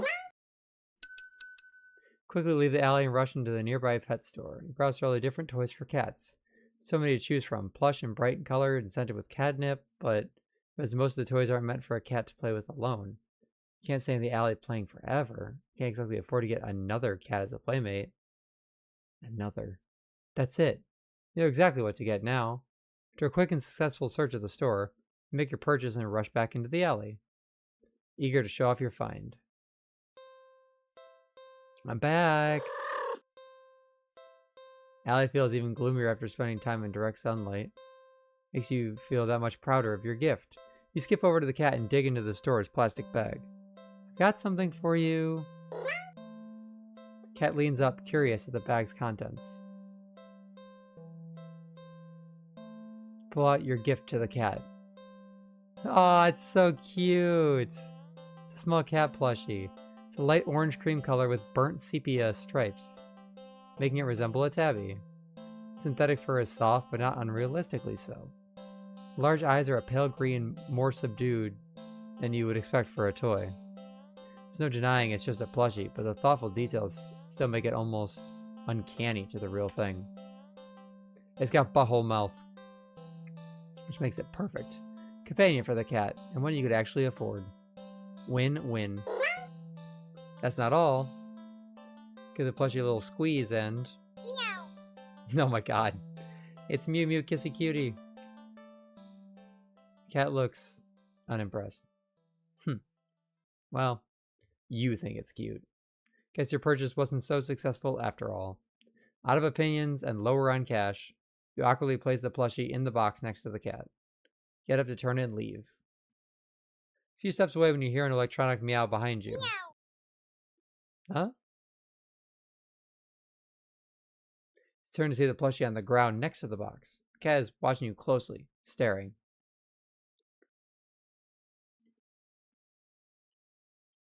This face. You sigh and go over to pick up the stuffed toy. You really do just want attention, don't you?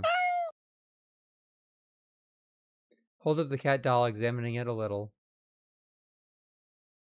Looks a little different. Oh my god, its eyes just moved. Did it just look at you? Meow.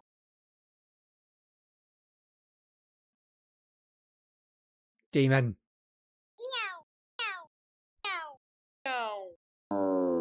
Oh no.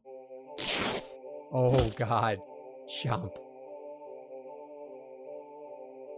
Plushie somehow opens its sewn-on mouth before biting onto your wrist. Ow, stop! You try to fling it off, but its grip on you is strong as it drinks your blood, ravenous and frantic. You hit it against the concrete walls of the alley. You try to tear at its sturdy fabric. Try as you might, you can't seem to hurt it or make it stop. It's just a toy after all. Eventually you start to feel faint, enough to collapse into your knees in defeat. Stuffed doll is drinking more calmly now, as if its previous aggression had been a mere reaction to your desperation. It seems satisfied that you're no longer putting up a fight.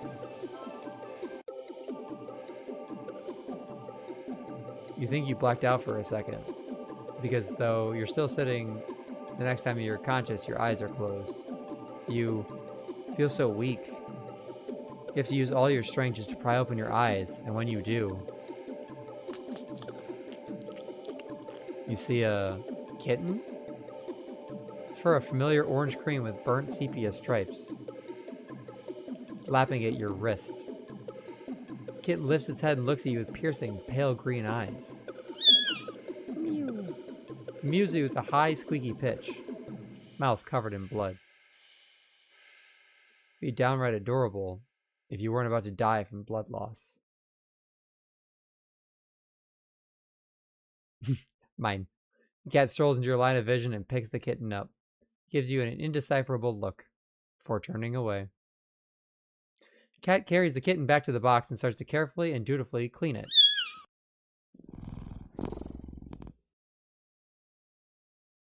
You sway and you find you can't right yourself before falling to the ground. It would seem that in the end, you got in the cat a playmate after all. Ending 34, Living Doll. Okay. So what if we just leave? Ungrateful little monster. You huff in annoyance. You're welcome. Shaking your head, you turn to leave once again. Ah! A sharp pain lances up your arm. Gah! Crying out, you grab onto your arm only for it to... Uh-oh, are we being turned into a doll? Fall off. Your arm just falls right off. You stare in shock at your severed limb on the ground. Gathering your courage, you turn to look and see where your arm had once been connected to the rest of you, only to see... Huh? Not blood, it's... cotton? Touching it, the stump doesn't even hurt. That is... till the same thing happens to your other arm. Ah! Yeah! Coming apart at the seams! You fall when both your legs succumb to the same nonsensical fate, crying out in agony that comes and goes like it never happened, as if you're not currently lying on the dirty ground of an alley, limbless. What in the world is going on? You can't make sense of it. You can't think straight. The pain has receded, leaving you with a strangely empty pit in your stomach, considering you still have a stomach and it wasn't replaced with. As you lay back, helpless and still in shock, staring at the sky, the cat's face appears in your line of vision. Oh. It lunges at your torso and starts biting and clawing into your chest like you're a chew toy. It doesn't hurt anymore. You feel like it should. You're not sure if you're glad that it doesn't. Eventually, you feel the cat pull something out of you. A small doll that looks very, very familiar. It's hard to tell, but that doll it's you, isn't it?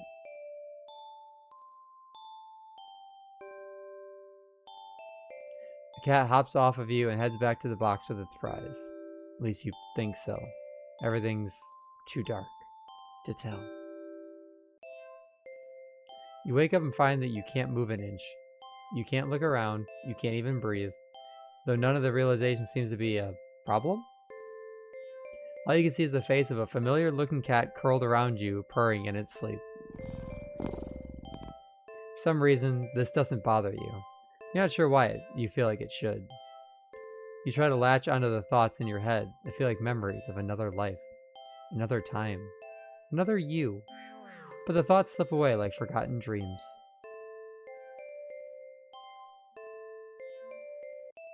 Oh well, that's fine, isn't it?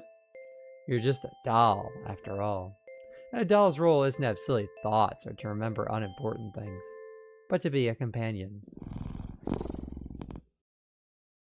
And judging from the cat's contented purring, you seem to be performing your role perfectly. You're filled with an overwhelmingly strong sense of pride at this fact. And so you, too, feel content. Cotton-headed. Oh. Been enjoying yourself, haven't you? Yes. I as well. Still, all good things must come to an end. I believe you are ready. Final 5 endings. I know the stream's running a little later, but honestly, it just seems worth it to do these last few.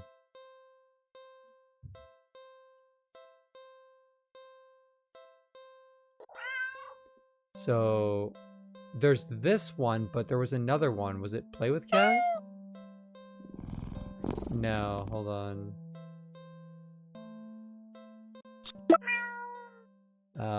Let me load.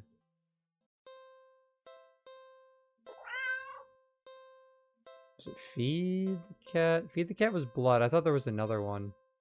Maybe I'm wrong. Alright. You are ready. Only one thing left. So, what should you do? What should you do with a cat that's been very, very, very naughty? Begin restoration. Ooh, hold on. Hold on, shit's be happening.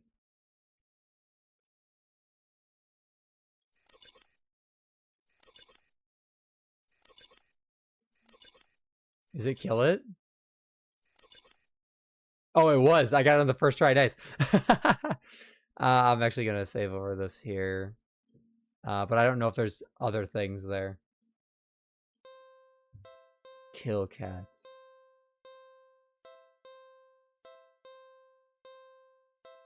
Really? Are you sure?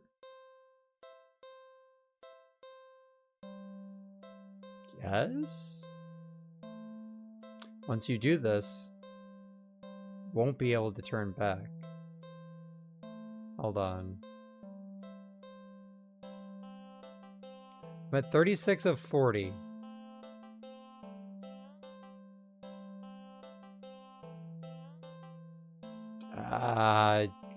What happens if I change my mind?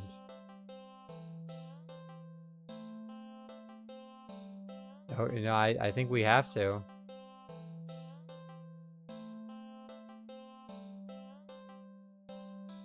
Last chance. You really sure about this?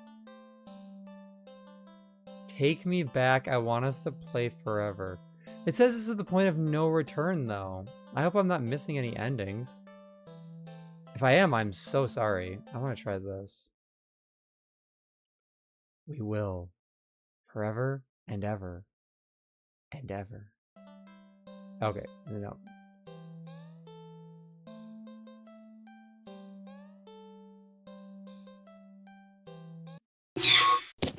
Okay.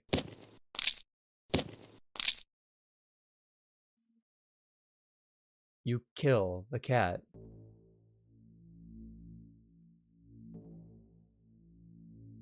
Its corpse lays limp and lifeless in its now bloodstained cardboard box.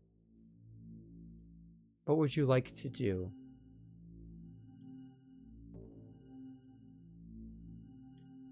Check pockets. There's no point. The cat is dead. You dig in your pockets anyway. Left pocket, string, useless.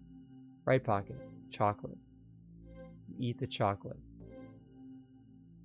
You have your phone. Take a picture. No point. The cat is dead. What would you like to do? What are you looking for? The cat is dead. Look anyway. To your left and your right, nothing but trash. You look up. Sun never reaches in here well enough. But you can tell that it's a beautiful day today. You look behind you. Nobody saw. You look down in front of you. Oh yeah. The cat is dead. What would you like to do? Leave. You're done here. Turn around and leave the alley. At least try to. As you stand at the edge of the alley's entrance, see nothing that exists beyond it. It's empty black void. You turn back.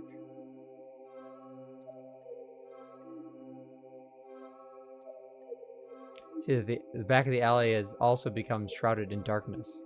You can't see a thing.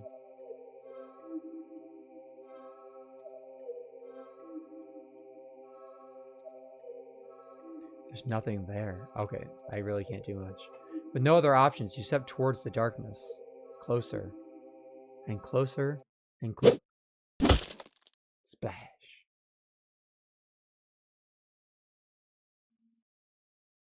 You're bleed.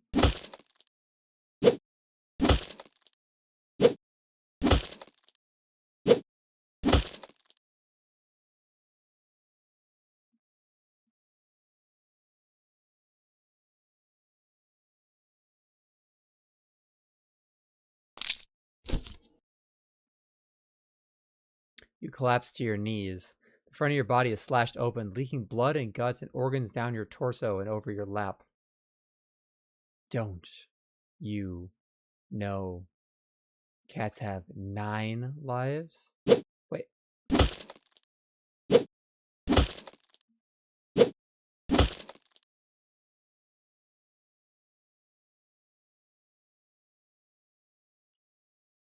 Ending 36. 8 more left? Do not take it home. Whoa, hold on. Oh, I can't skip this either.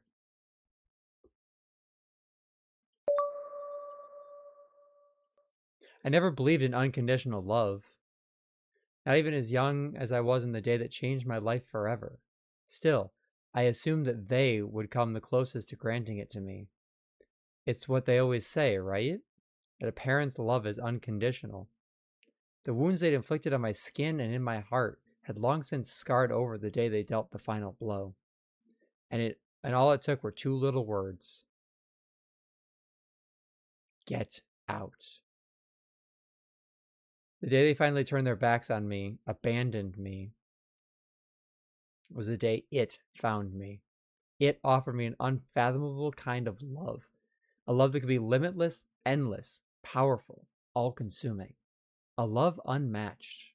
A love unlike anything that could exist in this world.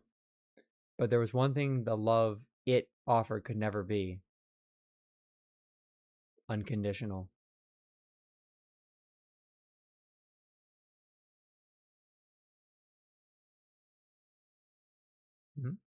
Where am I? And so, you find yourself here, yet again. What? Who said that? Where is here? I can't see anything. Why? Here is here, silly. Well, do you remember me this time? Never would have thought myself as being forgettable. I suppose there's a first time for everything. Memory slowly pieces together fragments of a moment, an encounter, a cat in an alley. I took you home with me, didn't I?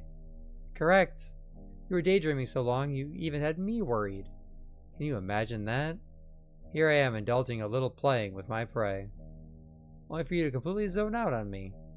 This game's no fun if you're not present, you know. Okay, Flowey. No, I don't know. I don't understand what's going on at all. Curious as you are, I should have expected that you'd have questions. Well, I suppose you put me in a good enough mood to be generous and hear you out. Very well. What would you like to know? It's the first thing that came to mind, really. You were on the brink of death.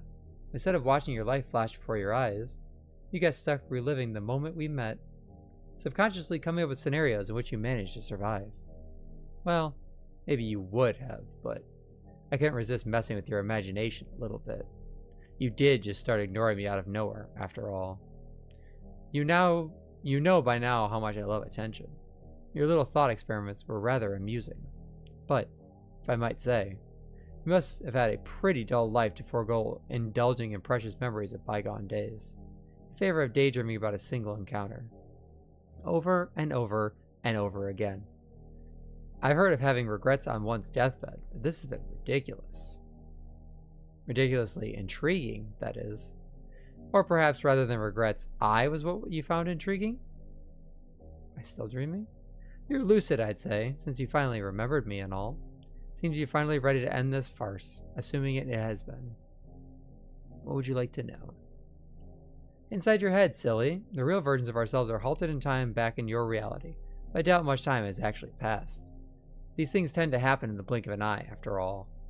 Well, usually, anyway. Why do you keep killing me?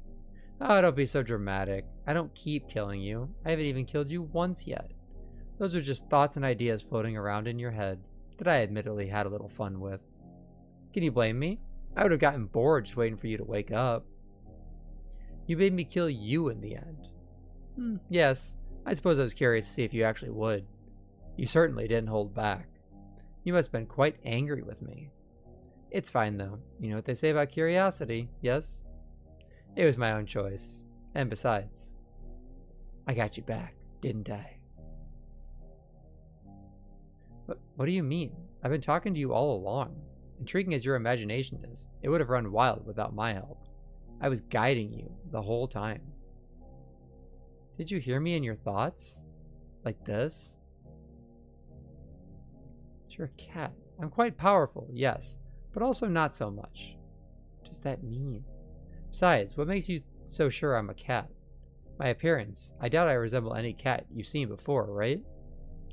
The hell are you if not a cat? I didn't say I wasn't a cat, did I? I could be a demon, or a god, or an alien from another galaxy, or an interdimensional abomination. Or I really could just be a cat. Doesn't really matter what I am, does it? Certainly what I can do would be a more pressing matter, yes? A real cat couldn't have done all this. You're really hung up on appearances, aren't you? Do you have some kind of proof that cats don't possess powers like mine? I doubt it. And you know, it's pretty rude of you to keep going on and on about what I am, before you even asked who I am or what my name is. Okay, then what's your name? Well, I'm not going to tell you now. Learn some manners first and we'll see. Well, maybe in your next life, anyway. What do you want? Well, if we're talking about my original goals, those are a bit personal, I'd say. And anyways, things have changed. Right now? Well, presently, I'd like to have some more fun with you. Your company has been very entertaining thus far. Given more time, and under different circumstances, perhaps we could have even been... Well, all good things must come to an end. You can't truly want to spend what little time you have left in regret and delusion, right? Alternatively, I'm also quite hungry after waiting so long for you to wake up. At this point, I could go either way. Have I satisfied your curiosity now? I have just one more question. Why me? Why call out to me of all people? All I did was call out for someone to hear me. I called out, and you were the first person who came to me. Simple as that. Were you hoping for some special reason? I'm afraid I don't have one. Everything I've come to like about you were things discovered after our initial encounter. So there's no big reason for any of this? The reason is far less interesting than the results that came about from our interaction. I only called to satiate my hunger, but in doing so, I found something far more valuable. I know for a fact that regardless of how this plays out, I will never forget you. What do you mean? I've taken a liking to you, human, and so I'll grant you another chance. Another choice.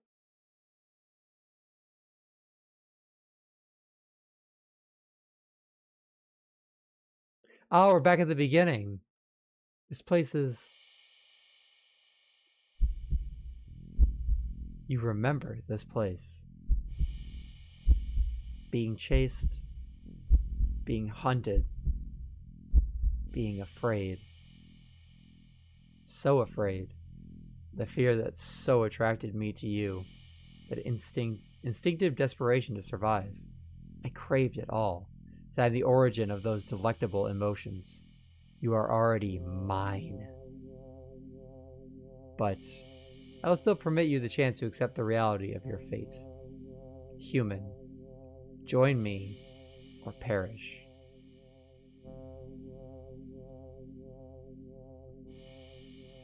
Sure. Splendid. Come forward, my human. Step forward and pick up the cat. You cradle it in your arms, reaching up to scratch its head.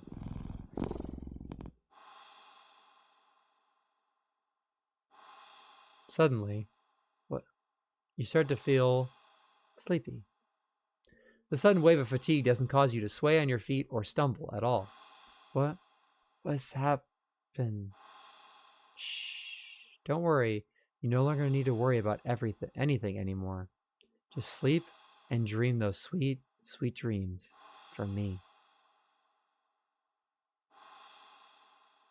Excellent. With this, you will soon become a part of me.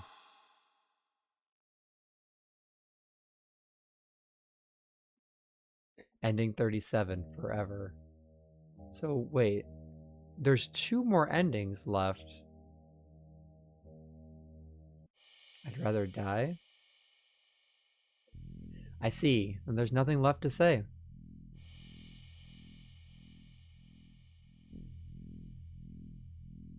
Resigned to your fate, you finally turn around.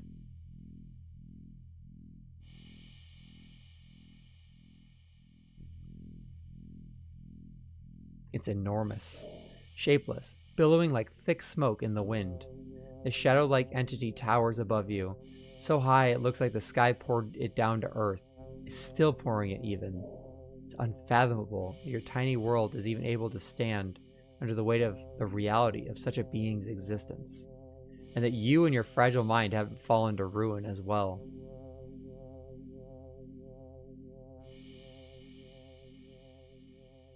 You step forward into the monstrous miasma. What in the Ina hand movement was that? Offer yourself to it.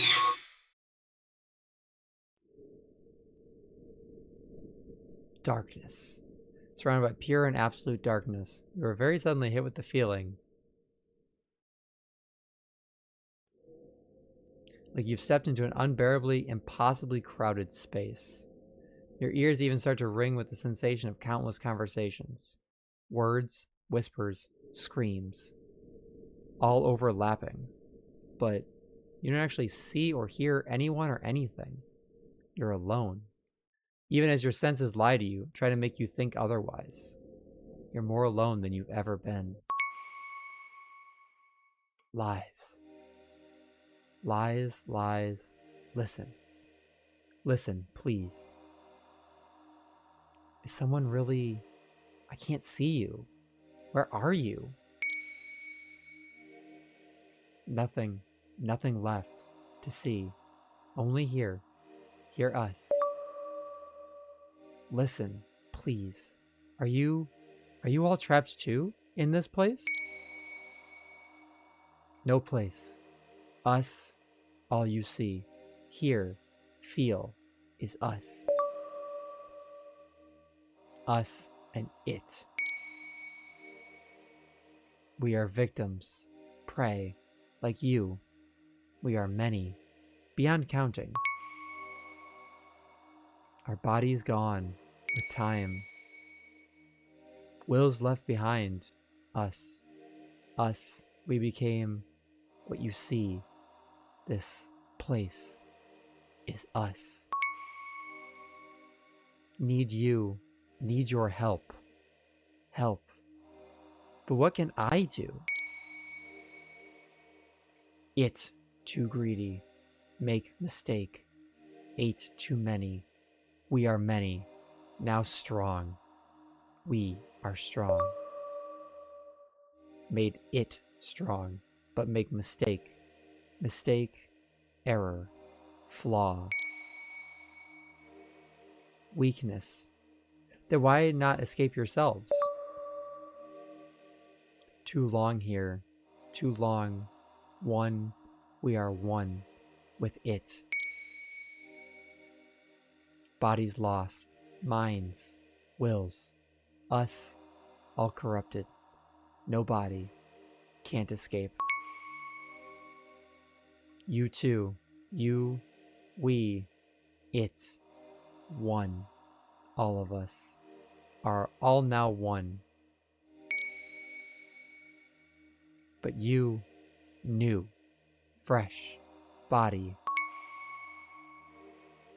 still have body. Escape is possible. Because still one with it.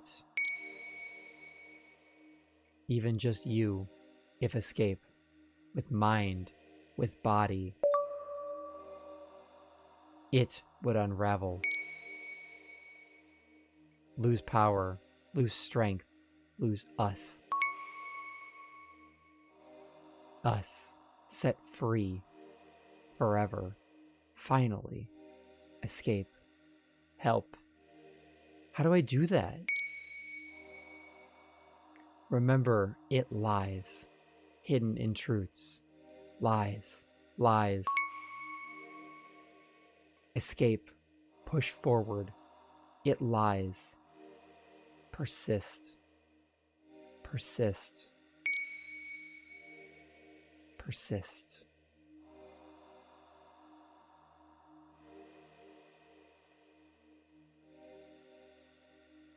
So I have the option to persist.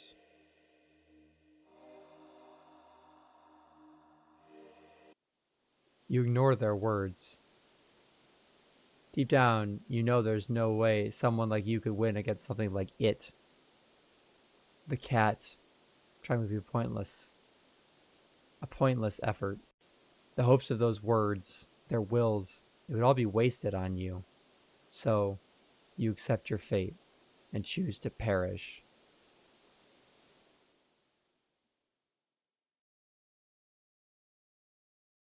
You're not sure how long it takes, but their pathetic pleas eventually grow silent.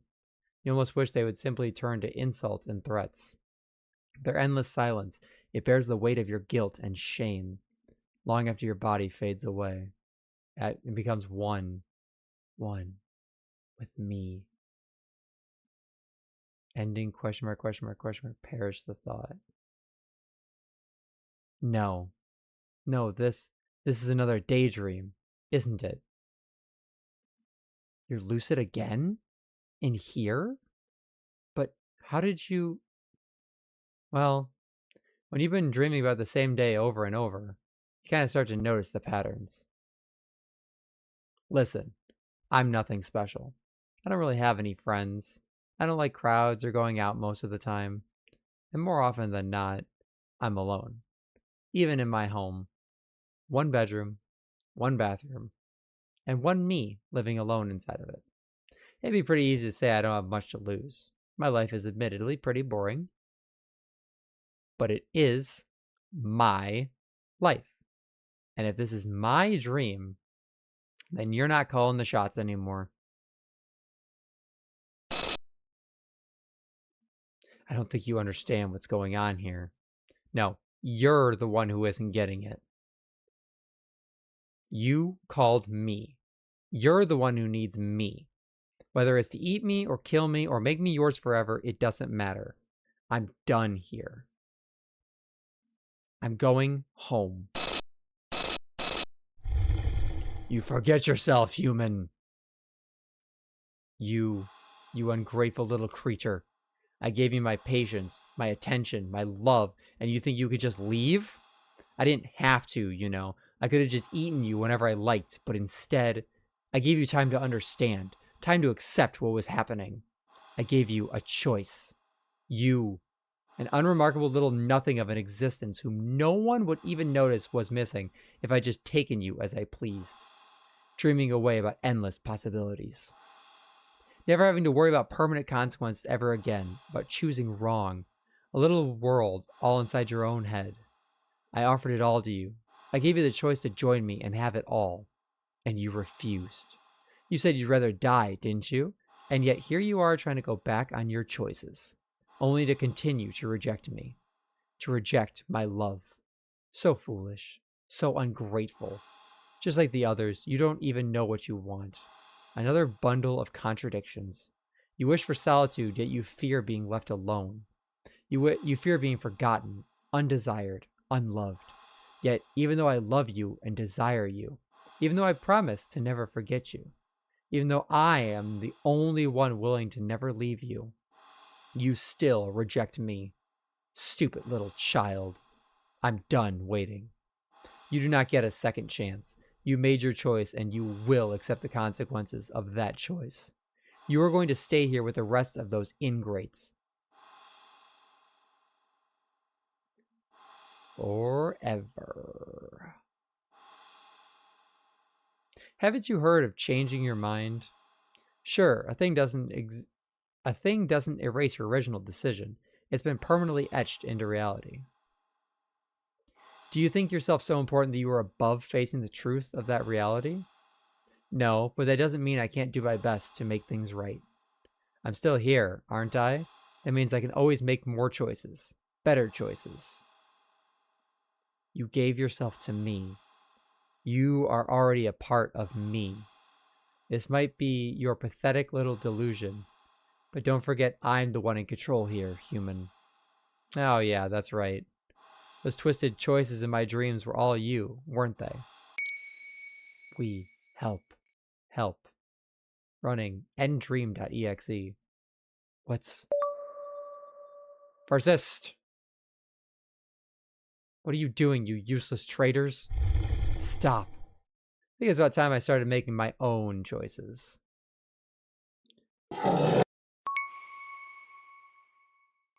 Get nuked, son.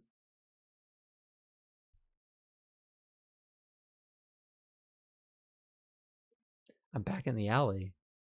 It's not here. Good. I think I need to get home. I step forward out of the alley. This is gonna take some getting used to. I step forward towards the entrance of the thankfully empty alley. I'm almost out of this place. Was home when suddenly...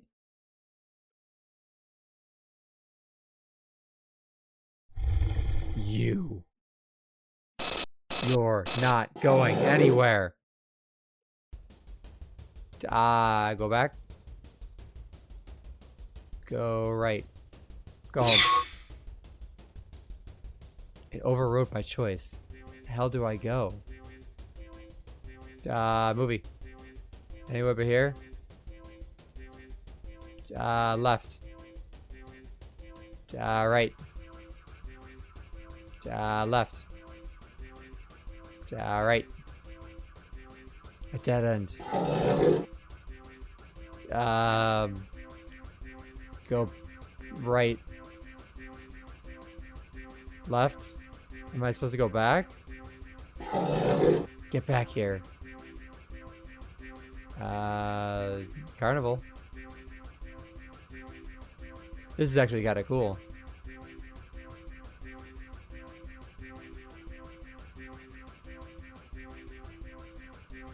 How do I get out?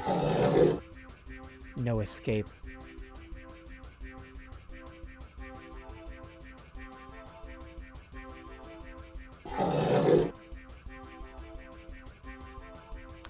Go watch a movie at the new cinema? So I just have to go through all the places, I'm guessing?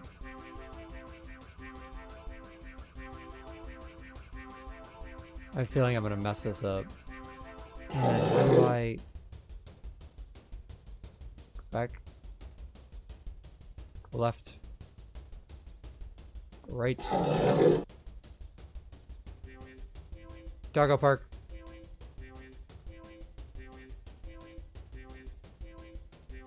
Silly doggo.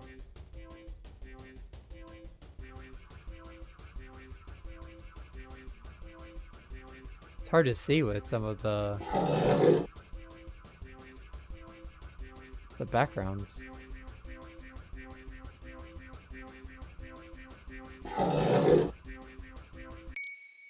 Did I win? Did I do it? Thread unraveling. Many us escape. Many free now. It losing us. Losing strength. Your escape. Possible now. No. You are mine. We go ahead. We go free. Thank you. Thank you. Thank you. Thank you too. All of you. I won't forget you. Go home. No. Oh my god. No, I will not come back.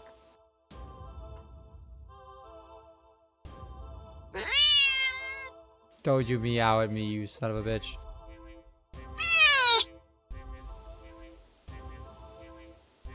I can barely see it. Don't leave me. I gotta.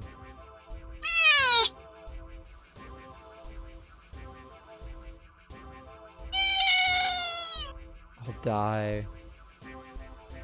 I can just barely see it. Push forward. Wait.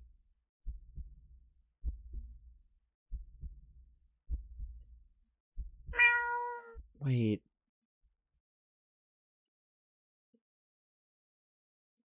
I'm back. Back where it all began. The alley. And in the cardboard box, at the back of the alley.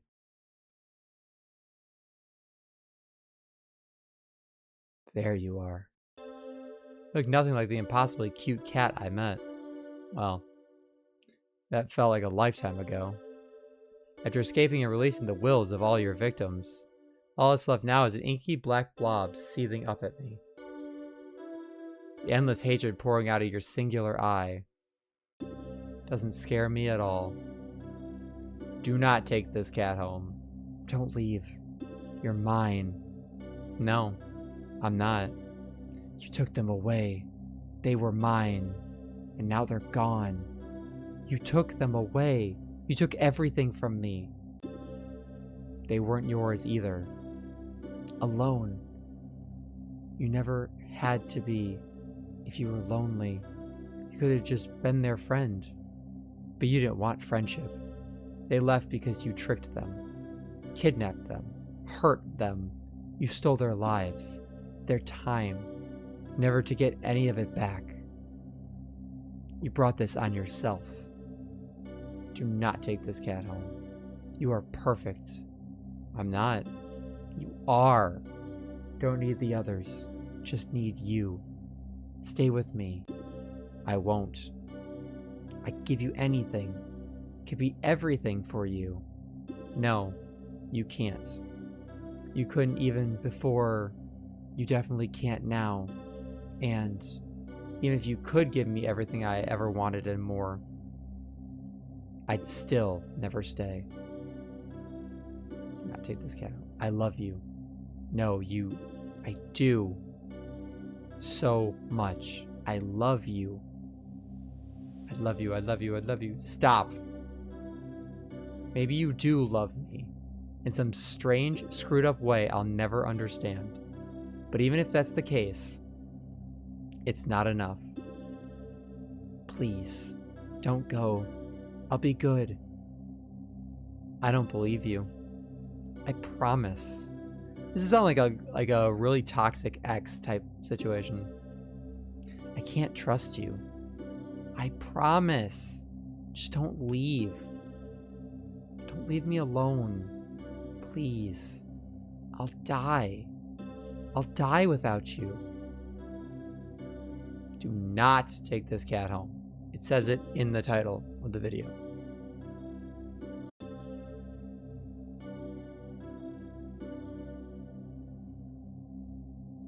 I hate you. Now that I can believe. There's nothing left to say.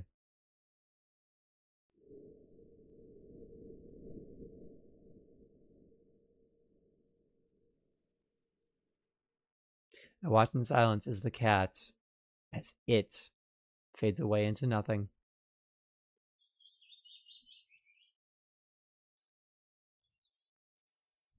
Goodbye. With one last glance around the alley, I turn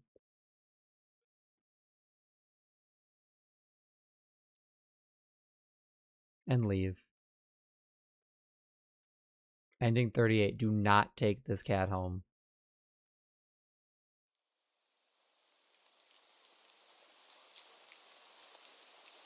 Today's been surprising. Yeah, pleasantly so. Day that started off with admittedly crummy weather led me to the old theater. where I enjoyed a movie by myself. My laughter filled the empty theater. The rain had stopped by the time the movie was over, and I was in such a good mood, I hopped over to the not-so-new cinema. Not to watch another movie, but to play around in the arcade, earning a few high scores. With the gamer in me awakened, I went to the carnival to play some more, and was humbled fairly quickly. I did manage to win a small stuffed animal at the ring toss booth. The design is questionable, and I frickin' love it. The rides weren't so bad either. I got inducted into a group for a bit while waiting in line at a Ferris wheel, bonding over our shared mistrust of the carnival games vendors. I even shared a carriage on the Ferris wheel with a few of them, and exchanged numbers before we parted ways. I don't know if I'll ever see them again, or if any of them will ever call me, or if I even have it in me to call any of them. But having the option to do so is nice. It feels nice. Baby steps. After all, even that tiny bit of interaction, though fun, exhausted me. So I went to recharge at the dog park, feeling rejuvenated at the sight of dogs. Old, young, big and small, all running around. Happy and carefree. With the puppy. A few of the owners even let me take pictures.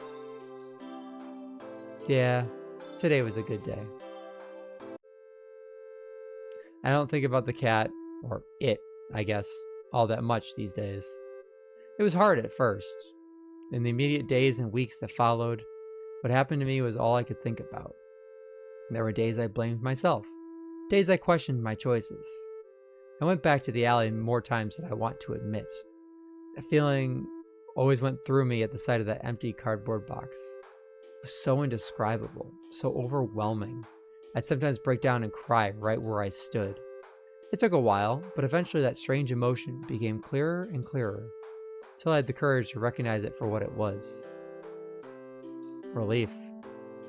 I've been afraid to feel it for so long, terrified to let my guard down. But that sense of relief finally returned. Relief that it was gone. Relief that I was free to live my life.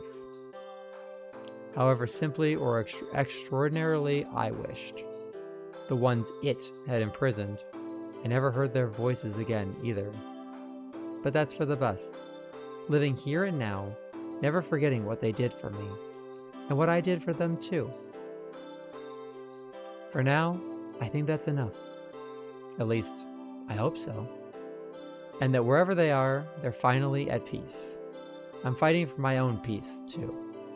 One day at a time, one tomorrow after another.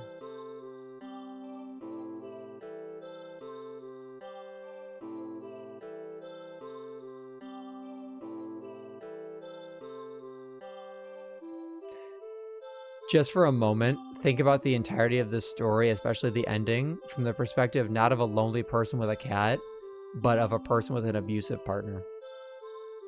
Kind of changes my perspective on it. Finally, I head home to my little apartment. 1 bedroom, 1 bathroom, and 1 me living alone in it.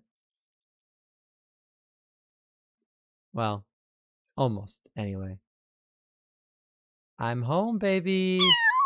He got a cat. Aww. A little kitten flails as it awkwardly runs over and mews up at me. I kneel down, looking fondly at its hazel green eye. Poor thing had been hurt and starving when I found it a few weeks ago. Certainly got its energy back after a little food and care. Did you miss me? Hungry, huh? Me too. It's been a long day. I smile helplessly at its cute little face. Let's find you something to eat, okay?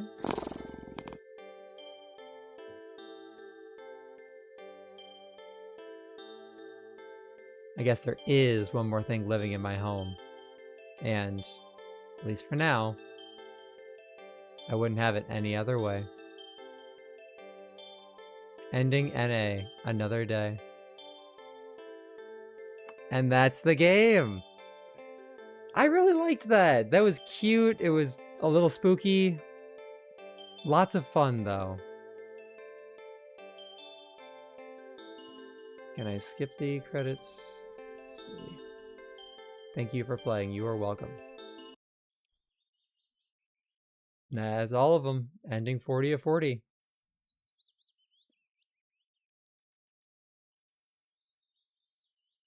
Alrighty.